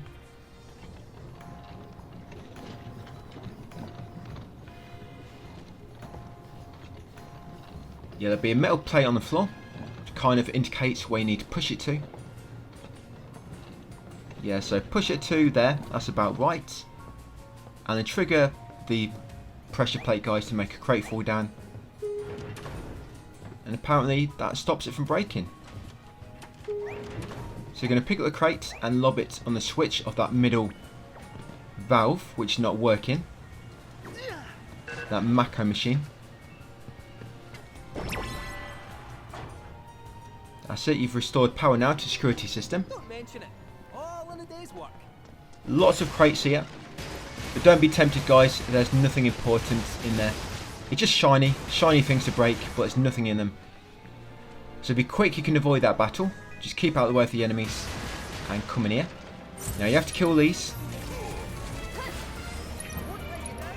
Again, just A to B boost and win level 3. You quickly dispose of them. And what you need to do here, you need to get some crates and lob them in that spinning bowl. Yeah, I did edit this a bit because for some reason I kept missing. My crates just kept bouncing off the sides. Yeah, I do find this bit quite annoying. So you've got to wait for it to spin back around, and you need to lob it as it spins past. And then as it stops, the crate should fall through. You like so. That's 1. I believe you've got to do 2. Like I say, brief edit there, guys, because I missed about 3 or 4. Yeah, 2 or 3 times I believe it is. You can see down there one of the crates which I missed.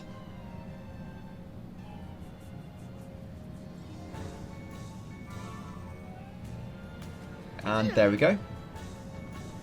Right, that should be it. You know when it's done because you'll get the notification and the door should open. Yeah, there we go. So final crate. Sufficient Mako level is confirmed. Generator online. Lockdown protocol disengaged. Generator online, so let's head in. There are some annoying little enemies on this one. You've got them agitators, which become immune to magic when you use a magic spell on them. They'll cast reflect. Come through here, kill these 2 bats, because I find unless you kill these, it will not let you. The elevator door will not open. You can't actually access the elevator if you don't kill these bats. A, B, C, D, and E. No, just A, B, C, D. There's 4 of them. Yeah, trigger the terminal. Continue up the elevator. Yeah, the agitators, like I say, when you cast a level 3 spell, they'll cast reflect and become immune. And once they cast reflect, if you don't kill him within a certain amount of time, they do an attack which can almost instant kill you. But I tried to explain to you a nice way to kill them. So yeah, once you come here, guys, again, wind level 3. There's a bench nearby the way as well, so if your HP's getting low, don't worry too much. Yeah, so that guy's quite lucky. He'd kind of moved out of the way, so the wind didn't quite magnify it onto him. Now, as you can see, if you don't get rid of these guys pretty quick, they can do quite a lot of damage to you.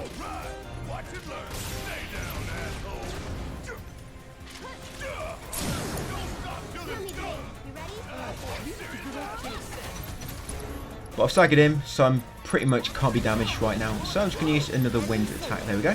35,000 damage. Get up from that. So I'm going to rest at the bench, get my HP back.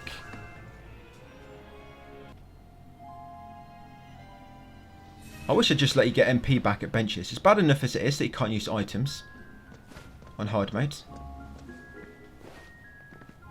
So you want to interrupt this terminal once you've killed all the enemies, and you'll find out there's insufficient power, and it'll trigger a little generator which will spawn in. Lob a crate at generator and they'll open the vents leading upwards. The blue vents, blue/purple. Always find it quite hard to work out which colour they are exactly. Sometimes it looks like it's purple, sometimes it looks blue. But yeah, lob a crate at that. And you'll know which vent is open because the camera should show you. Yeah, roll through, go upwards. And you want to go through the next vent, which is also pointing upwards. If you can, try to get in without fighting the enemies. But if they do get in the way, just kill them. It's only some bats. Just take them all out with a magnified wind.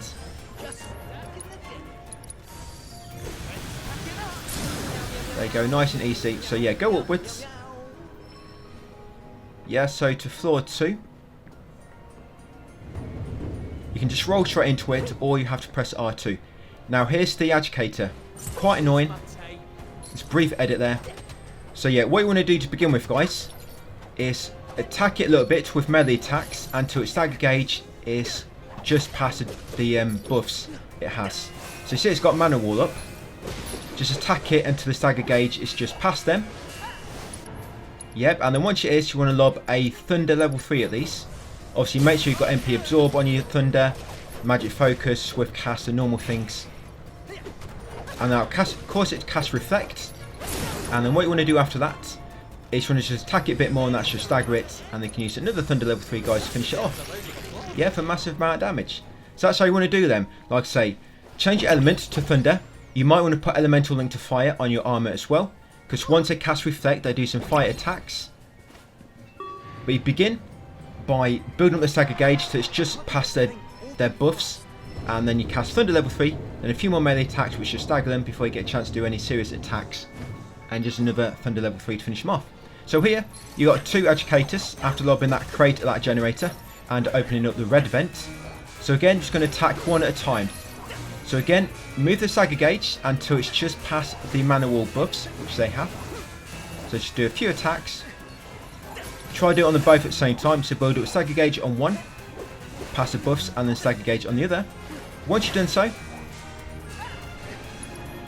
you're going to use Thunder level 3 on one of them. If they're both close together, it will hit them both at once, but you don't need to worry about that. But if it does hit them both, you need to be very quick and quickly build up ATB gauge, the stagger gauge on both of them. So I've got one of them already, almost. Yeah, the normal thing is you normally build up the stagger gauges a bit on both of them, and then do Thunder level 3 on one of them, and then stagger him and do Thunder level 3 and then move on to the other. But if you do both at the same time, you need to be very quick before the second one gets a chance to do its very powerful attack, which can instantly kill you. But yeah, that's it guys. That's how I like to fight them. Nice simple way. So what we're going to do now is spawn a few crates. Yeah, it's a brief edit there, because for some reason my crates kept missing the elevator. Yeah, you want to come here and you want to lob 3 crates on this. Make sure they land. I had lobbed 2 on it already, and I thought they landed, but for some reason they completely missed. So yeah, make sure you put 3 crates on there. That's one. There's normally one beside the elevator. And then come and get 2 more. Like I say, 3 in total. And they can gain access, smash them, and then the lift will take you upwards. And up here, guys, will be Yin and Yang fight. Like I say, it's quite a simple way. We mainly focus on causing the boss to do a kind of like kamikaze move. It's got like, it'll like do a bomb at you. It'll do massive damage to him, but also do massive damage to you. But because you've got reprieve, you'll stay alive, and you'll both have basically 1 HP left.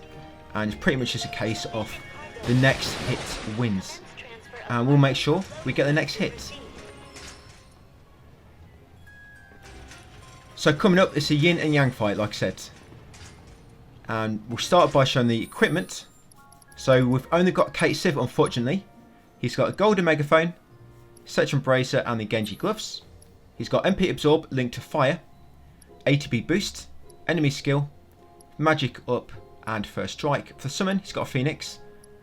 He's got fire linked to magic focus, fire linked to swift cast, and lightning linked to elemental. Lightning linked to elemental in the armor, and ATB charge rate up.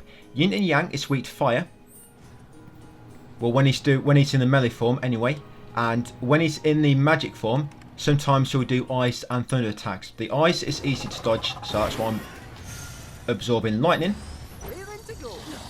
So what we want to do is get 2 ATBs ready. And when he's Yin, I think it's Yin, the one which does all melee attacks, you want to use fire level 3. Do not use fire level 3 when Yang is active. That's one which is magic attacks because he's more resistant to magic. Wait until Yin is active, like I say, the melee based one. And then you want to do fire level 3.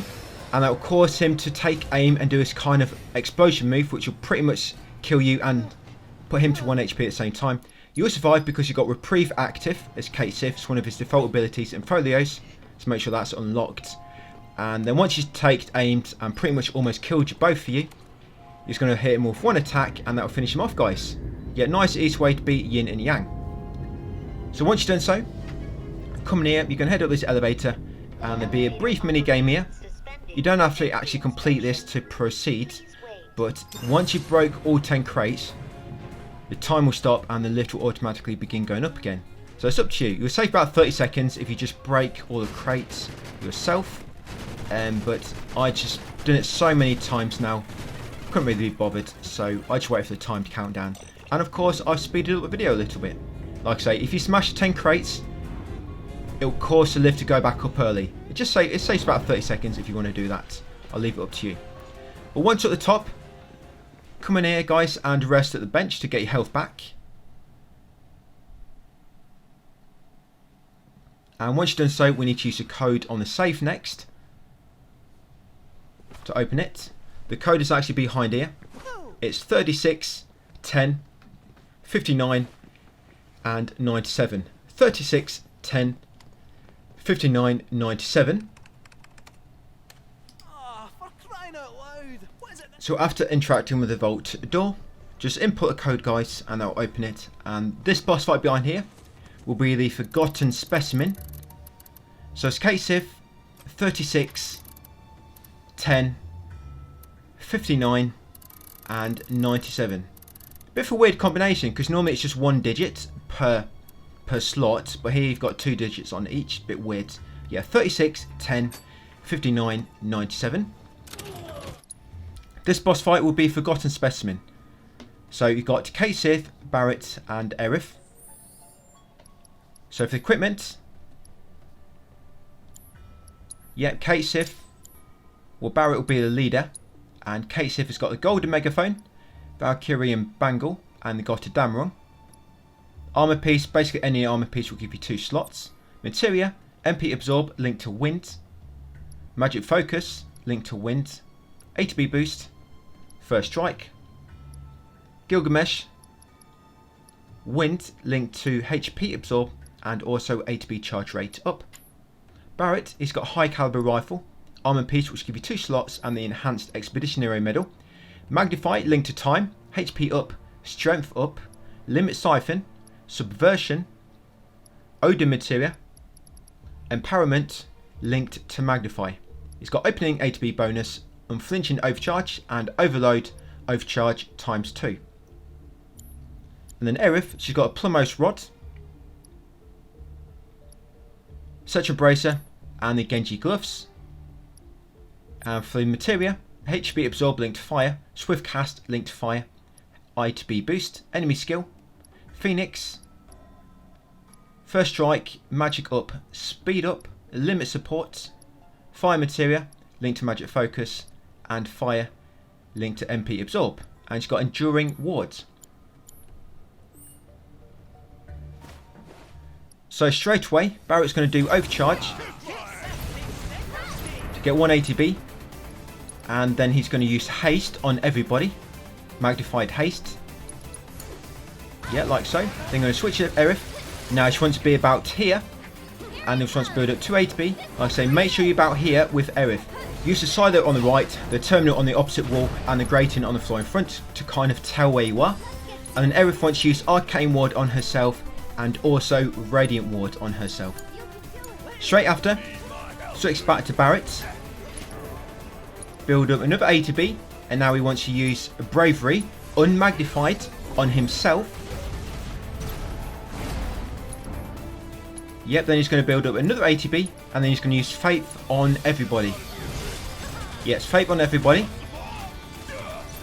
Then he's going to build up another ATB, and he's going to use Limit Siphon on XIII. Limit Siphon on XIII. Straight after, switch back to Aerith, build up 2 ATBs. At this point, XIII's got 2 ATBs as well. And then once you got 2 ATBs, then XIII's going to do Wind level 3 in the Arcane Ward, and then Aerith's going to do Fire level 3 in the Arcane Ward. Straight away, switch to Barret. And as soon as all the magic lands, Barret's going to do Satellite Beam, his limit break. Straight after, switch back to Aerith and start building over ATB again.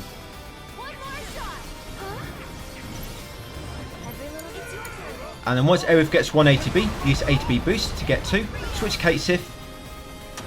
And hopefully by that point, the boss should be pretty much knocked into second stage. But what we're doing next, we're trying to build up another ATB with XIII. So he's got 1, and then we're going to use ATB boost to turn that into 2. So still with XIII, like I say, build up 1 ATB and then use ATB boost to turn it into 2. And then Barret's going to use Breach on the boss. Yeah, if the boss casted Reflect, you need to use Breach. If it didn't, don't worry about it. It might cast Shield, it might cast Reflect. If it does, Barret's going to use Breach. Going to switch XIII. XIII's going to do Wind level 3 from the Arcane Ward, and then Aerith's going to do Fire level 3 from the Arcane Wards. And that's pretty much pressure the enemy. And then Aerith's going to keep spamming square inside the Radiant Ward. Always use Aerith's basic attacks from the Radiant Wards. That's it, like so. And in the meantime, Barret's going to stop the boss. Yeah, Barret's going to use stop. And then Aerith's going to build up 2 ATB. And he's going to use Fire level 3 on the boss, on the main. Do not hit his tentacles or his arm, because if you hit his tentacle or his arm, it will knock the stop off him. Attack his main body with Fire level 3. And the game with Aerith, build up another 2 ATB. Barret can cast another stop when it wears off, and then another fire level 3 of Aerith, and that should finish him off. It won't matter at this point because he's pretty much almost dead. No matter where you hit him, it's going to kill him. So like I say, do not hit his armorous tentacle when he stopped, because it'll kind of knock the stop off him for some reason. And that's it guys, Forgotten Specimen fight. But yeah, that's it, another boss fight done on chapter 11. Once you've done so, come in here and ride up the elevator. Once you get up here, you should rendezvous with Cloud and the clan. And we've got our next boss fight. The next boss fight's pretty much almost straight away after the Forgotten Specimen. Yeah, this will be a Galleon Beast. The thing I don't like about Galleon Beast is pretty much almost straight away he attacks you. And his attacks can pretty much one-hit kill you. Not one-hit kill you, but he does like a combo, and that combo can just like instant kill you. If you get hit by a first attack, you'll be kind of interrupted, and you will not be able to block against any of the following combo attacks, and you pretty much just say goodbye to that party member. So you've got to be quite careful. But after that cutscene, rest of the bench guys to refill everybody's HP. And then we'll make our way forward a bit, and then I'll show you the equipment load for the Galleon Beast. Yeah, these last 3 boss fights are pretty much all close together. So this will be the Galleon Beast fight. And I'll show you my equipment. The main thing you need to do here is get planet protection off with Aerith as soon as possible, so you become immune to most of his attacks. Right, so the equipment, yeah, we've got Aerith, Cait, Sith and Yuffie. And unfortunately you have to use Cait, Sith. Yeah, make sure Cait, Sith's the leader. Now Aerith's got Plumose Rod, any armour, which will give you 5 slots, and the Enhanced Expeditionary Medal. She's got MP Absorb, linked to fire. She's got Swift Cast, linked to fire. This boss is weak to fire, by the way. She's got HP Boost, Limit Siphon. She's got Phoenix. She's got First Strike. She's got Magic Up. She's got Auto Unique Ability. That'll make it so she warps to the HP Arcane Ward herself when the AI is controlling her, and also Fire linked to Magic Focus. And she's got Enduring Wards. Now Cait Sith's got the Golden Megaphone. Armour don't really matter, but he's got the Gotta Damarung. He's got the MP Absorb, linked to fire, and Magic Focus, linked to fire. He's got Gilgamesh, and he's got HP charge rate up. And Yuffie, she's going to be doing the Brumal Form spam. She's got a Crescent Sickle, any armour which will give you, well I guess not even that, but she's got a Speed Demon Keychain, that's important. She's got a First Strike, she's got HP Boost, she's got a Time Materia, she's got Opening, HP Bonus, and HP Charge Rate up. Yeah, that's the build guys. The last boss fight after this, you only need Cloud, so as long as the Cloud's got MP, the last boss fight should be okay. You know, even if you do use quite a bit of MP here. Right, so once you're ready, follow the power cable. Yep, you'll get flashbacks as normal, thinking about bonds of friendship again.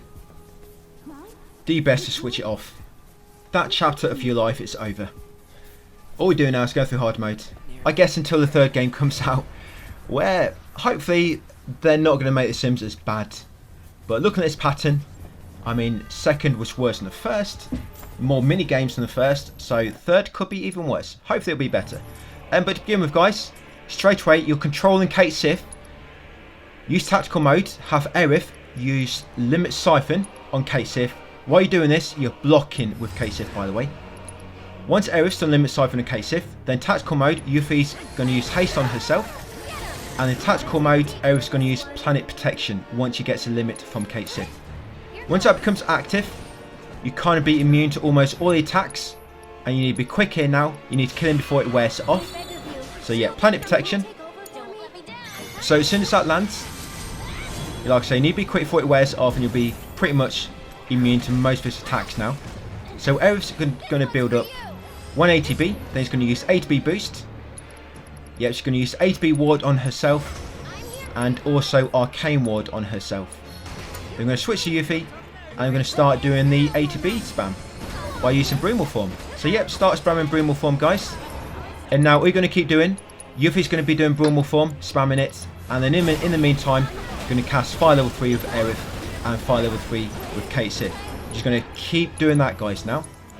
Yeah, the tricky thing is getting this going. But as soon as you get that planet protection up, you've pretty much got it in the bag. You've got to make sure you're quick enough to get rid of the boss before he gets a chance to do one of his few attacks, which can still damage you, and also before planet protection wears it off. Genji gloves could have been really helpful here, but problem is, if you put Genji gloves on Aerith, then you can't get that planet protection off straight away. So you kind of got to sacrifice Genji gloves to get planet protection off. So yeah, just again, Yuffie, keep spamming Brumal form, guys. Build up 2 ATBs. As soon as they've got 2 ATBs, lob Fire level 3 with each of them. Aerith and Cait Sith.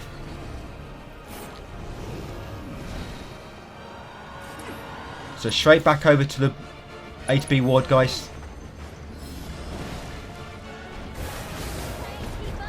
And we should get rid of him before he gets a chance to do any of his major attacks here. Yeah, as you can see, planet protection is getting very close to wearing off. But it's pretty much almost dead. And we have got him, I believe. And there we go, guys. Gallant Beast defeated. Yeah, try to beat that guy without planet protection active. He kills you in seconds. Get caught in one combo. That's it, game over. Yep, so Gallant Beast, another Chapter 11 boss fight. Only one more left to do. So, back as your main teammates. Come up here, guys, up the elevator. Almost straight away, you'll be lobbed into another fight. This will be Roach, and this is only as Clouds. Like I say, it's trickier than the earlier Roach fight, but strategy works really well on him.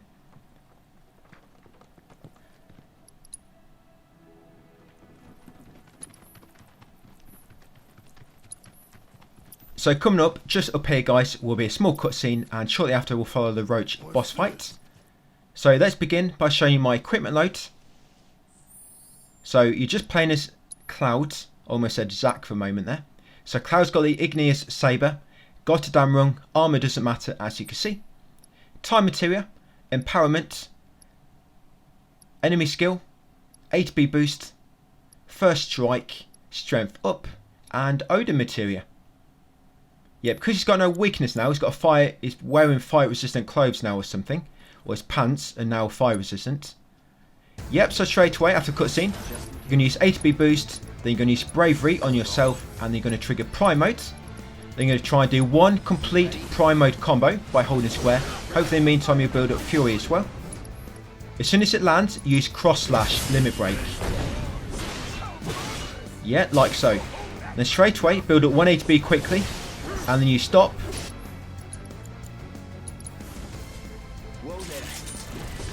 And while he stopped, build up another 1 8B. Try to build up 2 if you can. That's it.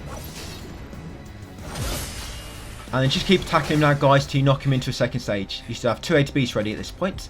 He's only got about, I think he's got 47,000 health. So luckily he's got quite a small health pool. I won't have your pity. This is a race, remember? Come on, Cloud. So straight after, you're going to use Stop on him. He'll automatically be precious. So you stop straight away. Do Braver, the Braver weapon ability, and then again build up 1 ATB, and then do another Braver, and that should finish him off. If not, probably got 1 or 2 more hits. And that's it, guys. Nice quick way to beat Roach, the final boss of Chapter 11. That's a good kind of introduction to what you can expect in Chapter 14. Chapter 14 just turns it up a notch, probably a few notches. But yeah, as soon as you get control back, you can walk to the airstrip, and I've speeded up the gameplay a little bit here, guys, so pretty much at the end of the chapter. Yeah, come talk to Pilot. Yep, you want to go to the gold saucer now. That's it, you'll get in the airplane, and you're going to have a little crash. And that'll be it. I'm going to speed this up a little bit more, guys, so it's quite slow, even when I speed it up to 100%. There you go. I've speeded up the speed of the plane quite a bit to 500%. So yeah, that'll be the end of Chapter 11, guys. All that we've got left is Chapter 12, 13 and 14 to go. Of course, 13 we've got a massive temple to go through, that massive dungeon. 14 we've got a massive horde of boss fights. Yeah, try to crash land the best you can, and they'll be ready for the next chapter. So thank you for watching, guys, and I will see you on the next one. This is chapter 12, 3 more to go. This one, as you can see, is about just over 20 minutes long. So a little bit quicker this one compared to the last chapter. But chapter 13 is going to be quite long. I think that's going to be the longest one yet. So I'm not really looking forward to that one too much. I believe it's going to be maybe over an hour long. I tried to cut it down, but just that dungeon and the temple, it takes so long to get through. I went through it yesterday. I've got to go through it again before I do a recording, so I think I still need to kind of memorise it all a little bit and optimise some of the fights. But yeah, chapter 13, it's just so long. Just when you think it's ending, it goes on even longer. And then near the end, you've got some very, very slow story segments where you're crawling, Cloud's limping again. Yeah, it's a mega long chapter. But anyway, that's a way to look ahead. Yeah, that's looking ahead to chapter 13. Right now, we're on chapter 12. So in this one, we've got 2 boss fights. 2 boss fights which are kind of mixed into some Colosseum battles. We've got Abzu, if you remember from... You'll remember it from your first playthrough, but it's back in the remake as well. Abzu, we've got 3 battles in the Colosseum, and then Abzu boss will be at the back of them. So you've got to kind of do 3 battles and it leads straight into the boss. Then you've got another 2 boss fights. Well, yeah, sorry, 3 boss fights. You've got Rude and Elena again. And you've also got Rufus, of course, to fight afterwards.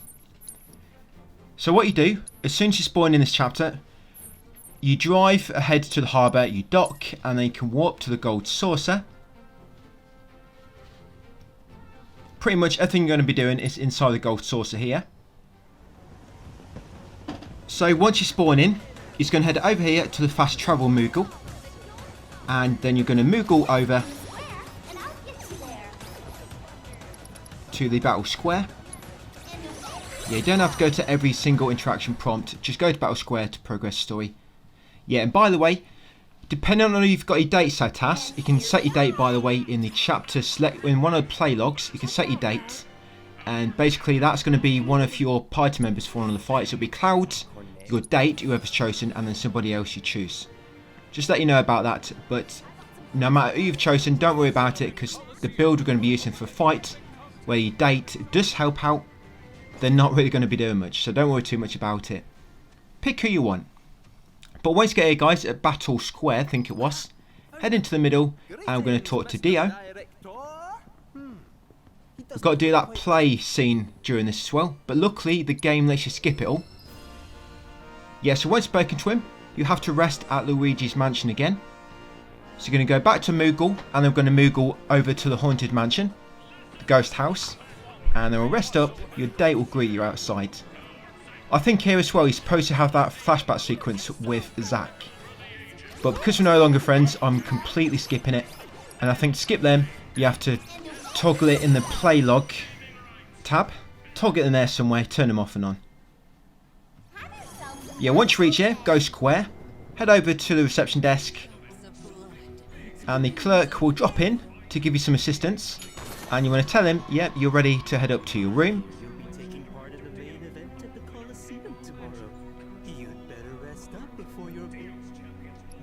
Until tomorrow, and providing you've toggled off the Zack memory cutscenes, you'll be able to skip this memory event with him. I believe there's a memory event now. Yeah, skip this. That's why it's a long black screen. It's kind of loading in. Yep, and as you leave your room, guys, your date will be waiting for you. So try not to be nervous. For me, it's only Yuffie, so I'm going to friend zone her anyway, because she's quite annoying. For me, it was Cosmo Canyon when I was cleaning up all the collectibles in there. She just wouldn't shut up about the Chocobos. So once you come outside, you'll get a premium ticket. Party selection will become locked, and we're going to open the elevator. And that worker, he just probably stood in the elevator for the whole of his shift, he's going to come in. If it smells in this elevator, you know why. So once you come down, come outside, and you want to use the Moogle, and you're going to Moogle over to the event square. We're going to go for the day a bit later. It's going to be postponed for now. So yeah, just Moogle over there to the event square. We're going to do them plays. Like I said, you can skip these, luckily. You have to trigger them to begin with, and then you can open up the options and you get the option to skip.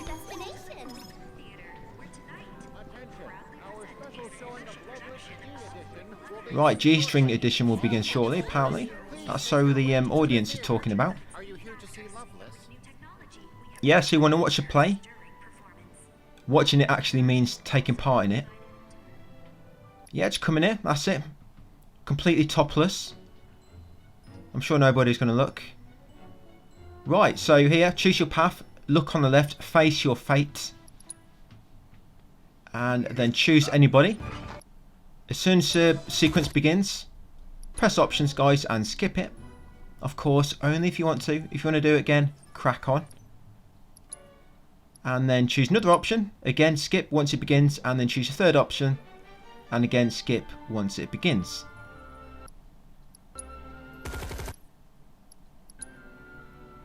Right, that is the play finished. Hopefully, I never have to do that ever again.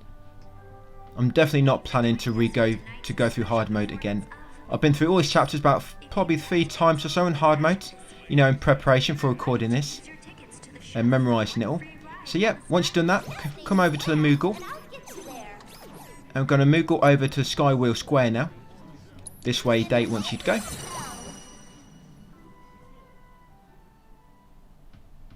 So straight after the Date, I'm going to skip it. You'll automatically transport to the battle square and we'll get ready for the Colosseum fights. Not a Colosseum, you have to go into the main area through the middle door and there'll be some battles through there. Yeah, so ride the Sky Wheel. Or you could ask Yuffie to ride your Sky Wheel. If you bring Barret with you, you might get the honour. He might show you his steel foreskin if you're lucky. But anyway guys, whoever you went on a date with, you will spawn in here afterwards. Come up the steps. And yep, get ready for some boss fights. Some boss fights are imminent. Yeah, let's get ready. We're about to go through the fog wall. Yeah, so come over to here. I'm just going to show you my build, guys. So we've got a boss coming up and 3 fights. This will be the absolute boss. So we're using Cloud, Yuffie, and Aerith. The second one will be your Date. It don't really matter. It's still free for me, but it won't matter. We'll see why in a second. So Cloud's got Rune Blades, Cetrian Armlet, and the Genji Gloves. He's got a Fire, linked to Magic Focus. MP Absorb, linked to Fire.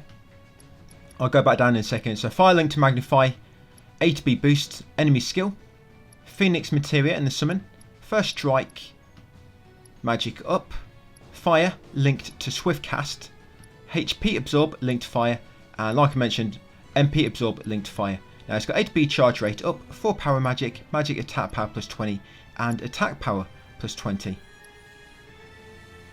As you can see, Yuffie has got nothing except for Gotterdam Rung. This is why I said your Date doesn't matter. All your Date wants is the Gotterdam Rung, that's all that's important. And Aerith, she wants Enhanced Expeditionary Medal, she wants a First Strike, Empowerment, ATB Boost, and Limit Siphon. Yep, so that is all you've got, guys. Right, so let's do this Colosseum fight. Yeah, so participate in the match. Let's go. So, like I say, you've got 3 rounds here of fights. So, first one, the Corneo Lackeys. So, Aerith's going to use Faith on Cloud to begin with. And the Cloud's going to use Magnified Fire Level 2. And then Magnified Fire Level 2 again. Yep, and then he's just going to smash the enemies which are remaining. Try to build up another A to B, and then once you do so, just lob another Fire Level 2, guys. And they should pretty much all be dead by that point. So again, just build us more A to B. So all you do really, Aerith uses Faith on Cloud, then Cloud keeps doing Fire Level 2. So second one, use A to B boost as Cloud, then switch over to Aerith, use A to B boost as Aerith, and then use Faith on Cloud. Once you've done so, quickly switch to Cloud, then Aerith's going to use Limit Siphon on Yuffie, or whoever the second person is, via tactical mode, and then Aerith's going to use Planet Protection Limit Break. That'll make it immune to all the attacks. Now what are you immune? What you're going to be doing, guys, is attack one at a time until you stagger them. Then once you stagger them, build up 2 A to B. Go into Punish mode to trigger Berserker, and then lob a Fire Level 3 at the enemy you're attacking, which is staggered. And then once you've done so, move on to the second one. Again, just attack him until he's staggered.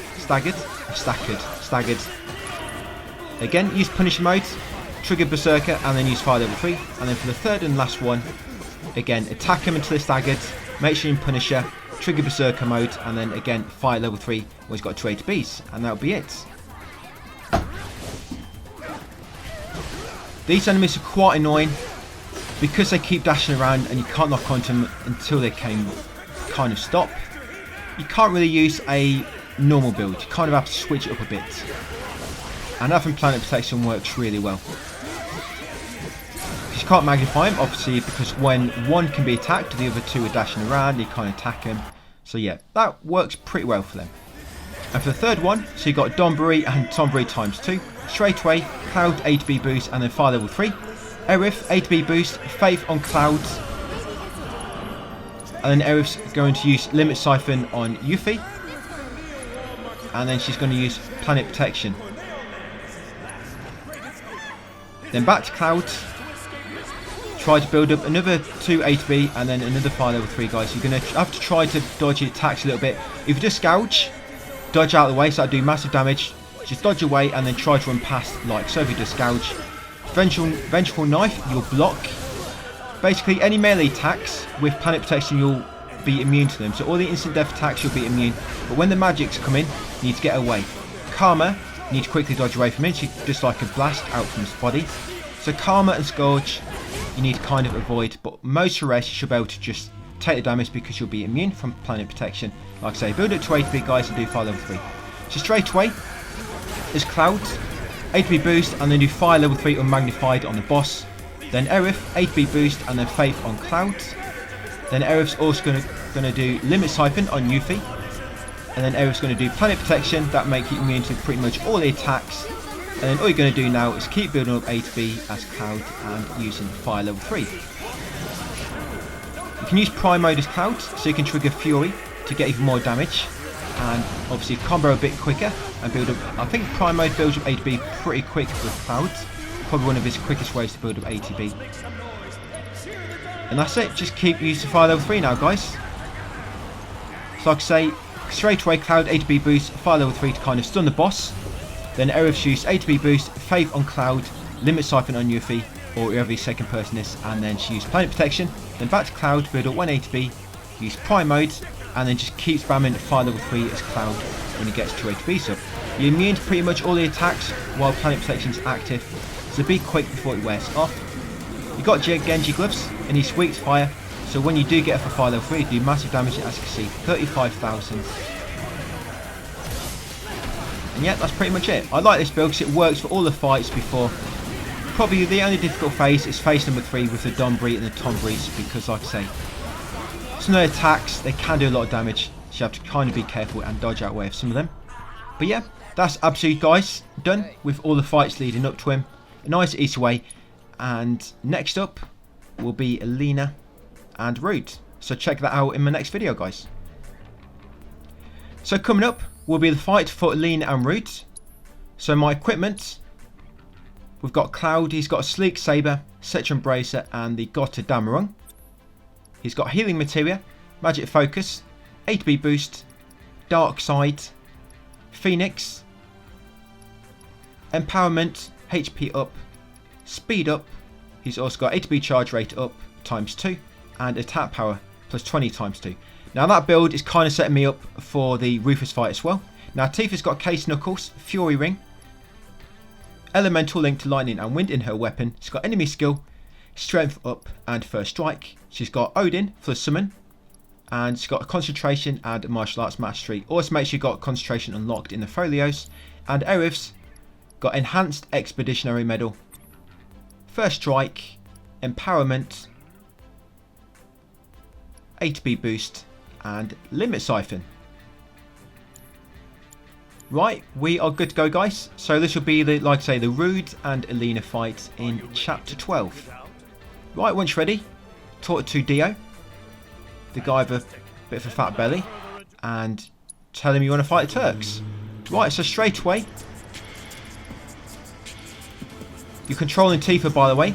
So in tactical mode, Aerith's going to use Limit Siphon. Ever's going to use Limit Siphon yet, like I say, on Cloud. And while she's doing that, Tifa's going to use Unfettered Fury. And then back to Aerith, and then she's going to use Planet Protection Limit Break. Now you're immune to pretty much all the attacks. The Shockwave can still stun you. But now the idea is, while you're immune, to quickly kill both the enemies. Both the bosses. So with Tifa, because she's used Unfettered Fury and she's got Raging Full active for her chi, when you press square, hold square and you'll do an uppercut. When you do the uppercut, you want to let go and hold it again. And that make you stop and do like a quick punch, which will generate a lot of ATB. So you hold square, uppercut, release, hold square, uppercut, release, hold square. And then you use that to build up obviously ATB really quick. You can use Chi Trap on the enemies. That'll kind of juggle them once you get it going and build up loads of stagger. And then once you're staggered, as Tifa, you can keep doing True Strike to build up their stagger percent really quick and do loads of damage. And also try to do some dive kicks in the meantime. And once you start at second stage, Rouge will always begin by doing that shockwave, and it will stun you if you get caught in one of the waves. So try to avoid them until it's finished. And then quickly come close with Tifa and keep spamming square and Chi Trap when you get A to B ready. As you can see, it juggles them really well. The idea is, guys, to try and be really quick before Planet Protection wears off. I can normally kill them both before Planet Protection wears off, but here it's just a bit too long, and Rude had a good chunk of HP left.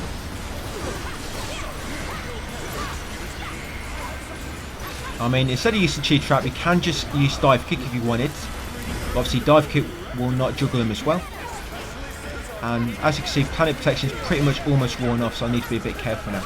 Like I say, most of the time I can get rid of these two before it wears off. So it's a really good way to beat them all. Similar to the way we did them in that early chapter. Obviously it just got a bit more HP now.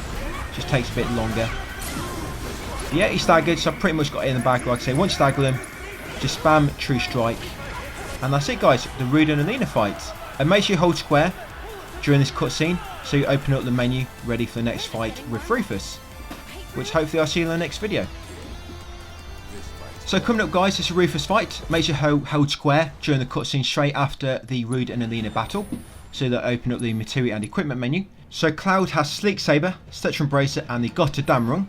He's got Healing, linked to Magic Focus, just in case, ATB Boost, Enemy Skill, Dark Side and Odin Materia in the summon. He's got Empowerment, HP up, First Strike, Strength up and Speed up.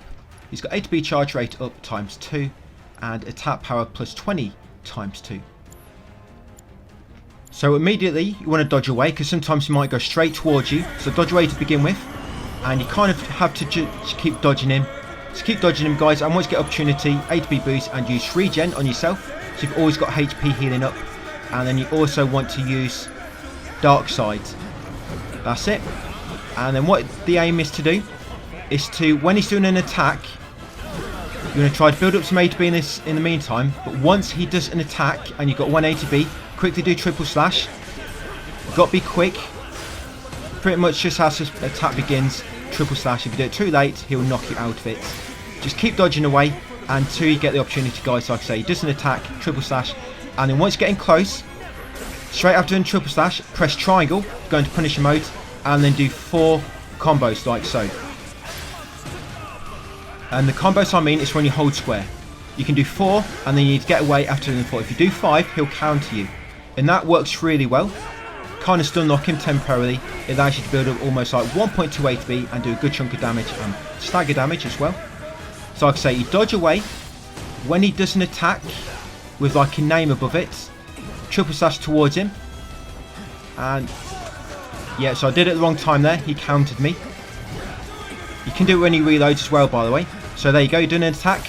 Quickly triple slash, attack him. Yeah, straight after triple slash, press triangle, go into Punisher, and do 4 combos where you hold the button down. So hold it, let go. Hold it, let go. Hold it. That's it. 4 times. Try to get used to the timing, because if you take too long, he'll knock you out of it. But I actually see it, like I say, and it works so well in building up the stagger, ATB, and obviously damaging him. And then as soon as you stagger him, guys, quickly do 2 Bravers, and then build up another ATB, ready for the second stage. That's it. And the idea is to try to knock him down so his HP becomes locked while he's staggered, and also have 1 ATB remaining.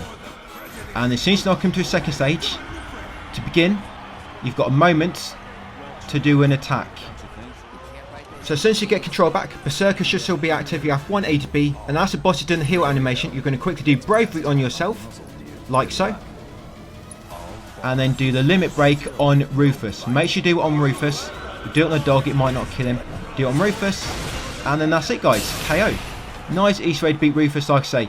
It's all about getting used to that triple slash, the 4 Punisher combo straight after, dodging away and repeating it. And then obviously stagger him, and while he's staggered, doing the 2 Bravest, building another A to B, try and get another Brave off if you can. But it's important you have 1 A to B when he recovers from the stagger and you go into the second phase. And that's it for the Rufus fight. So once you spawn here, guys, afterwards, you've got to kind of catch Cait Sith. First try to exit. Aerith will kind of stop you. You'll turn around and you see Cait Sith run over here. He'll run behind the pillar. Then he'll magically turn invisible and hide on that stand within the shop. Try to pick him out. That's it, and then follow him down here. You're going to head down here on foot now. Can't use the Moogle anymore for fast transport. Yeah, take the right side. Don't take the left. Yeah, carry on.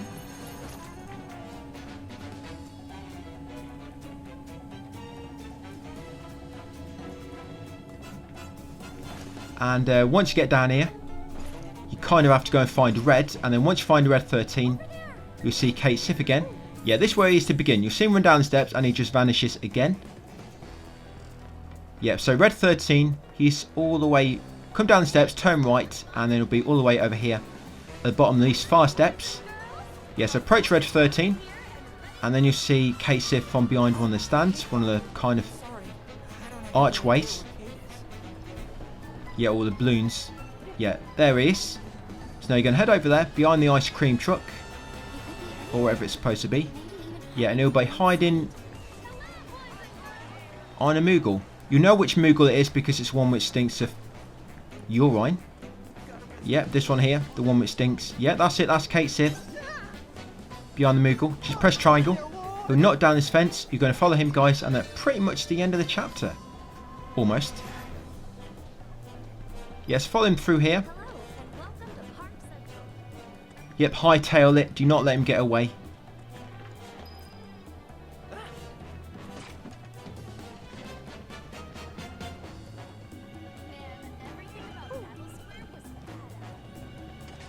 Yep, you know where he is because he's going to make a complete mess on his way through. Considering how small he is, he causes a lot of destruction. That's it. Push that wet floor sign with you. Yeah, just let other people aware. Do not want any people putting a claim in at the gold saucer. Yeah, once you reach here, guys, that's it. Buggy parking. There's a buggy quest in this, I know that, from the last update. Not sure about buggy parking though. But yeah, once you get control back, now what you're going to do is going to warp over here, guys, to where the tiny Bronco is docked. Almost forgot the name. Yes, you're going to warp over here, guys, to Costa del Sol. Once you arrive, just head down to the tiny Bronco, and that should finish the chapter. Yeah, chapter 12 done. Like I say, next up, chapter 13, it's going to be a massive chapter. And of course, chapter 14, we've got all them boss fights back to back. But hopefully, it's going to be a lot quicker than what chapter 13 is. Chapter 13 is just so long. But yeah, we're almost at the end. So you come down here, that trigger the end of the chapter. And that's it, guys. Chapter 12 done. Next up will be chapter 13. Yes, this is now long. Longest one so far, but pretty much almost at the finish line. All we've got left is 14 and that kind of massive boss run, which that chapter consists of. So to begin with, just going to warp over here to Northwood.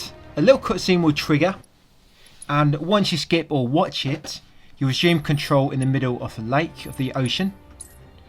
Then all you do then is fast travel to Northwood again. And you'll actually get here this time.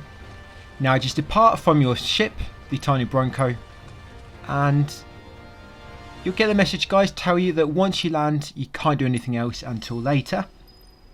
So yeah, make sure you're ready. As you can see, fast travel has now become unavailable. So it's going to make our way through the woods, and you'll get to the massive temple. I don't think it's taken me too bad to get through this in an hour.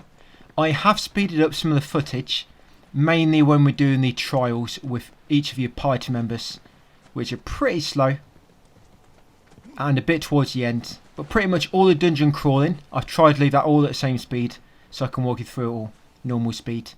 And how many boss fights? There is 4 boss fights here. We've got the Red Dragon to begin with, then we've got Rude and Reno, then we've got Elena and Seng, and then we have the Demon Gate times 2. So my build right now, guys, I've got Petrify on Cloud, I've got MP Absorb linked to Petrify, I've got Magnify linked to Petrify, and I've also got Magic Focus linked to Petrify. I've also got A to B Stagger on him, and Magic Up and Enemy Skill, as well as First Strike and A to B Boost and Phoenix Summon Materia. And as soon as the fight starts, he uses A to B Boost and then he uses this Magnified Quake level 3. And if you don't kill him, it should stagger them, and you should probably get 2 back so you can cast it again. And what Aerith's got, so Aerith's got Prayer, and she's got the Healing Karkanet accessory. Yeah, Cloud's got the Genji Gloves on accessory. And then what Aerith will be doing, because Cloud hasn't got HP Absorb linked to the Petrify, will still take damage. But what Aerith can do, she's also got A to B Boost and First Strike. So you'll start as Cloud, you'll start cooking, Quake level 3, then as it's cooking you'll switch to Aerith, do A to B Boost and then do Pray. That'll heal everybody, then get back to Cloud, ready for when the Quake level 3 goes off, and then do whatever you need to do once it goes off. Cast it again, attack the enemies a few times to kill them. So again, another battle, guys, which you have to take. So I'm just going to use A to B Boost, and there you go, see with Aerith now. I've tried to use Pray, but obviously I can't use it because everybody's at full health. And when it comes to Quake, if there's only one enemy remaining, don't use it, because if you use it with one enemy remaining, you're not going to get enough MP back to kind of make up for what you spent. If there's 2 enemies, you can kind of make the MP back, what you spent on it. It's quite expensive. I think it's like, is it 25? Here, try to jump down here, guys. You can see them enemies in the middle to avoid them. And this gate, if the enemies are too close, that gate will not open. So it's not opening, it's not because the enemies need killing, it's because they're too close to it. Most of the time I can get through that one, they're normally always in the middle. So come here, and then flip the gravity, guys, to the opposite direction. Yeah, you've got me here for 1 hour, so I hope I can keep you entertained. Problem is, we're almost at the end, and I'm hoping, well, hopefully most of you have already done Brutals and Legendary Sims, so pretty much by this point you're probably quite bored of the game by now. Perhaps. With all the time we spent on the simulator challenges as well. I'm kind of ready to move on. I might, like I said, in the community poll and on a few videos back, I might do some extra content once hard mode is done. We will see. But yeah, I am ready to move on to another game in some way anyway. Like I said, I might do Final Fantasy Rebirth, some more content in the background, but I do want to move on to another game. Only 2 more chapters to go. This one and 14. So once you get here, guys, yeah, it's a brief edit there, because I had to pause it. Yeah, just flip it around to the opposite side.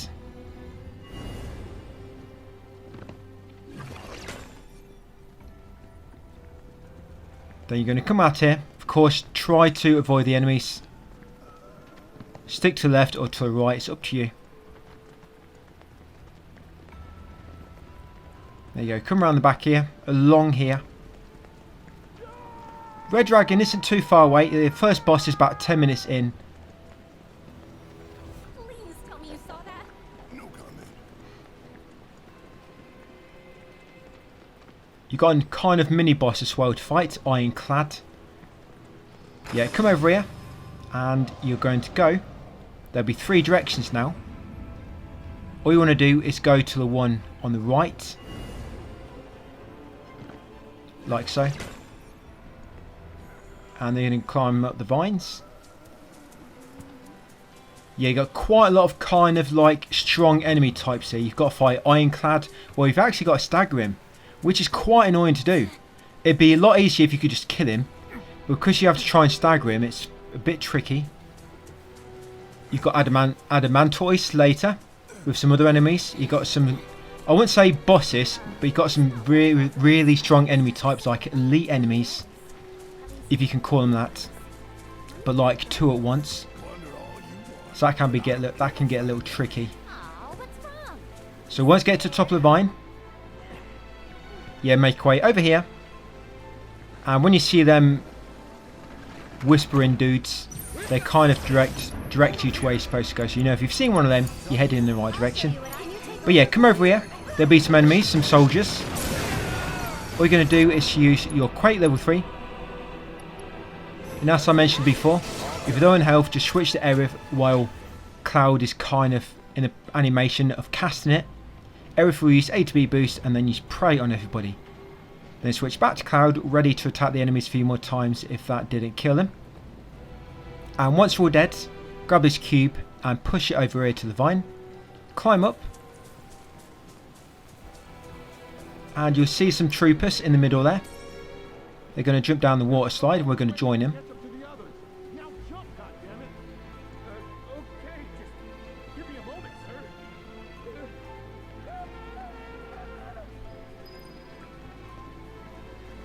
Yeah, we came up all this way. Now we've got to go all the way back down again. So yeah, just jump down. Don't worry, it's very, very deep water at the bottom. Yeah, no need to send somebody down to check the depth. Just jump in. And climb out. Come up here. Take a sharp left. And then just keep heading upwards, guys. And we're almost at the first boss. Red Dragon. All the bosses are quite easy with this, guys. I would say perhaps the Ironclad is the worst one. Like I say, but he's not a boss, more like an elite enemy type. But he's probably like the worst enemy on this. Yeah, so where you want to go is you want to go, yeah, kind of, was it up? Can't quite tell. But yeah, you want to be on the ceiling. So yeah, when you turn the gravity again, make sure you're on the ceiling. And then when you come down here, you'll see all these enemies in the middle. This looks like it could be quite tricky, but Cait level 3 gets rid of all these really quick. Look at this, it's pretty chaotic. Don't worry, your game shouldn't crash. I'll probably run a bit slow for a moment. Yeah, probably drop to like 2 frames per second. Yeah, Cait gets rid of them really well. Right, once you killed them, up here, the gate will open. Rest on the bench to get your HP back if you're a bit low. And we're going to get ready for the Red Dragon fight.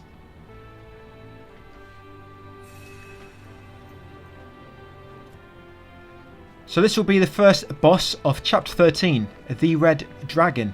So we've got Cloud, Aerith and Yuffie. We're going to do the Brumal Form spam, of course. Cloud's equipment will be the Rune Blade, Cetra Bracer and the Choco King's Cape. He's got Ice Materia linked to MP Absorb, Ice linked to Magic Focus. He's got Gilgamesh Summon, he's got A to B Boost, he's got Magnify linked to Empowerment, he's got Time Materia, he's got HP Absorb linked to Ice, he's got Enemy Parts Damage Up, Full Power Magic, Magic Attack Power plus 20 and Attack Power plus 20. Aerith's got a Plumose Rod, Cetran Armlet and the Genji Gloves. She's got Ice Materia linked to MP Absorb. She's got Ice linked to Magic Focus. She's got Enemy Skill, A to B Boost, Phoenix Materia in the Summon. She's got Magic Up, First Strike, and also HP Absorb linked to Ice. And she's got Enduring Wards and Max HP plus 200, which probably isn't really needed. Now Yuffie, Crescent Sickle, any armor piece don't really matter, and the Speed Demon Keychain. She's got a Speed Up Materia and First Strike. She's got Opening A to B bonus and A to B charge rate up. That's the build, guys. Now hopefully you're ready because we're about to jump in. So straight away, Cloud's going to do A to B boost. Then he's going to do haste on Yuffie. Yep, and then he's going to do Magnified Faith on everybody. They're going to switch to Aerith. She's going to do ATB boost. You might have to block the first attack at this point. Do ATB boost, then wait. Make sure you're not going to get interrupted. And then she's going to do ATB ward on Yuffie. I'm not really going to bother with Arcane Ward on this. Yeah, so ATB ward on Yuffie. Now Yuffie's going to keep building up like this. Just keep spamming Brimwell Form inside the ATB ward. It's best to shortcut it. That's it. And then what you're going to do is you're going to do an Ice level 3 with Aerith. And Ice level 3 with Cloud. Then you're going to do another Ice level 3 with Aerith. And now you're going to wait. And now all you're going to do is a Ice level 2 with Aerith. So make sure you do it in that order. You don't want to damage him too much before second phase, because otherwise you'll go into second phase with no ATBs. So what you normally do, you build yourself up first, then you do Aerith Ice level 3, Cloud Ice level 3, Aerith Ice level 3, and then Ice level 2 with Aerith. That's all you do. That way you should be pretty much almost be able to get into the second stage with full ATBs for everybody.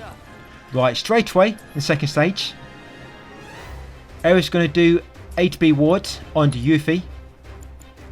And Cloud's going to do Ice level 3 on the boss. And then Yuffie will start doing a Brimwell Form spam inside the ATB ward to build up ATB for everybody. And then she's going to keep spamming Ice level 3 now, guys. You've got to be quick to stop the boss from doing this massive fire pool attack where he just spits all fire on the floor and it pretty much do loads of damage. But just have him ready with all ATBs ready for the second stage. It allows you to do all this and stagger him mega quickly in the second stage and don't really give him a chance to do anything. Now just smash him to bits with ice and you'll pretty much kill him before you get a chance to recover, guys. And that's Red Dragon. Good way to adapt Brimwell Form to his fights. Like I say, it's quite important when you knock him into a second stage, be kind of ready with ATBs before you go into it. And that is the Red Dragon, guys. The Chapter 13 first boss.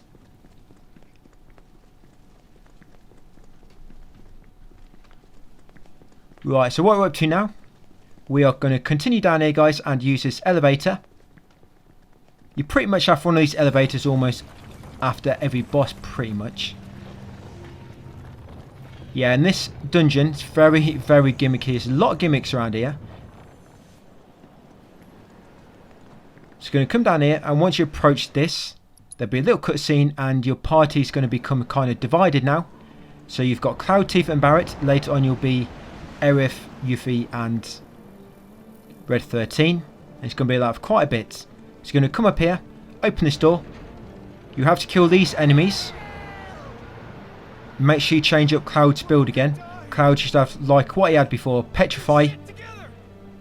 Built around Petrify pretty much. And now you haven't got Aerith, you can put a Prey on Barret. Along with a Healing Carcanet accessory. And of course ATB boost and first strike. And of course, like I say, you'll do normal stuff with Cloud. Cait level 3 straight away. He's got ATB stagger. And then you'll switch to Barret as the Quake is cooking, as you might call it. And the Barret will do Prey if he needs to. And you'll kill them, you'll carry on, and the floor will break. You're going to have to do some vine climbing again. I like this vine climbing, so it's really, really fast. I mean, the game's quite slow paced, but the vine climbing is mega speedy. So at least they've speeded the game up here. Similar to the crawling. Crawling's pretty fast as well. You do some crawling at the end of this chapter. And a bit of limping. Yeah, Cloud gets injured again. And he walks forward at about 1 meter a minute. Luckily it's not for too long though. Oh, and the trials as well. The trials, everybody moves really slowly.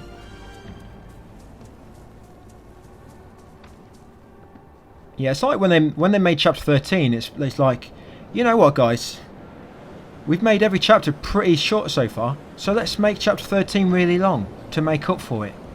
That's what I feel like. What it feels like has gone on here. We've also not put many gimmicks in the game, so let's lob them all in on this chapter. And we'll also put all the strong enemies in this one as well. Because we have some chapters where there's not been any enemies. Yeah, if you think back to chapter 2, was it chapter 2 or chapter 3? There's just one boss you have to fight, no enemies at all, if you just did what was required for the story. So we're going to carefully balance across this beam, and you want to climb up onto this rubble behind these enemies. Be careful you don't trigger them, and wait for the wind to stop. Yep, horizontal wind, or horizontal tornadoes. Yeah, come along here. You want to get this square cube. Yep, I said square cube, so you don't get confused. I don't know why I said square cube actually. All cubes are square. The circular cube. Yeah, push it over here, and it'll block it. That's all you need to do. If you run into the horizontal tornadoes, by the way, they will damage you. Yep, then you just drop down there. Take a little shortcut. Avoid these enemies, go left, and climb these vines again. Jump over these sandbags, and get ready to use Cait level 3. 8B boost, Cait level 3. Switch to Barret, 8B boost, get ready to use Prey if you need to. Yes, Cloud's taking a bit of damage, so I am going to use Prey as Barret.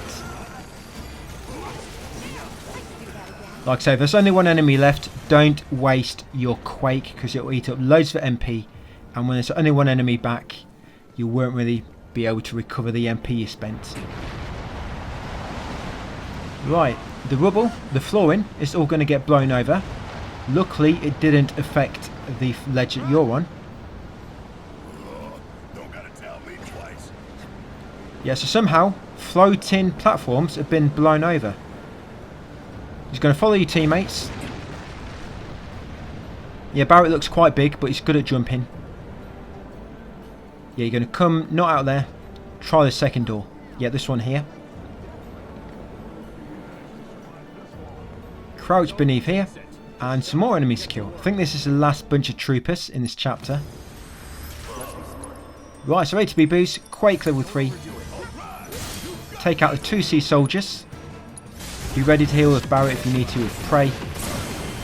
There you go. I've only got Prey on Barret because there's no HP absorb.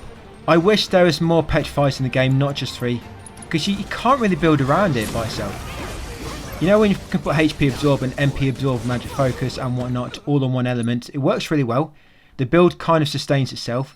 But petrify, it doesn't really sustain itself because you can't heal yourself with just Quake itself. But once you kill them enemies, you'll get control back as women. As it tried to sit down, Aerith keeps getting past it. Got another gimmick coming up, where you have to channel all the energy into your staff. Yeah, so you come over here to this emblem on the floor. Look up and rotate the left stick.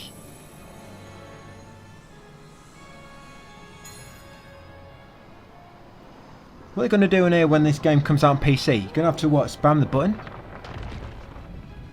for that bit. Rotate the keyboard around.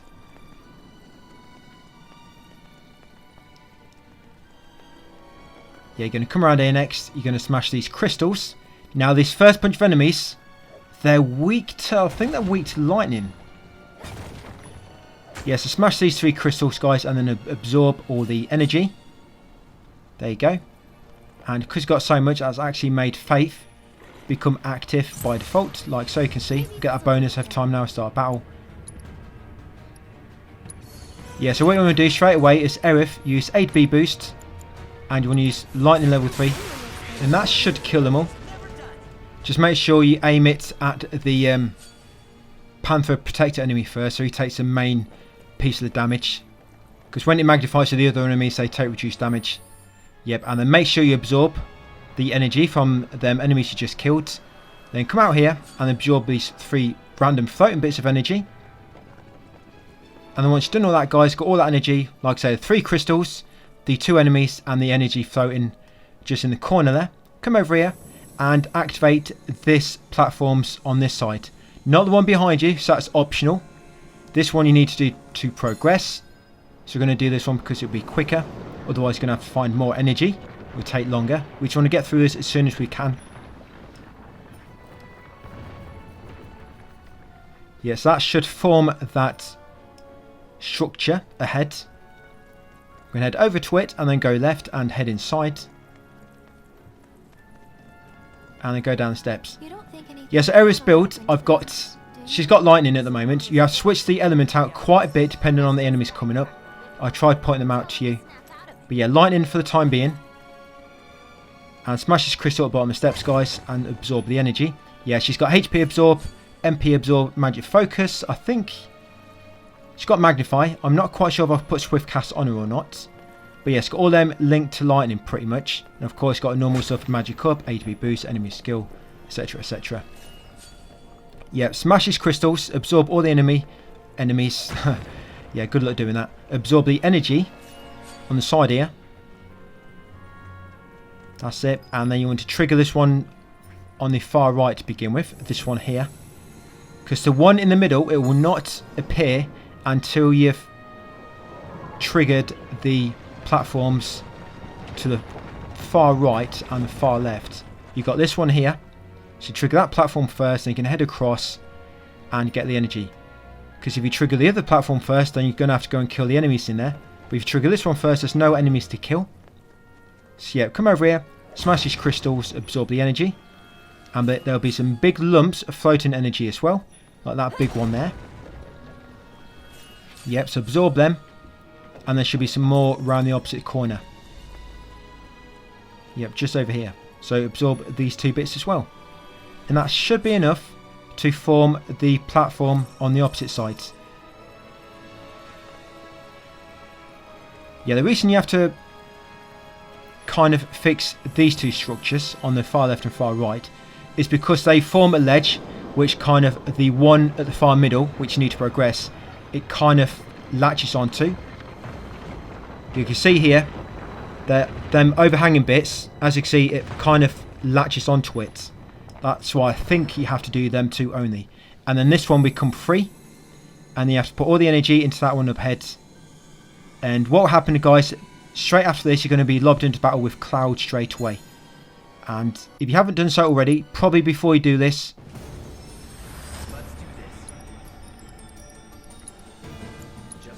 yep, as Cloud, you want to put all his elements on him ready. Because once you've done that, you're going to take control of these guys. And you pretty much just put Thunder on Cloud. Same as Aerith, he's going to put everything on Cloud now. And Barret's going to have Faith. And what he'll do is, as soon as the fight begins, Barret will cast Faith on Cloud. Then Cloud will do Thunder level 3. And that should kill them all.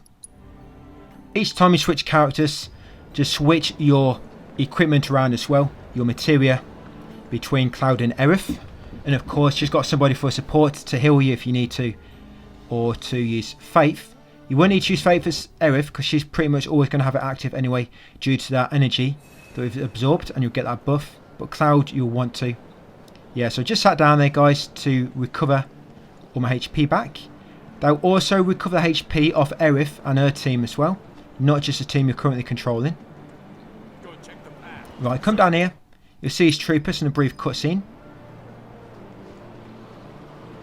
Yeah, before you head across there, you're going to have to come and grab this circular cube and push it over here. It'll get swept away in the wind.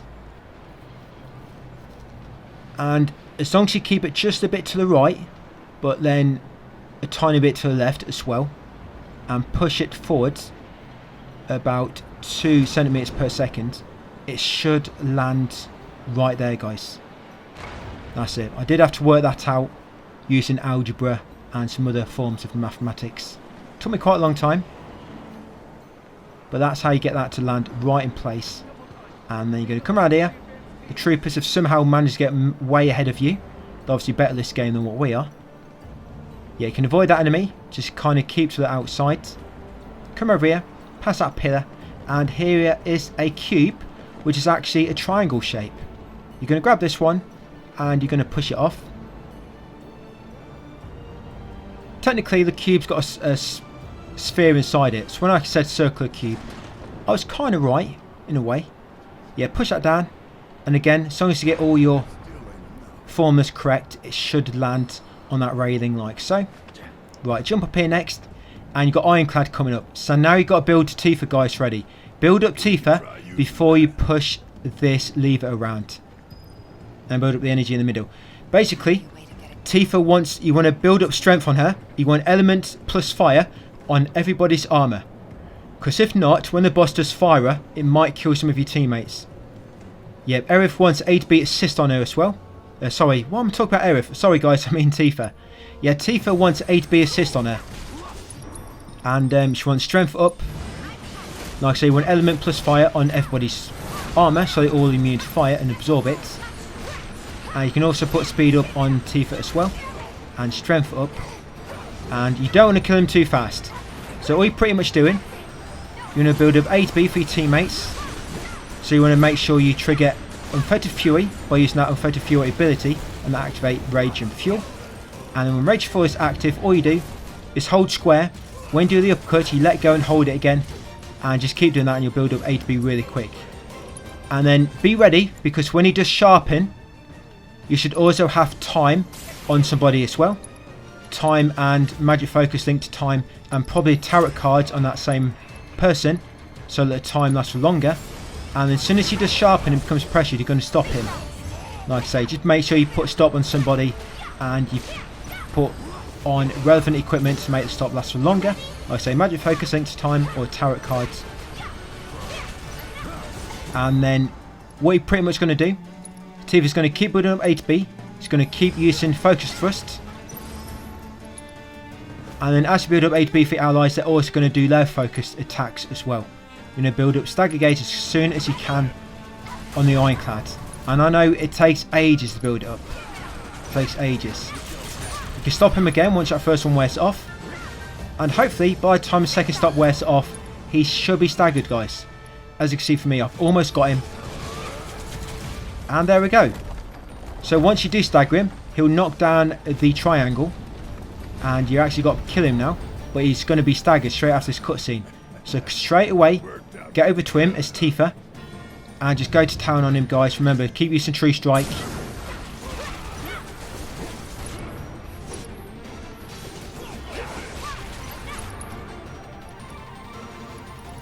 Yeah, it's a True Strike.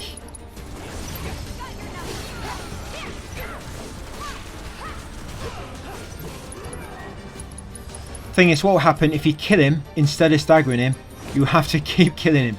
It literally took me about 2 or 3 kills to figure that out. Yes, literally when I was recording this. No, sorry, not when I was recording, when I was practicing. Yeah, so I always make sure I've kind of practiced a read before I get into the recording stage. Yeah, I killed him. And then I killed him again. And then I finally noticed a prompt about staggering him because I completely forgot from the first playthrough. Or I guess because you're on easy, you just stagger so easily, so it just kind of staggered him naturally, didn't even realise. Yeah, you're just pushing that cube down, guys, and now you can go back down to the bottom. You drop down here for a little shortcut. Go back to the bench if you need to, heal up. Yeah, I killed him 2 or 3 times before I realised I had to stagger him. And then when I tried to stagger him, because his stagger gauge fills up so slowly, yeah, it was a bit of a nuisance. But that seems to work better for me. Like I say, you build up around Tifa with strength, obviously A to B assist and whatnot. One of your teammates is buffed up time, so you can cast stop on him when he becomes pressured. And then once he's stopped, you just keep smashing him. Use some focus thrust with all your teammates. Seems to be the quickest way. Right, it's going to continue up here. We've got a boss fight coming up. Rude and Reno. Yeah, the 2 Rude boys. They're coming up. These enemies, you can avoid them if you stick to the left, providing they're not too far to the left. Yeah, and here's bench, guys. So rest up, get all your HP back, ready for the boss fight.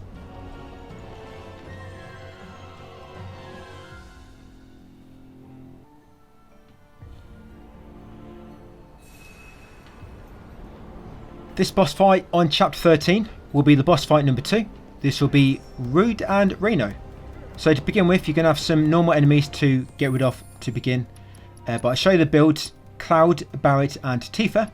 Cloud's got Rune Blade, Setron Bracer and the Genji Gloves. He's got Fire, linked to MP Absorb. He's got Fire Materia, linked to Magic Focus. He's got A to B Boost. He's got Enemy Skill. He's got Phoenix in the Summon. He's got Magic Up. First Strike. Swift Cast, linked to Fire Materia, that's important. Magnify, linked to Fire. And HP Absorb, linked to Fire. He's got enemy parts damage up, full power magic, magic attack power plus 20, and attack power plus 20. Barret. He's got Fafnir Rival, Valkyrie and Bangle, and Enhanced Expeditionary Medal. He's got Wind linked to HP Absorb. He's got Wind linked to Magic Focus. He's got ATB boosts. He's got Limit Siphon. He's got Gilgamesh Materia and a Summon. He's got Strength Up.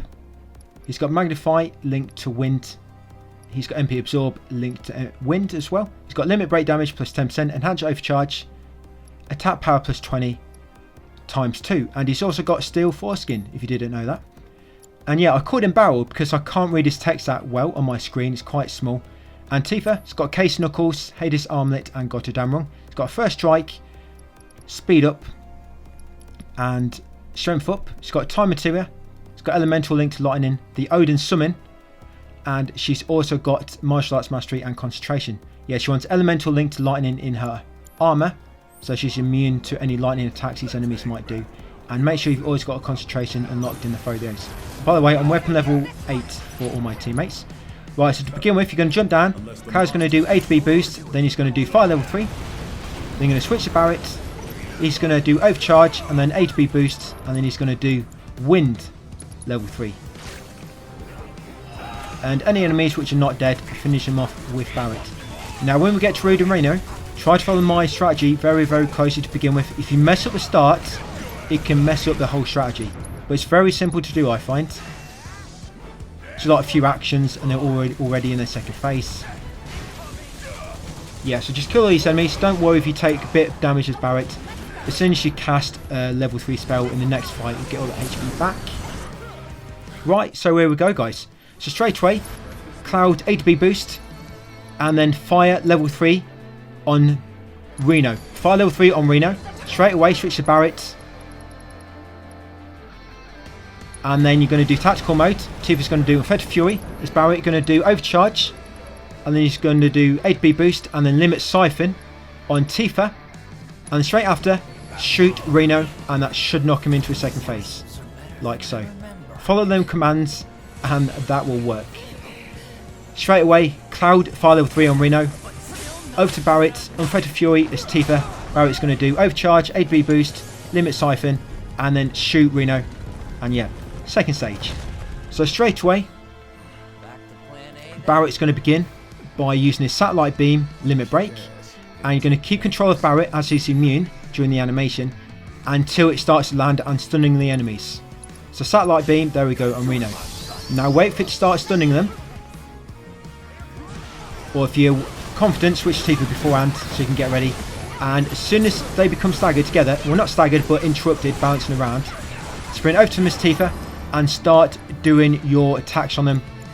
Upcut, let go, upcut, let go. Basically hold square till you upcut, let go, hold it again until you upcut, hold it again. We'll build it A to B, make it quick that way. And then lob loads of chi traps along with Reno and Rude, and it should group them up really well and juggle them. And that should pretty much get rid of Reno. And then just move on to Rude next, which is probably the last one remaining. And in the meantime, if you want to, you can have Barret and Cloud. But by this point, they should be dead. That's just in case you don't quick as what I did. And that's it, guys. So Rude and Reno fight. Works really well, that strategy does for me. Yep, so second boss in chapter 13. So now you're back in control. It's Aerith, Red 13 and Yuffie. So this enemy down here is going to be weak to wind. So make sure you got wind built up on Aerith. And then you can just kill this ancient dragon, guys, with wind. Mega quickly. Just unmagnify it. And if you want to do a bit more damage, I mean, I didn't need to do it there because Faith is already active. Yeah, you can trigger Faith with Red 13, but there's no need to do it because, like I say, it's already active from the energy. So make sure you absorb the energy from the enemy. Do not forget. And smash these crystals on the left and the right. And absorb the enemy from them as well. When I say absorb enemy, I mean energy. So please forgive me for that. Little mistake. Keep getting them mixed up. Yeah, so you come out here, be a little cutscene. And after that little cutscene, yeah, there'll be a bench on your right. You can rest if you want to get any HP back. Remember, this will also refill the HP of Tifa, Cloud and the other guy, Barret. There'll be some more crystals down here, just down the steps on the right. Again, absorb that energy. Come up here and absorb this massive lump. Right, you got another crystal in the corner here, and that should be enough. We should be able to go back to the, I forget what the name of these are, the emblem on the floor, the insignia. Go back to this. Oh, you got a few more crystals in these. I think I almost forgot these, but luckily I've seen them on my way back. Yeah, and loot them. That's it. Back onto the insignia on the floor, and rotate the left stick until you reform those buildings.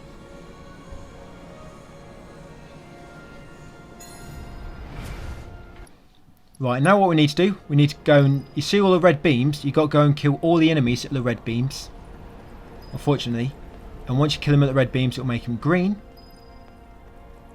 Right, so the build I've got for this, I've got lightning. So Aerith's got lightning on the usual blue stuff, MP absorb, HP absorb, and all that. Red 13's got breach magnified, and it's also got empowerment magnified just in case. And what we want to do to begin with is use A to B boost as Aerith, A to B boost as Yuffie, and then wait for Hex Dice to teleport, and then you want to use breach on him. Yeah, breach to get rid of the reflect. And then you can use Thunder level 3 on Floating Death. Use it on Floating Death first so he takes most damage. That's it, and it should bounce off and also kill Hex Dice. And then Yuffie can do her lightning on Floating Death unmagnified. Or vice versa. But yeah, I've got lightning on both of them, just so it does a little bit more damage, because with Aerith by herself it won't quite kill him. But having Aerith to do it and Yuffie together just helps you do a bit more damage and has a more chance of killing them all at once. Yeah, obviously make sure you absorb the energy from the enemies. Got it right that time. And then come over here guys, and we're going to kill the Berserker beasts. Yeah, so I'm just going to use magnified lightning on all of them. And then I'll do the same as Yuffie. And then anybody remaining. You know, it's probably best to use Yuffie afterwards. I mean, I was just using Aerith here, but her attacks are so slow. It'd be best off with Yuffie lobbing a shuriken and then spamming square. And this would be a good farm spot if you could respawn these enemies. But I did try a few things, but I couldn't get them to respawn.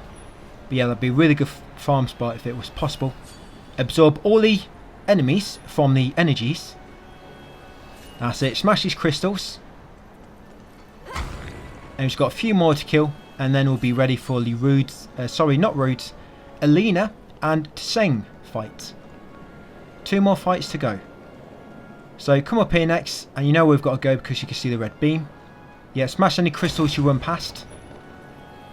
I think once you've done the final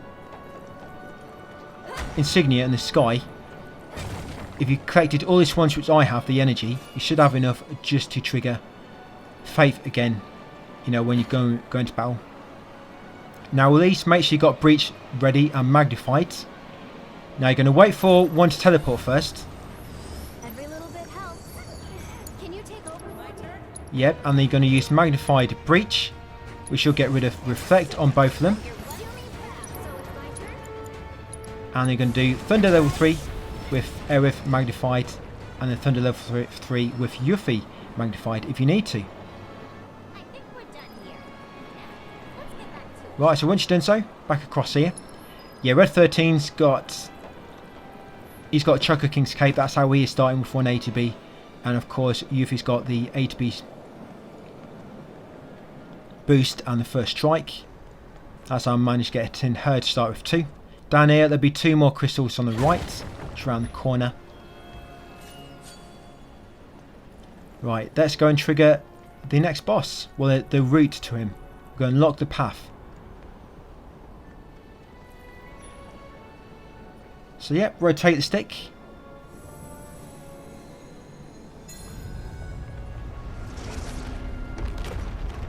Yeah, so rest up if you need to at that bench nearby first.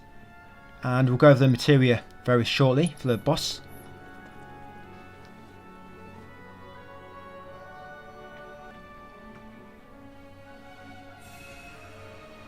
Right, I've rested, rejuvenated, ready for this upcoming boss.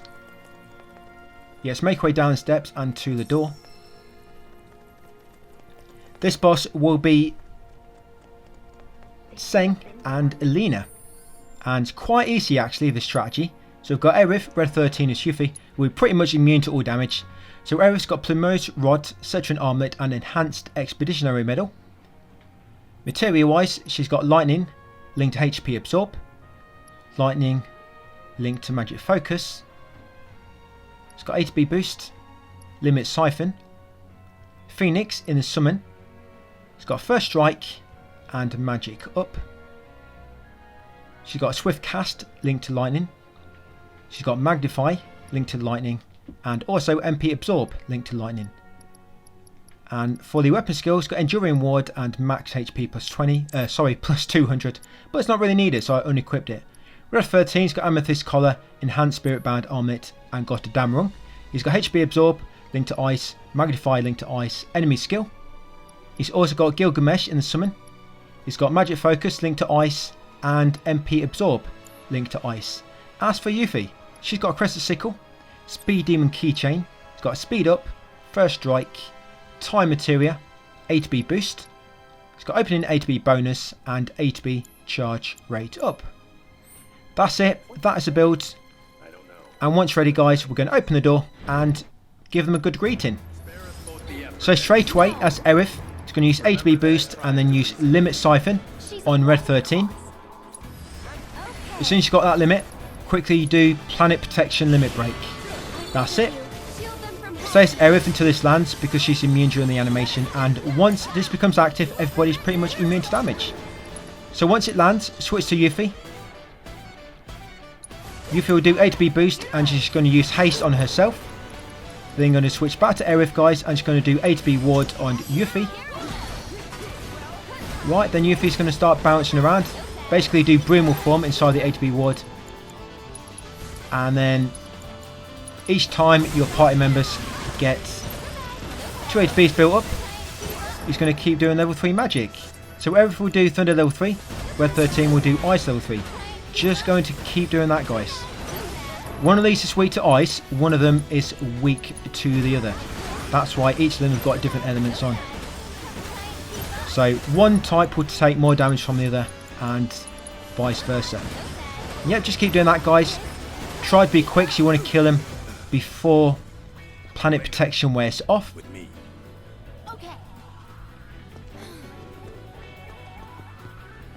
That's it, second stage. But luckily for us, we're completely immune from all their attacks. I don't think these guys do any kind of magic based attack or non-elemental magic. I'm pretty sure it's all physical. It's hard to tell, isn't it, from their assess menu, because a lot of things don't get mentioned. And sometimes an attack will have the magic icon, but it's actually a physical element, a physical based attack. It's weird. But yeah, pretty much got them. Nice easy fight. Probably, maybe the easiest one so far on Chapter 13, just because you can become immune to all the attacks. But yeah, that's that fight done, guys. Chapter 13, boss number 3, and that is Tseng and Elena. So afterwards, you'll get control back as the other clan. I was going to say the boys, but you've got Tifa here. Yeah, Cloud, Barrel, and Tifa. You're going to rest on the bench, get everyone's HP back, and then carry on down here. Yeah, one more boss fight to go, and that is a gate. We're going to be fighting a gate which has been possessed by demons. 2 demon gates. But it's not too bad. It makes arena mega tiny. Yeah, it's what I said to you earlier. After each boss fight, it seems to be an elevator to go down. Yeah, demon gate goes down pretty fast. Eventually, 2 will spawn. But when that happens, we just keep one of you lobbing magic at one, and the other one's lobbing magic at the other. So you kind of keep them stun locked in a way. Yeah, demon gate's quite easy actually. Right, so gone down the lift, come down here. Oh, here we go. The trial. So I've skipped this up, guys. It's just trials. Head forward as Aerith, follow her, the light beam, it will take you to there. They're going to do red spit. That's red, hold R2, hold L2, hold R2. I'm sure you can manage that. If not, slow down the video with YouTube's speed settings.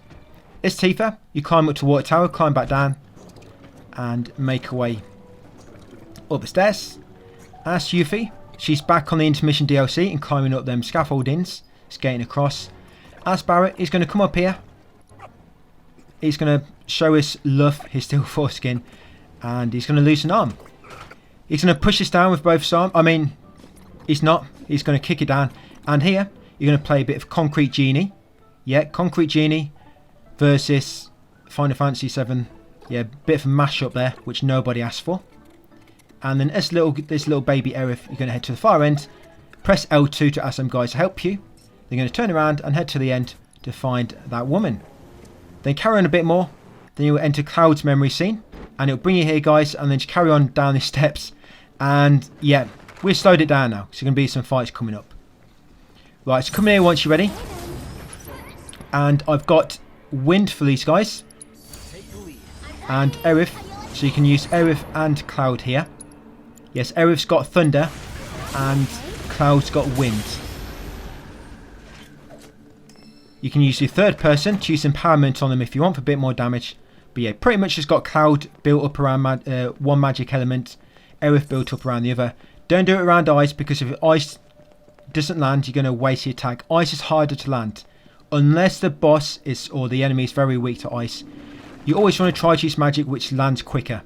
Like say, Fire and Lightning, or Wind, for example. Yes, come along here. As you can see, I just avoided some enemies then. If the gate doesn't open, it's because the enemies are too close to it. And they're going to come around here. I think I just avoided a Adamantoise there, actually, enemy. You will have to fight one later, though. You're going to push this door open. Carry on along here.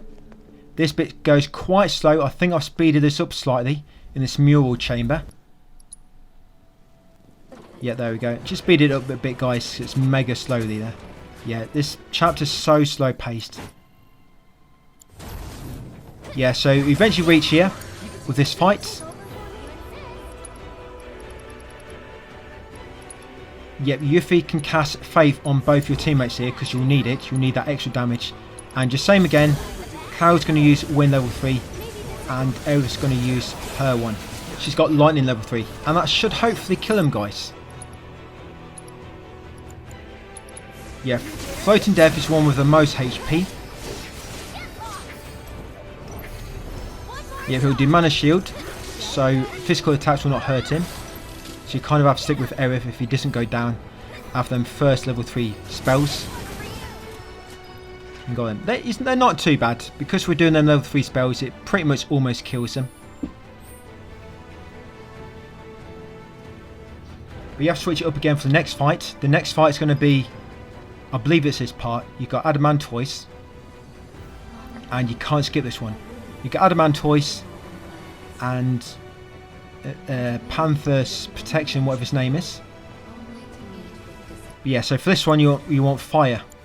You want Fire on everybody. Because Adamantoise is weak at Fire. So yeah, put Fire on Cloud for this fight and Fire on Aerith. Everything else will be the same. MP Absorb, HP Absorb, Magic Focus, Magnify, and then Swift Cast if someone's got it. And Yuffie will have Faith to buff everybody up.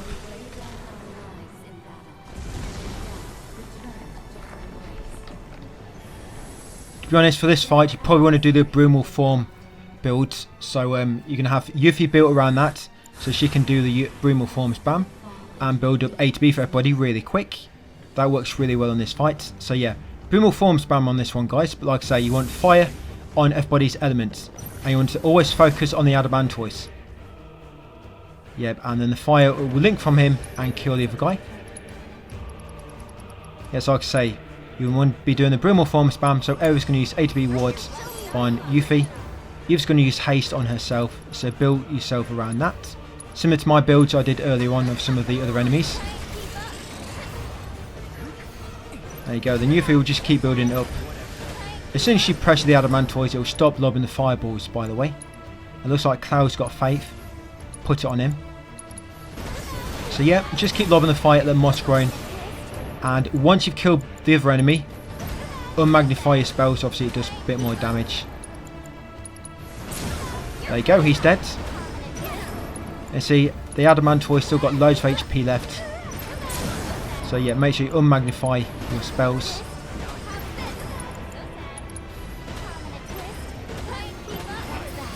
That's it, got him. So, all that's left, guys, is the boss. The demon gates. Yeah, 2 of them. So he's going to rest up.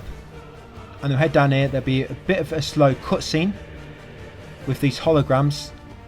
And I'll show you the materia build as we get to the end. Just don't go too far into that far room at the end there. Because if you do, it'll trigger the fight. If you do trigger it before you get a chance to change your materia, it's not a problem. You can just retry and you spawn just outside the boss room.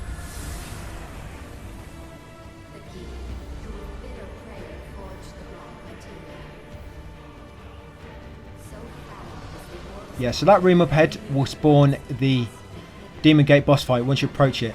So make sure you stop short of just heading too far in. And we're going to check our materia load. So we're going to be using Cloud, Aerith and Yuffie. Yeah, we're doing the Brumal form spam. I use Cloud and Aerith because they do the most magic damage. So Cloud and Aerith is a team leader, by the way. Cloud's got Runeblade, Cetron Bracer and Choco King's Cape. He's got HP Absorb, linked to Lightning. Lightning linked to Magic Focus. He's got Gilgamesh Summon Materia. He's got Magnify, linked to Empowerment.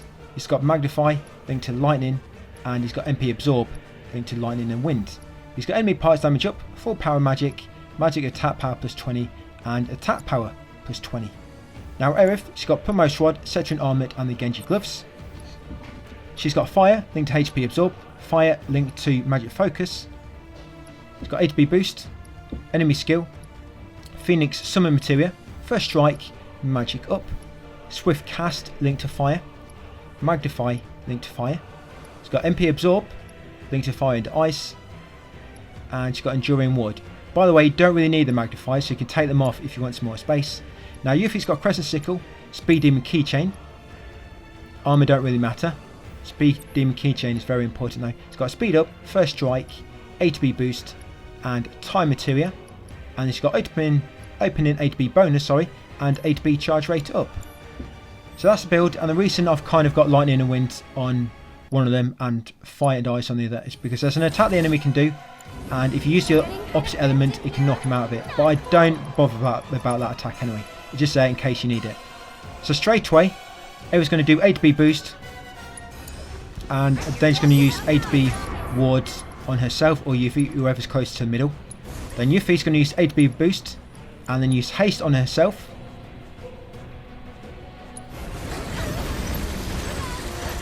Yep, and then Cloud is going to use Faith on everybody. And then Yuffie's going to start spamming Brumal form spam inside the ATB ward to generate ATB for everybody. And then all you're going to do is each time Cloud and Aerith get 2 full ATB bars, you're going to spam their either Fire level 3 spell or the Thunder level 3 spell on the boss. Make sure it's unmagnified. Like I say, this is why I said you don't really need Magnify. And you'll just keep doing that. Eventually knock the boss into a second stage, and eventually a second Demon Gate will spawn. Once the second one spawns, what you have to do is one of your teammates will focus on one and the other one will focus on the other. What you might want to do is make Aerith focus on the one with a bigger health bar, because she does more magic damage. So yeah, once the second one spawns, just the same again. Like I say, Yuffie's going to keep spamming Brumal form inside the ATB ward to generate ATB for your allies mega quickly. And then one of you will just focus on one Demon Gate and one will focus on the other. Then when the weak one is dead, you'll both focus on the one which is remaining. And when they've got like, I don't know what it's like, 5 HP or something left, the health will become locked for a moment. Just be ready to attack him afterwards to kill him. I don't know why it happens. I don't think so. I can do like some massive attack at the end. But yeah, when they're almost dead, their health will become locked for like 5 seconds. Just hit them again afterwards and it'll kill him. Right, one more left. He's all by himself. Demon Gate B. He's bricking now. This mate's been killed and he's next. So yep, kill his Xenomorph lookalike or wannabe.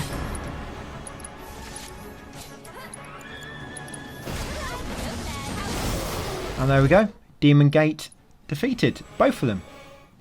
Right, so I'll speed this footage up in a minute, guys. It's just story. So you're going to run up here. There'll be a little cutscene. Then you need to escape, because the temple is crumbling around you. You do not want to get buried in rubble.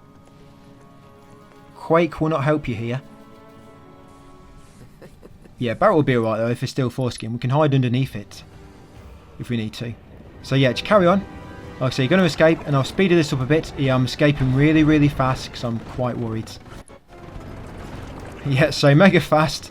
And now Cloud, he's going to be walking really slow right now. Now he's injured and he's walking really slowly again. He's going to catch up to Aerith. And that's it, guys. That's chapter 13 done. But what I've done, I've speeded chapter 14 up a bit, just the first bit of it, because you have to get through this first bit before you can kind of save the game and kind of quit and do other stuff. So yeah, just get through this first bit of chapter 14 until you get to here, and then you can save it, guys. Make a manual save and do anything else you need to do. Yes, chapter 14, pretty much just 2 boss fights, but it's about 35 faces on this, quite a few. So I'm just going to speed it up to begin with, because all you're doing is you're walking forward for about 2 minutes. We have done the first bit of this chapter, but we did it at the end of chapter 13.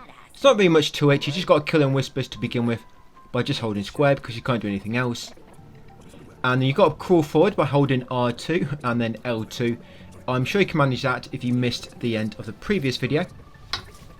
Yeah, so this fight's coming up. We've got JENOVA LIFECLINGER and we've got Sephiroth Reborn.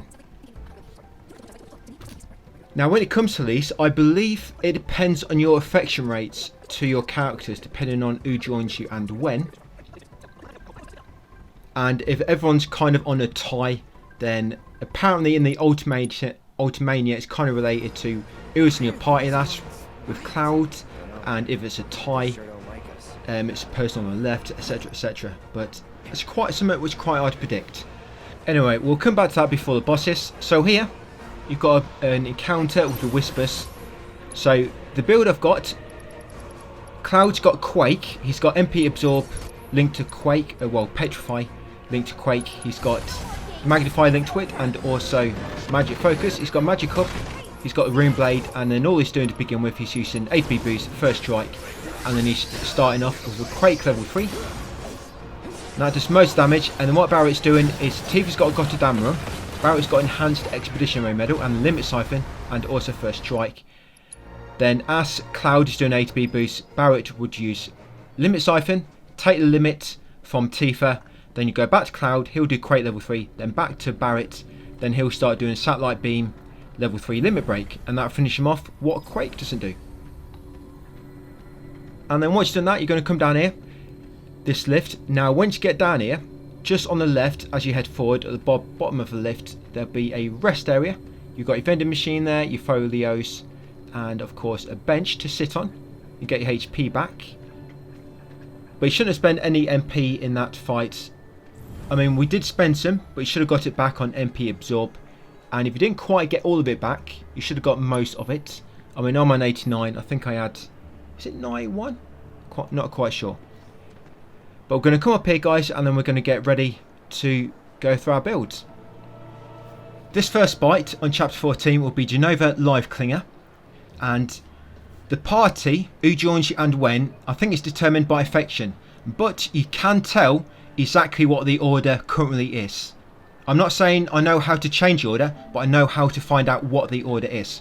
So you see this image on screen. Just start the fight, it's literally a few minutes away, and when you see on the right all the party members join, that small kind of notification on the right, take a screenshot. Now what you're looking at right now is mine. This is what my order will be. That list of characters on the right where it says join the party, that will be different for everybody. It might be, I mean, it might be the same for your affections, the same as mine, but that can be different. Now that kind of identifies who's going to join and when, basically in what stage of the fight. So for me, if you go from top to bottom, we're going to number them. We'll give them all letters. So Tifa for me is character A, then Red 13 is B, Yuffie is C, and A, B, C, D, and E like that. So you go from top to bottom, letter them all. So A, B, C, D, and E. So Tifa is character A, and like I say, Red 13 is character B. Make a note of this, guys. Take a screenshot, make a note of this, because when we go and sort our materia, it's going to be much easier to configure all our materia if you know who's going to join you and when. Now when it comes to the build, I'm not going to kind of mention the default items, but what most party wants is going to be confusing. I just kind of mentioned what you need for a specific character depending on what order they're in. So Cloud always wants the same. He wants Rune Blade, Cetron Bracer, Genji Gloves. He wants Fire Materia, link to HP Absorb. He wants Fire, link to Magic Focus. He wants ATB Boost. He wants Enemy Skill. He wants Phoenix. He wants Speed Up, Magic Up, First Strike, HP Up. He wants Swift Cast, link to Fire, and MP Absorb, link to Fire. Weapon skills, enemy parts damage up, full power magic, magic attack power plus 20, attack power plus 20. So next we're going to do character A. Like I said, I'm not going to mention the weapon because that's just what you want on them by default. So Tifa, no matter who Tifa is, what order, she always wants Case Knuckles. Now, everybody wants Expeditionary Medal, by the way, except for Yuffie. Everybody wants Expeditionary Medal, but Yuffie wants Enhanced Expeditionary Medal. Very important. And HP, MP up, Steadfast Block and Precision Defenses on everybody. And character A, it's got Empowerment, Time, Magnify link to Healing, ATB Boost and First Strike. And everything else be on Tifa by default. Like I say, Expeditionary Medal is on everybody, except of course Cloud and Yuffie wants it enhanced. And the materials just mentioned and everything else is default. And we're also setting ourselves up, by the way, for the Sephiroth fight as well. So you don't have to change so much just before that one. So next up is character B. So of course, like I say, if it's not Yuffie, you want Expeditionary Medal. But if it is Yuffie, they want the enhanced. And character B wants Healing Materia. That's all character B wants.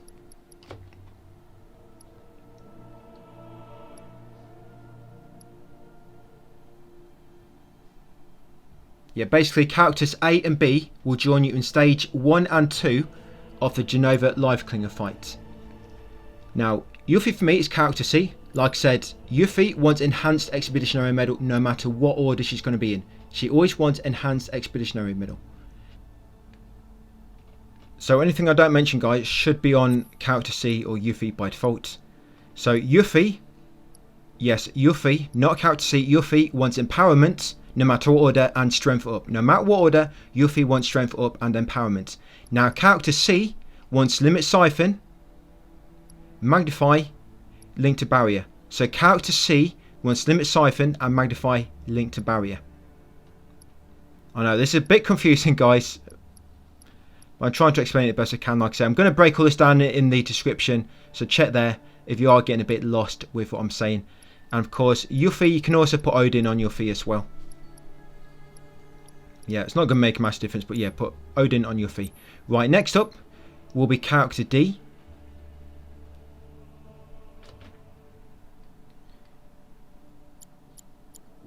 Yeah, so character C basically will not join you for the Genova Lifeclinger fight, except, yeah, but Yuffie does for one part.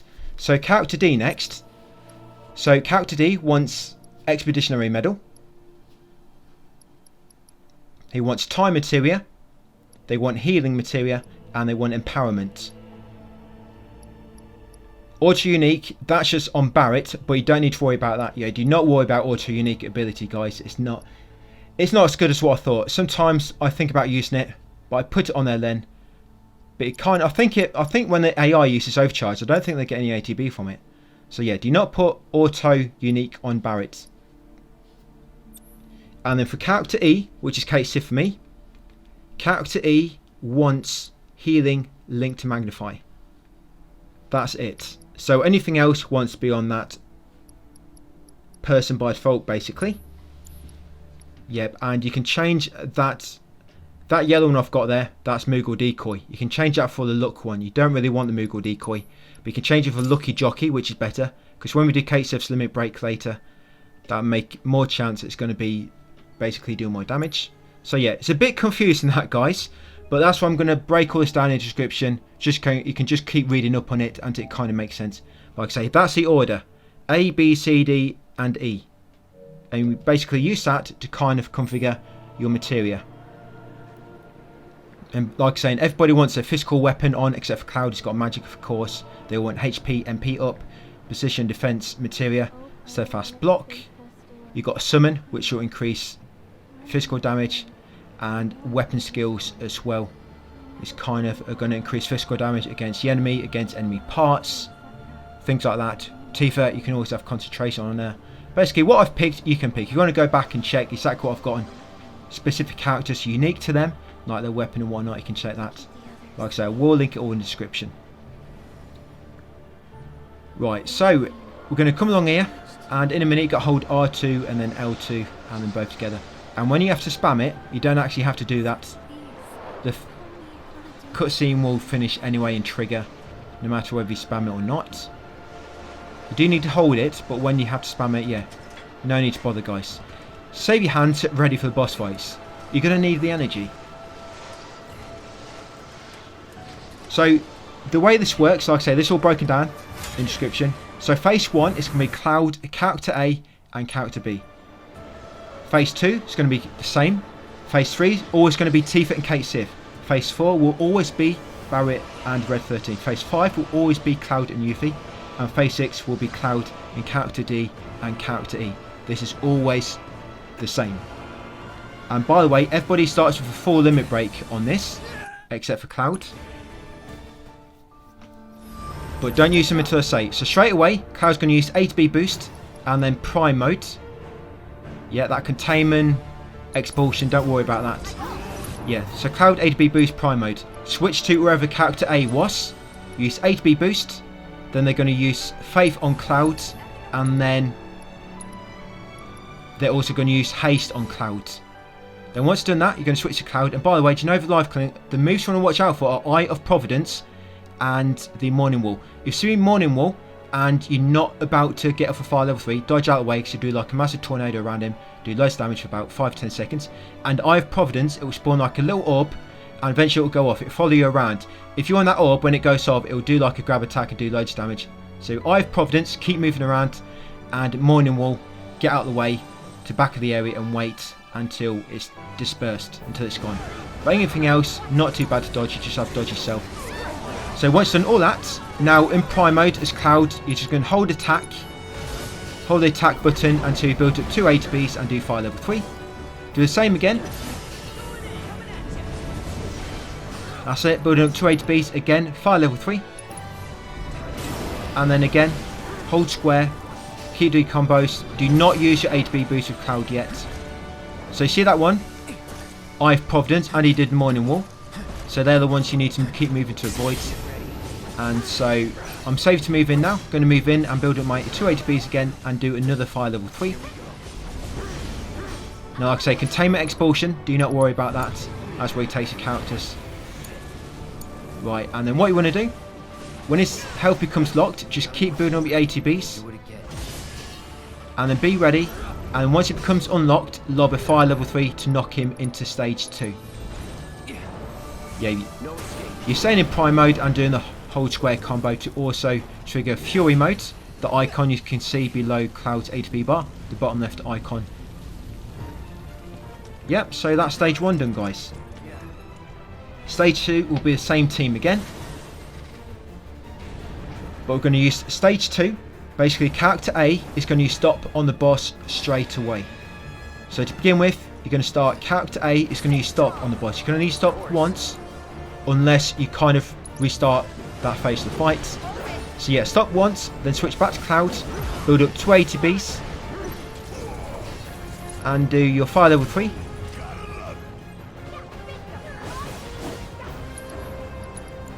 Yep, and then quickly build up 1 ATB, and then use your ATB boost to turn it into 2 ATBs, and then do another fire level 3 quickly, guys.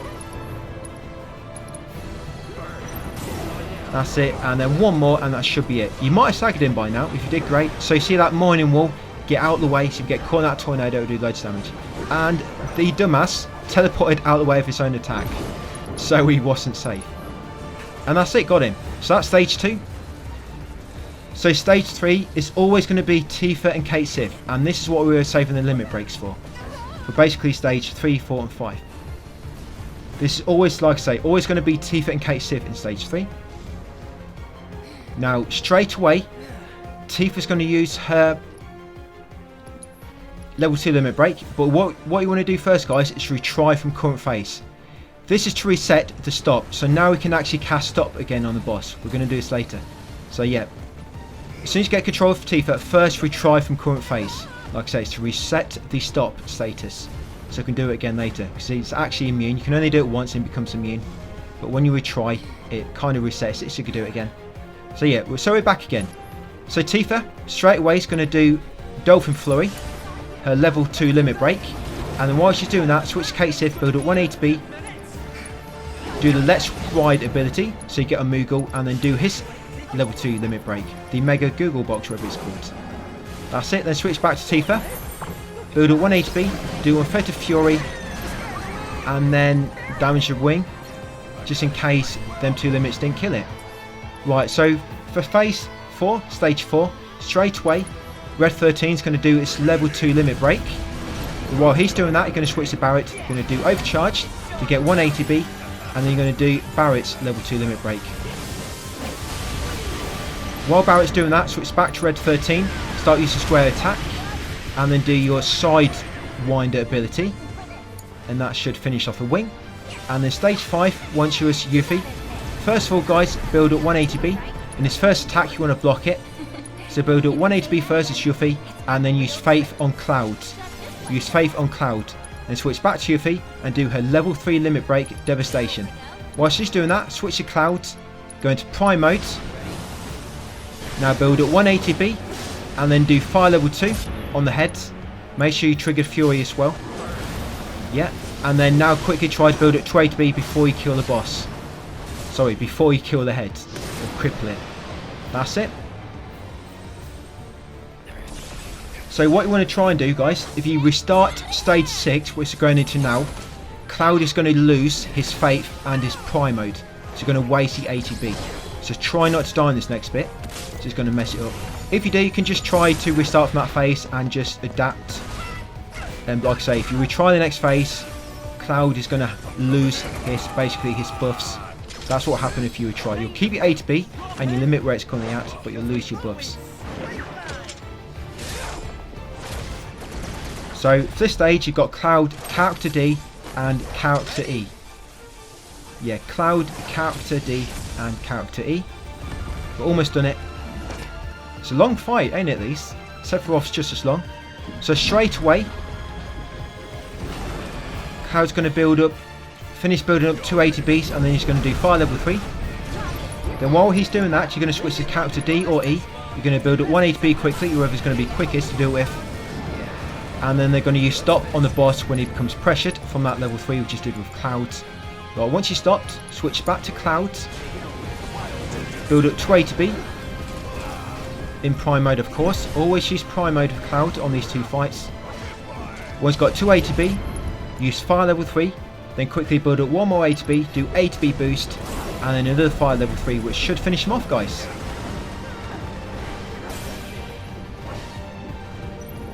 Yeah, so there we go, 80B boost, Fire level 3, bang, got him. That's it, JENOVA LIFECLINGER.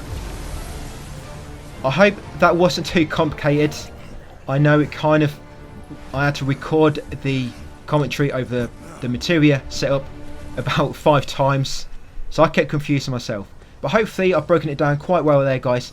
And if you still quite misunderstand it, then like I say, check it all in text in the description. But this next fight, this is Sephiroth, and in this cutscene, guys, hold square. Do you see at the bottom left then it said menu, and there's a square icon in the middle. Hold square on this part of the cutscene, and then you can skip this cutscene, but because you hold square to open the menu, it'll open the menu for you when you skip it. Now, I need to show you something first. We'll show you Cloud's build to begin with. So he's got Rune Blade, Setron Bracer, and the Genji Gloves. He's got HP Absorb, linked to Fire. He's got Magic Focus, linked to Fire. He's got 8B boost, enemy skill. He's got Phoenix. He's got Speed up, Magic up, First Strike, HP up. He's got Swift Cast, linked to Fire, and MP Absorb, linked to Fire. He's got Fire. Enemy parts damage up, and then weapon skill, 4 power magic, attack power plus 20, and attack power plus 20. And Cloud's build will be the same for everybody. That's always the same. And just similarly to let you know, guys. So I believe, depending on who joins, I think that's dependent on your affection rates with them all. But there is a way to tell what the order currently is. Not how to change the order, but how to find out what the order is. So I explained this more in my Genova Lifeclinger fight, and this is all explained in the description, by the way. So at the start of Genova Lifeclinger fight, on the right, you'll get a notification saying who's joined, and see that order they're all in. So for me, it's Tifa, Red 13, Yuffie, Barret, and Cait, Sith. That order determines who's going to join at what stage, and go from the top. So Tifa's going to be character A, then Red 13's character B, and then C, D, and E, etc. That order will be different for you. If you go back to that fight and take a screenshot of that, and then write down exactly what character is what. So for me, I've put down Tifa, character A, Red 13, character B. Because when I go for the materia setup, that's how we're going to know what materia is put on each. You can just go through a fight and then restart it, but that's a way to tell beforehand. Right, so now you know, like I say, check description if you want it broken down again. So we're going to do character A to begin with. And character A for me is Tifa, of course. So I'm only going to mention what you want on character A. Anything else is kind of what you want on that specific character, and I mentioned all that in the description. So character A wants a healing Carcanet. So whoever character A is for you, they want the healing Carcanet. Anything else, like I say, is on that character by default. For example, Tifa, yeah, they want healing Carcanet and healing Link to Magnify. Anything else, that's what wants to be on Tifa. So healing Carcanet and healing Link to Magnify wants to be on character A. Like I said, everything else wants to be on whoever Tifa is. Wants to be on Tifa. Right, so next up we'll do character B.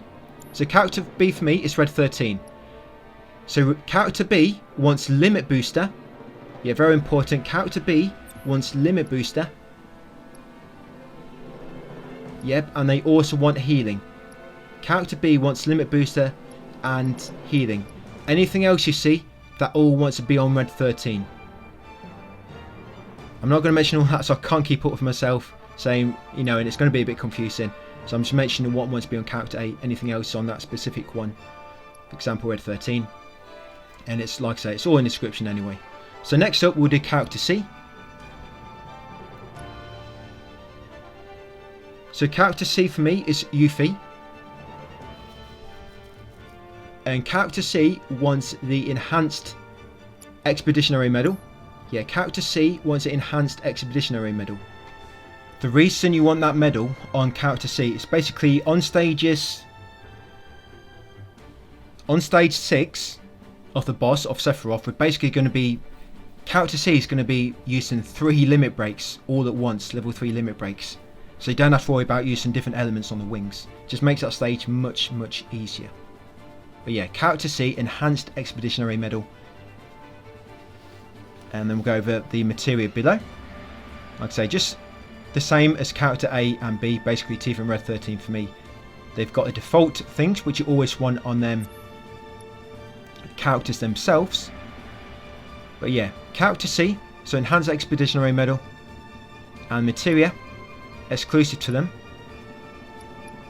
is we've got empowerment, strength up, we've got first strike, we've got Odin, we've got limit siphon, and magnify linked to barrier. Like I say, them ones are exclusive to character C. And of course the enhanced expeditionary medal. So next up will be character D. I know this is mega confusing. I hope you guys can understand this. It's in the description. It's just how they've done this, and it's just awkward to explain. So character D's got God to Damarung. Yeah, God to Damarung on character D. Materia wise, they've got time, healing materia, and empowerment. And also, yeah, do not worry about auto unique. That's actually, I've put that on Barret. But yeah, do not worry about auto unique ability. It's a complete waste of time, I believe. I think it's because when the AI uses it, I'm not sure if it gets A to B that way. But anyway, it's not going to make any difference. So the final one, character E, wants healing Carcanets. Yes.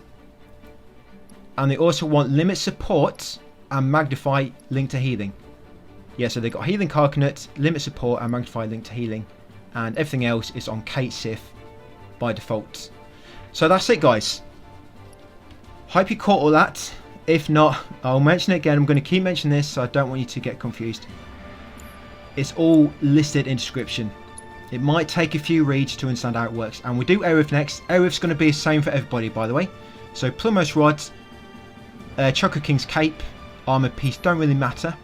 She's got HP up, MP up, healing, empowerment, HP boost, Alexander, and position, defense, focus, and also steadfast block, and enduring ward.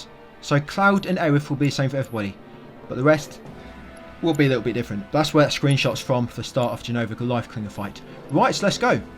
So first up, stage 1 is going to be Cloud and Zack. This is always fixed, always these two. So straight away, Cloud's going to go into prime mode. Do not use your HP boost. And what you're going to do basically, you're going to block his attacks in prime mode. If it's a ranged attack, you can use Counterfire with the synergy ability. And once Zack gets a moment, and he's not going to be interrupted, he's going to use Faith on Cloud. Yes, make sure he's not going to get interrupted. And back to Cloud. Once you've got 2 HP, you're going to do fire level 3. And you're pretty much just going to keep repeating that to Cloud. You're going to have to learn his attacks a little bit with Sephiroth. You can't just cheese him. But it's quite easy. Prime mode, if you block, it blocks most of his attacks and gets you a massive chunk of HP back in the process. And if it's going to be range and you see it coming, you can just hold R1 and press X to do counterfire, and that'll block it as well, and of course get some HP back. If you see Skewer though, if you see Skewer coming, dodge away. Yeah, if you see Skewer, start dodging away. You do not want that to hit you. And there you go. If you're lucky enough to stagger him, great, you can build up 2 HP for the next stage and also get Fury active. Yeah, when you're prime mode, by the way, always hold square to do combos because you build up Fury. Yeah, throughout any of this fight, when you're using Cloud, always be in prime mode, guys. Yeah, you can probably see I've got limits from the previous fight for Genova Lifeclinger. I'm never going to use that, so if you've got limit which you brought over, do with that what you want. I don't use it in this build. Right, so next up we're going to be Cloud, and I don't know why, but this next stage, stage 2, even if you've got no ATB, guys, you'll start this with 2 ATB. I don't know why it happens. Just stage 2, you go from 0 to 2 ATB, like straight away. You won't see it with me, so I've already got 2, but yeah. So, to finish this part really quick, you're going to do fire level 3 to begin with. And if you restart stage 2 or stage 3, guys, you're going to lose Cloud's buffs. Just try to do stage 1, 2 and 3 without dying, because otherwise you're going to have to buff up Cloud again, or you can just restart from before this battle. So you start Sephiroth. Do not start before battle, that'll put you before Genova, unless of course you want to check your party order. Yeah, start before this battle or before this phase. So straight away, fire level 3 on the body. That's it, stage over. Nice and quick. Yeah, like I say, you start with 2 HP on that one, even if you've got 0. I don't know why. And by the way, if you restart the first stage of Sephiroth's fight, it will take your limit off you. I don't know why.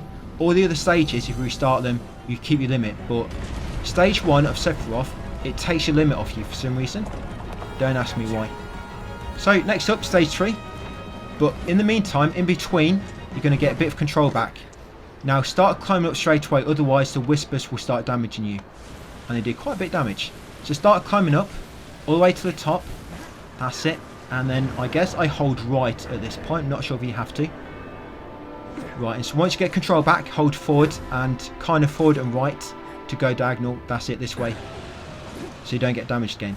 Now what you can do on this next stage, stage 3, straight away, roll forward once, press triangle, go into prime mode, and then quickly hit him about 3 times.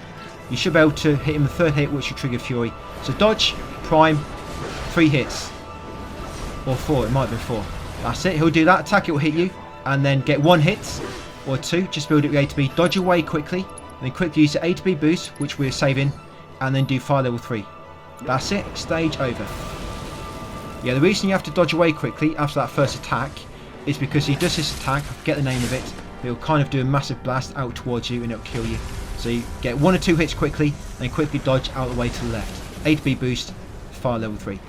That's it. So stage 4. Stage 4 will always be character A, character C and character E. Yeah, character A, character C and character E. And what you're going to keep doing for this fight is Behemoth, but you don't have to kill him. It'll just be respawned. All you have to do is destroy the wings and then it's your stage over. So you're basically going to keep switching characters. When he's going after one, you're going to switch to somebody he's not going after, then use that one to attack him and just keep doing that. It makes it much easier because you don't have to worry about blocking him then, because the AI will do it. But what you're going to do first is character C, if you remember. Character C has got first strike on them. That's the one with 1 HP at the moment. Character C is going to do a magnified mana wall on everybody. So magnified mana wall. And Bahamut will go after character A to begin with. So I'm going to switch somebody else and start building up ATB. And all you're going to do, like I say, just keep swapping to somebody's not going after and attack, build up ATB. If you've got Tifa, you kind of need to know how to use each character. I'm not going to explain all that. You should know by now at the end of this in hard mode. And hopefully you've done the brutal and legendaries. So yeah, always switch to somebody's not going after. Build up ATB. You need that mana wall off because you're not going to avoid Giga Flare. But always keep attacking him because you want to try to build up a stagger gauge and stagger him before the first wing drops down. And if anybody's got low HP like Yuffie, if it's about there, heal them up. Because Giga Flare is going to do about 4,000 damage with mana wall on. So yeah, if somebody's health gets too low, heal them up while he is charging Giga Flare. That's it. So what you normally want to do straight after block, because sometimes you might do that lunging attack straight for you. So block straight away until you get chance, and then switch to somebody who's not going after. And the same again, guys, just keep attacking him if somebody's not going after. Be ready with character C to cast mana wall again if it basically runs out, but make sure they're not being targeted at the time so they don't get interrupted. And try stagger him, because after about 5 attacks the wing's going to drop down. That's it. And then once staggered him, character C is going to use Limit Siphon. Now character C is going to use Limit Siphon to fill their limit gauge. Yeah, use Limit Siphon on the other teammates to get the limits. That's it. And you're going to take that. You're not going to use it, just fill the limit gauge. This is why you want to stagger him, because you get a massive chunk of limit obviously when you stagger an enemy. And it's actually quite easy, this Bahamut. It's quite easy. The reason I don't get too mad trying to kill him, because he'll just respawn and you only have to destroy the wings. You want to be ready with ATB for when this happens. Make sure you block and try to quickly destroy this wing, guys. If you're with Tifa and got 2 ATB ready, easy. Quickly skate over, do 2 dive kicks, dead. So yeah, pretty much that's why I'm not really using my ATB unless it's to heal or to cast mana wall, or of course use Limit Siphon. I'm saving it up for when the wings drop down. So you smash one, like I say, make sure you block when you see the wing coming down, because if not, it might knock you back and then you won't get a chance to do enough damage before it kind of retracts and kind of despawns and he moves it out of the way. So again, just building up a bit of ATB with party members he's not targeting until the final wing drops down.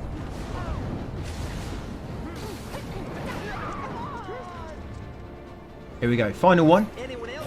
So now he's kind of trying to heal Bahamut. So if you've got Tifa, again 2 dive kicks will destroy it and that's it. Stage 4 over, guys. Yeah, basically if you've got Tifa, that's great for that bit. Or kind of whoever's quickest at dealing damage and building up A to B as well. But yeah, you want to make sure you've got A to B ready for when the wings drop down. But you should easily be able to build that up. And of course, if you needed to heal at any point throughout stage 4, use whoever's got healing connected to Magnify. But I think we had that put on character A and character E. These are that. So once you get control of Zack, this bit's actually quite easy, because Zack seems to have good defense. He don't seem to take much damage, it seems, from this. I don't know why, this part of the boss just don't seem to do much damage. So you can dodge most attacks, but you want to try to block him because you'll be getting A to B in the meantime. All you're going to keep doing, guys, is just keep building up A to B and doing fire level 3. It takes about 4. When the chest is alive, you always want to go for the chest because it will pressure the boss. Yeah, so chest is not crippled. And like I say, if you can try to block attacks, and if you get in there, by the way, that will shield you from certain attacks. Not every attack, but most of the attacks, that kind of ward in the middle, that bubble, it will shield you from you. You can use some buffs on yourself if you want, like for example Faith or Haste or even Mana Wall, I guess, but I find it best just to keep going for damage And the combos I do, which seem to build up the quickest A to B with Zack, is a hold square. So you do 3 attacks, you go into the air, and then once you've done the 3rd attack in the air, hold square, let go and hold square again, and you'll do the same but in reverse. And that seems to build up to more ATB than normal attack. So hold square, you go into the air, you'll do a combo of 3, then let go, hold it again, now you'll go down to the floor, doing another combo of 3, which will build up another good chunk of ATB. If you have to restart this phase, it's not too much of a problem. It's not going to really change anything.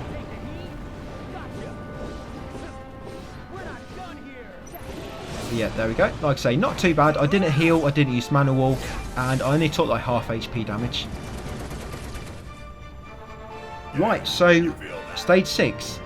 This annoying one, we're supposed to use different elements on the wings, but this way I really like. So look at all that limit break we've got already. So first of all, Yuffie, or wherever character C is. So yeah, character C, the one with the enhanced expeditionary medal. First up, they want to build up 2 4 ATBs. But you also need to make sure character D builds up 1 ATB gauge and cast Bravery on character C. Yeah, character D build up 1 ATB and cast Bravery on character C, just so they do more damage for their limit breaks. And then character C, as soon as they've got 2 ATBs, guys, they're going to do their level 3 limit break, whoever it may be for you. So level 3 limit break. While they're doing that, switch to one of the other characters, whoever's quickest at building up stagger, and just keep attacking the boss. That's it, keep attacking the boss. Then once character C is done that limit break, use limit siphon on one of the others.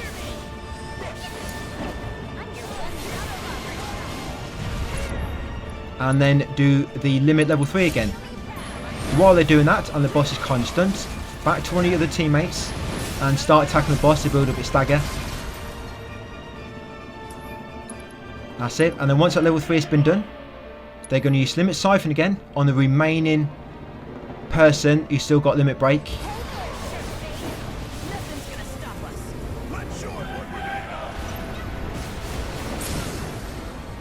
And then they're going to do limit 3 again. And then just going to keep attacking. By this point the boss should be staggered, guys, and should be pretty much dead. If the boss manages to do that heavenly attack, which brings you all to 1 HP, it shouldn't matter too much, because shortly after he should be dead or staggered, which pretty much means dead anyway. But yeah, that's pretty much it, guys, for stage 6. It's all about using all them 3 limit breaks, all back to back, of course having Bravery active. It's just much more easier, not having to worry about them bloody elements. And it kind of stuns, keeps the boss stunned as well, so you don't have to keep dodging all his attacks and healing and all that. Right, for the final one, guys. Stage 7. Yeah, a lot of stages of Sephi. So it's Cloud and Aerith. This will always be the same. There you are. And pretty much similar to stage 1. It's going to be similar attacks, but he's got some stronger attacks now. We do whisper attacks. So what's key to begin with, do not use fire level 3 until he uses whisper cannon. You're saving your first attack, your first magic attack, until he does whisper cannon. That's very important, because if you do fire level 3 during that, before he starts it, it does massive stagger damage and kind of stuns him as well. You can kind of juggle him for a few seconds. So very important. Keep fire level 3 for whisper cannon. Do not use it until I do. Right, so Aerith's joined the party.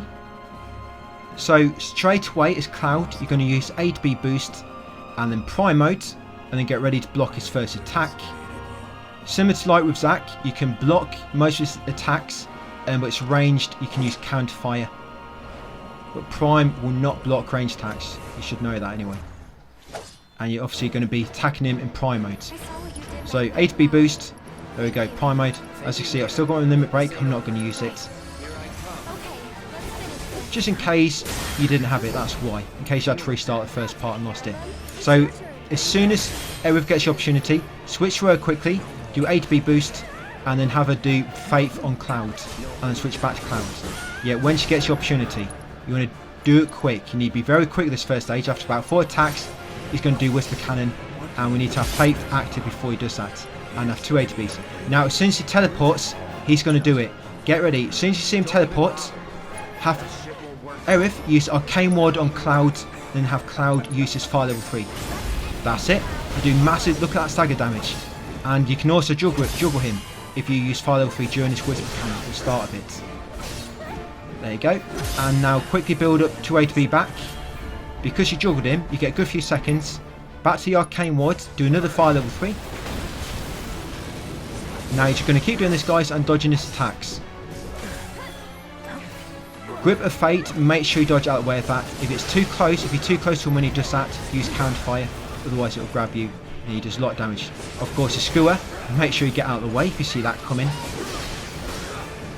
Everyone whisper, they'll just come up from the floor, just keep moving around. Obviously, I got caught in it, but I knew I was going to get fire level 3 off. And I've pretty much staggered him. You want to try stagger him before you knock his HP to though, otherwise it kind of messes up the last bit of the fight. You want to stagger him about this point. Try not to go any lower, because you'll see in a second his HP is going to be locked. But because he's staggered, I can bring his HP really low, and I can build up trade B to pretty much completely kill him in the last part of this fight. Yeah, he's going to do this move. He's going to do a move called the Endless Knife, but he's going to be pretty much dead. So make sure you're in front of him. He'll teleport. I did want to use my arcane ward there, but I was a bit worried. So you'll kind of shoot them out from his sides. And there, yeah, fire level 3. That's it. Got him. Yeah, do not fire that last fire level 3, guys, until the locked is gone from his health bar. I have done it a few times, lobbed it too early, and it's not had any effect. And that's it. The Sephiroth fight. Yep, quite a lot to pay attention to there. But just as I said at the end of Genova, I hope I explained it quite well. And if anything which you still don't quite understand fully, check out description for a breakdown of everything. Not a breakdown. I've breakdown how the order works, but I've listed what weapons you want on what characters, specific characters as in Tifa, with character names, and what you want on like character A, character B in the order. But yeah, for those of you following the full hard mode walkthrough, that's it. Chapter 14 done. Now that's all the hard chapters done. So with that, hopefully you got platinum, guys. You're not going to see it pop for me because I'd already did this prior, and I actually had to keep reloading an old save, so I didn't have the extra magic damage I was getting from being weapon level 9 with Cloud. So yeah, you still saw me get manuscripts here because I reloaded an earlier save, like I say, so I didn't have the manuscript and have extra damage to you. But I'd already gotten the trophies. But yeah, this is my videos of them popping. But yeah, that's it, guys. Hard mode all done on Final Fantasy VII Rebirth, and hopefully a platinum for you. I'll be moving on to Alone in the Dark now, do a platinum guide for that. But if you do want any more guides for Final Fantasy VII Rebirth, like I said in my recent community post, I'm going to put out a poll and ask what other guides anybody might want and see what gets the most attention. And I might do some extra guides in the background for this, guys, so keep a lookout for that poll once it goes up. But other than that, thank you for watching the whole series, guys, and hopefully I'll see you on the next one.